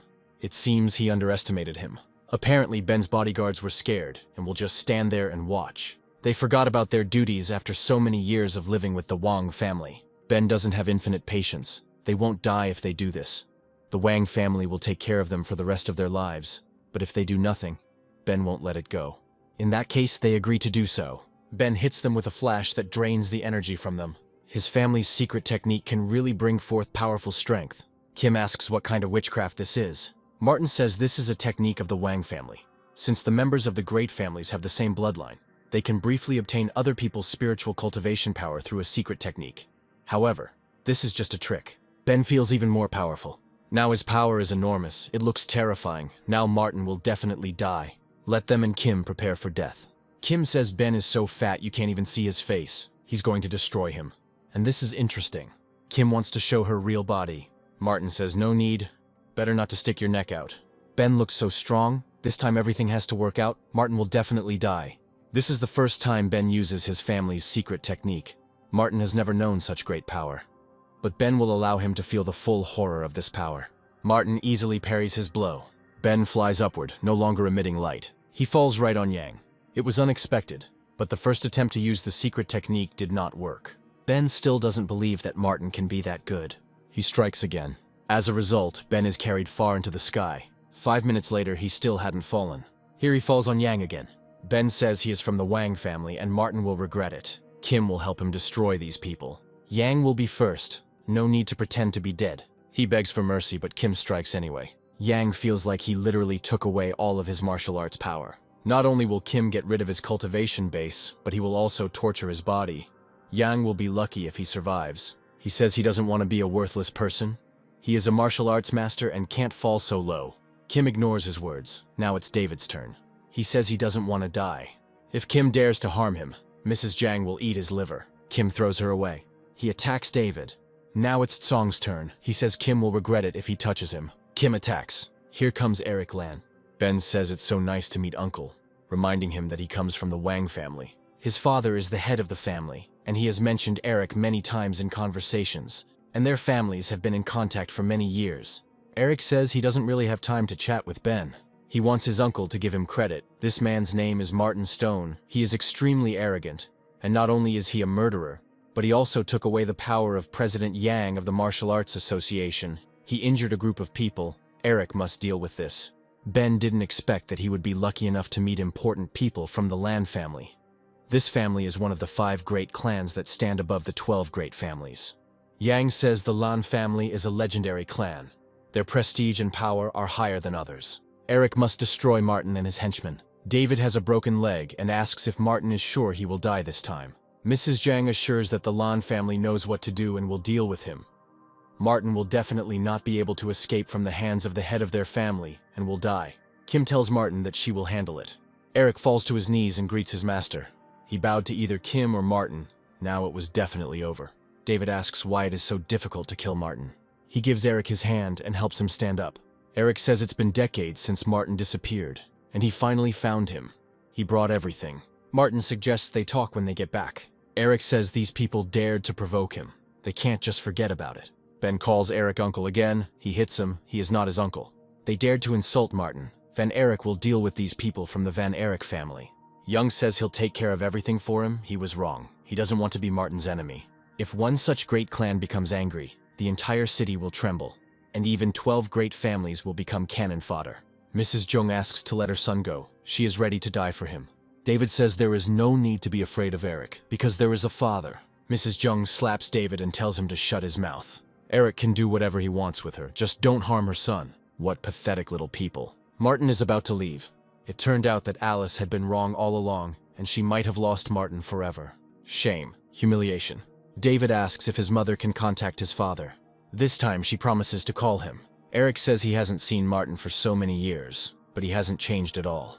Martin asks how Eric has lived all these years. He is the only one who is still alive. No one can resist the ravages of time. Everyone died of old age. He really misses those days when they were still young, those cultivators who had a common enemy and went through fire and water together. In the end, they were saved under Martin's leadership, and when Eric thinks about it, it can still cause a storm of delight in him. The era of lawlessness has lasted for more than 2,000 years. Next time everything may be different. For them, monks whose lives are about to end, this could be a new opportunity. Eric is already so old that he can hardly fight. But for the rest of his life he will be content with the fact that he can still do something for Martin. He asks him to come over. Martin gives him strength. Eric feels like his body is filled with energy again, as if he has become decades younger. He asks if the spiritual power that Martin has now given him has extended his life. He says this is just a temporary solution. It doesn't do anything except increase the cultivation level. Martin simply allowed Eric's body to regain its strength, and from now on he would have to rely only on himself. Eric is very grateful. He is in his debt. Maybe he can help in some other way. Martin says there is something that needs to be done. We need to find the core of the continent. The news regarding the disembodied demons that Kim brought is extremely important. The world is likely to undergo major changes, and Martin must be prepared for the worst. The master is dead. Martin won't be on Alice's side either. She doesn't know what to do now. She originally wanted to become stronger, but it turned out to be a waste of time, and now she won't be able to protect her family. It turns out that Song is alive. He says Alice might scold him. He underestimated Martin's strength. Alice will heal his wounds better. No need. He is too badly injured. All his bones are broken. He can't move. Now he wants to tell Alice something important. He asks if she wants to practice and become stronger. She wants it, but Song is powerless now. Although they lost to Martin, but Alice's teacher comes from the ancient Shui sect. They have been powerful for many years. Song is the master. That is, the master of all masters, and also the keeper of the evil lunar gate that has existed for thousands of years, and the demon is about to awaken. Alice asks why Song calls himself the master. He says this is the rule of the lunar gate. There is only the master and the slaves. Whoever is stronger is the boss. When Alice becomes stronger, she may have countless servants. Song wants her to help him get to the sect, after which he will make her extremely powerful. As long as Alice is on his side, he promises to help her. Then she will become stronger than their opponent Martin. She will surpass him, and everything she wishes will come true. Alice may have her doubts, but Song can't lie to his student. Alice agrees. David tells his mother not to be shy. He needs to call his father. Mrs. Jung calls and says she's looking for Liam Young. They ask her who it is and what the matter is. Mrs. Jung says that this is Liam's wife. Something happened at home. He should come home quickly. Master Jang still holds the vow. He ignores reality. Mrs. Jung says that if he doesn't come back, his son will die. The monk who answered the phone goes to Liam Young. He knocks on the door and is invited in. Liam is informed that his wife has just called. He is a nobody. He cannot have a wife. Don't bother him. The monk says Liam's wife asked him to tell him that if he doesn't come back, his son will die. He can't ignore this. After all, there are still things to do in the outside world. Liam says he'll go out for a while and then come back. Martin doesn't know how much these demon elixirs will increase his cultivation layers. He tries all 33 elixirs. 99,975th layer. Not a bad result. The small goal of 100,000 layers is getting closer and closer. Martin is looking forward to finally doing this. Then May calls out to him. She says something happened. Her father is here. Martin thinks that since May tells him this, it means he has some business with him. May explains that her father came to visit her and wants to take her away from here. Martin says that's good and asks when she's leaving. May is indignant. He can't say that. She won't leave. She lied to her father that she found a boyfriend, so now he wants to meet Martin to start a family and a business. Martin ignores May. She is trying to get his attention. A man who cannot say something good should not speak. May needs to find a boyfriend. Martin says she can find it on the internet. May thinks everyone there is scary, but they can talk, and Martin can't. May has been living with him for a long time, which means he is the most suitable candidate. Here her father comes in. With him is John Smith from an influential family. He wants to marry May. She tells him to leave. He is not welcome here. No need to be so rude. May's father asks Martin if he is her daughter's boyfriend. Martin doesn't answer. May confirms that this is her boyfriend. Then her father asks what his name is. Martin still doesn't answer. May calls his name. John asks if they live together. Martin answers negatively. May must not forget that she is John's fiancée, and she lives with a savage who doesn't know how to talk to people. May says she didn't agree to be with John. May's father shouldn't have let him get engaged to her without asking her opinion. But since it had come to this, there had to be a solution, and he would find it. May says there is only one way out: break off the engagement. John is totally against it. May has a boyfriend, so there's nothing she can do if he's against it. Enough insults. She should leave Martin, and that would be the end of it. John will be able to forgive the fact that they live together, and will not blame her. May declares that she is pregnant with Martin's child, and will not leave him. John says she can keep the baby. He will raise it after May comes back and marries him. He is not worthy of raising Martin's child. He planned to break up the Lee family by marrying May, but it was impossible. John won't talk to them. Whether May believes it or not, he will kill Martin. May says she doesn't believe it. Looks like trouble is coming. Better get out of here, Martin says. Let them talk first, and then he'll come back. They tell him to stop. Father May wants each of them to stay here and talk about it. Of course, things of this kind are unpleasant to discuss, but they are necessary. May doesn't agree because of the child. Until Martin leaves her, she won't want to marry John. May says he shouldn't even dream that she will marry him. The Lai family is in decline, like some of the other 12 families. If the Smith family annexes the Lai family, then they will be at the head of the 12 families, so they must get May. John takes out the check and signs it. He says he will give Martin 10 million if he leaves May. Martin decides it's better to choose the lesser of two evils, take the money, and leave. May says their love can't be destroyed by money. John realized this was not enough. Then he will give Martin 100 million.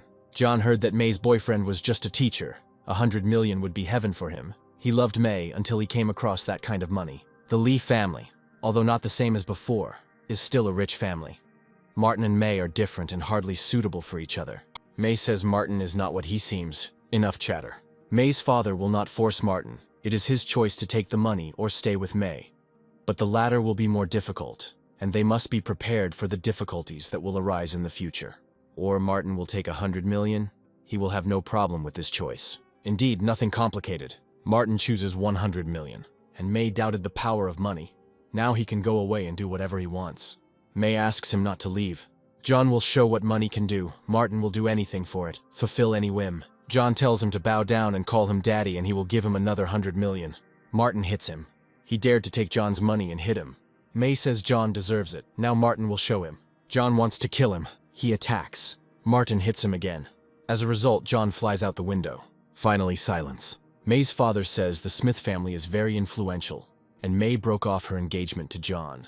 She should have taken into account that this family would not let Martin leave. If May really likes him, she should think about whether this will end well for him. She understands that Martin is in trouble because of her. She knows that he is strong, but the Smith family is the most influential of the 12 families. May hopes he doesn't blame her or hold a grudge against her. If you live in the human world and you encounter problems that you can't avoid, you should get out of there and find a new place to cultivate as soon as possible. If Martin is not angry, May can promise something. Maybe not everything, but everyone considers them a couple, so he can do whatever he wants with her. Martin tells her to get out of here. He'll have even more problems if she doesn't leave. Martin is so stupid and it's so annoying. He comes to Larry Cheney. He's glad that Martin is here again. He asks how things are going and if the product is in stock. Larry says that everything is there, and this time the product is very good. He specially saved it for Martin. In all these years, there has never been such a good product. It's a spirit herb that's 5,000 years old. Martin asks where Larry got it. He hadn't seen her for so long. The last time he found the spiritual herb was in the ruins, but she was only 2,000 years old. Larry says a mysterious man brought it. He doesn't know who it is, but he has to get it next time, and the man should come soon. Here he comes. Larry says it's him. Martin seems to recognize this man, and he does look familiar. Larry invites him to come in. The man believes that the merchant has no doubts about the quality of the goods. Larry says last time was the best quality he's ever seen. Then let him pay. Money in one hand, goods in the other. In the future, he will take as much of the product as he can. The product is so good. The man hands the goods to Larry. He is about to leave. Martin asks him to stop. He thinks it's Tom. He says that Martin was wrong. He leaves quickly. The last time, the ominous aura came from someone who called himself Kevin Bao. This time, the same aura comes from Tom. This grass, which is 5,000 years old, does not grow in ordinary places. In other words, Tom's group found a special place, and most likely it is rare. Someone sees Tom on the street. Apparently, he is the one they are looking for. The compass points to him. There can be no mistake. Tom has the goods. Then the general managers of the Martial Arts Association, Dan Gray and Susan Weiss, get down to business. A car pulls up to Tom with Kevin sitting in it. He asks how the deal went and if Tom received the money. Tom hands him the payment for the goods. Then police cars show up. It's clear that they've been tracked. They need to get away. Sooner or later, they'll be blocked from passing, Kevin says. Then they need to stop and take a few people hostage. Martin just happens to be passing by. Kevin tells him to stay still and get in the car. Here he recognizes Martin. Tom asks to let him go. Kevin decides that there will then be 2 hostages. It's so good to take hostages. Now the cops are afraid to intercept them. Kevin took a family hostage who was also passing by. Martin and Tom are also sitting in the car. Martin asks Tom what he is doing. He tells him to take off his glasses and mask. An evil spirit entered his body. Martin asks where they are going. Tom says that at the right moment he will ask Kevin to let Martin go. The man asks to let him go. He is told to shut up. He could be their hostage. He asks to release his wife and son. Martin tells Kevin to stop right now. He's playing with fire. He might get burned. Martin is a nobody. His acquaintance with Tom means nothing. Kevin will kill him anyway. Then a police helicopter appears in the sky. They have problems. The helicopter will track them down, and it will be difficult for them to get out. Kevin tells them to go to the tomb. It's a terrible place. They lost a lot of comrades there. Harry doesn't want to go there. It's very dangerous here, but Tim still doesn't want to go to the tomb. Kevin says if not there, then to prison. They won't be able to escape persecution. The ancient tomb is huge. They will find another exit and leave with impunity. Moreover, no one but them knows what is inside the tomb, so the advantage is on their side. Now it's clear where they found the spiritual herb. The helicopter commands us to stop immediately, otherwise they will open fire. Kevin tells us to go to the tomb. It looks like they won't stop. There's nothing easier than killing them, and Dan hasn't done it in a long time. Susan points out that they have hostages. Dan says it doesn't matter. There can only be one outcome to this story. He shoots. However, the blow misses the target. These people in the helicopter are not right in the head. They know that Kevin has hostages. They need to press. The tomb is very close. Dan missed twice. We need to try again. He shoots again. He is confident that this blow will hit the target. The boy says he doesn't want to die here. Martin disappears. He appears again on the roof of the car. The projectile flies straight at him. Martin deflects his blow and he explodes in midair. It's impossible. He blocked the missile. Even a martial artist couldn't do that. He should have died. The car is slowing down. Kevin orders them to get out quickly with the hostages. Martin appears, and it turns out that he even survived. Kevin says he should speed up. He won't repeat himself twice. They came. Here is that very tomb. Martin senses a strange aroma coming from there. A moment later, everyone enters the tomb. This door appears to be made of bronze. There are few tombs with doors. It may belong to a prehistoric civilization. Harry tries to open the door, but it doesn't want to open. Kevin throws Harry the key. He tries to open the door again. It still doesn't work. Tim says that last time the doors opened after their people died. Kevin decides that they will try to kill one then. The couple asks to release their son. Harry and Tim beat them. The boy bites Kevin on the hand. He threatens to shoot him. Then the boy hides behind Martin.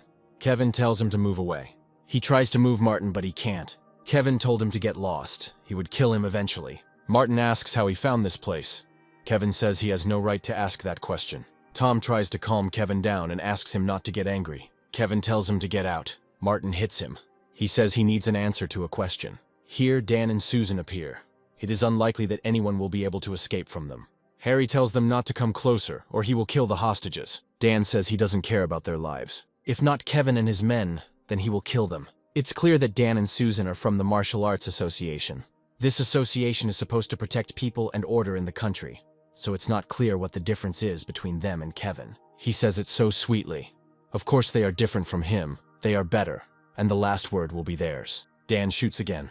The explosion misses again and throws Kevin and his accomplices into the air.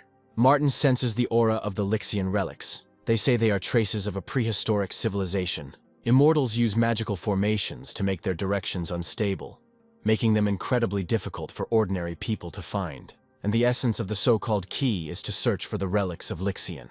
More than 5,000 years later, Martin found several such places, but they were destroyed. These places were dilapidated and their spiritual energy was depleted so that nothing remained there. If these are real immortal relics, Tom and the others can collect the spiritual herb inside.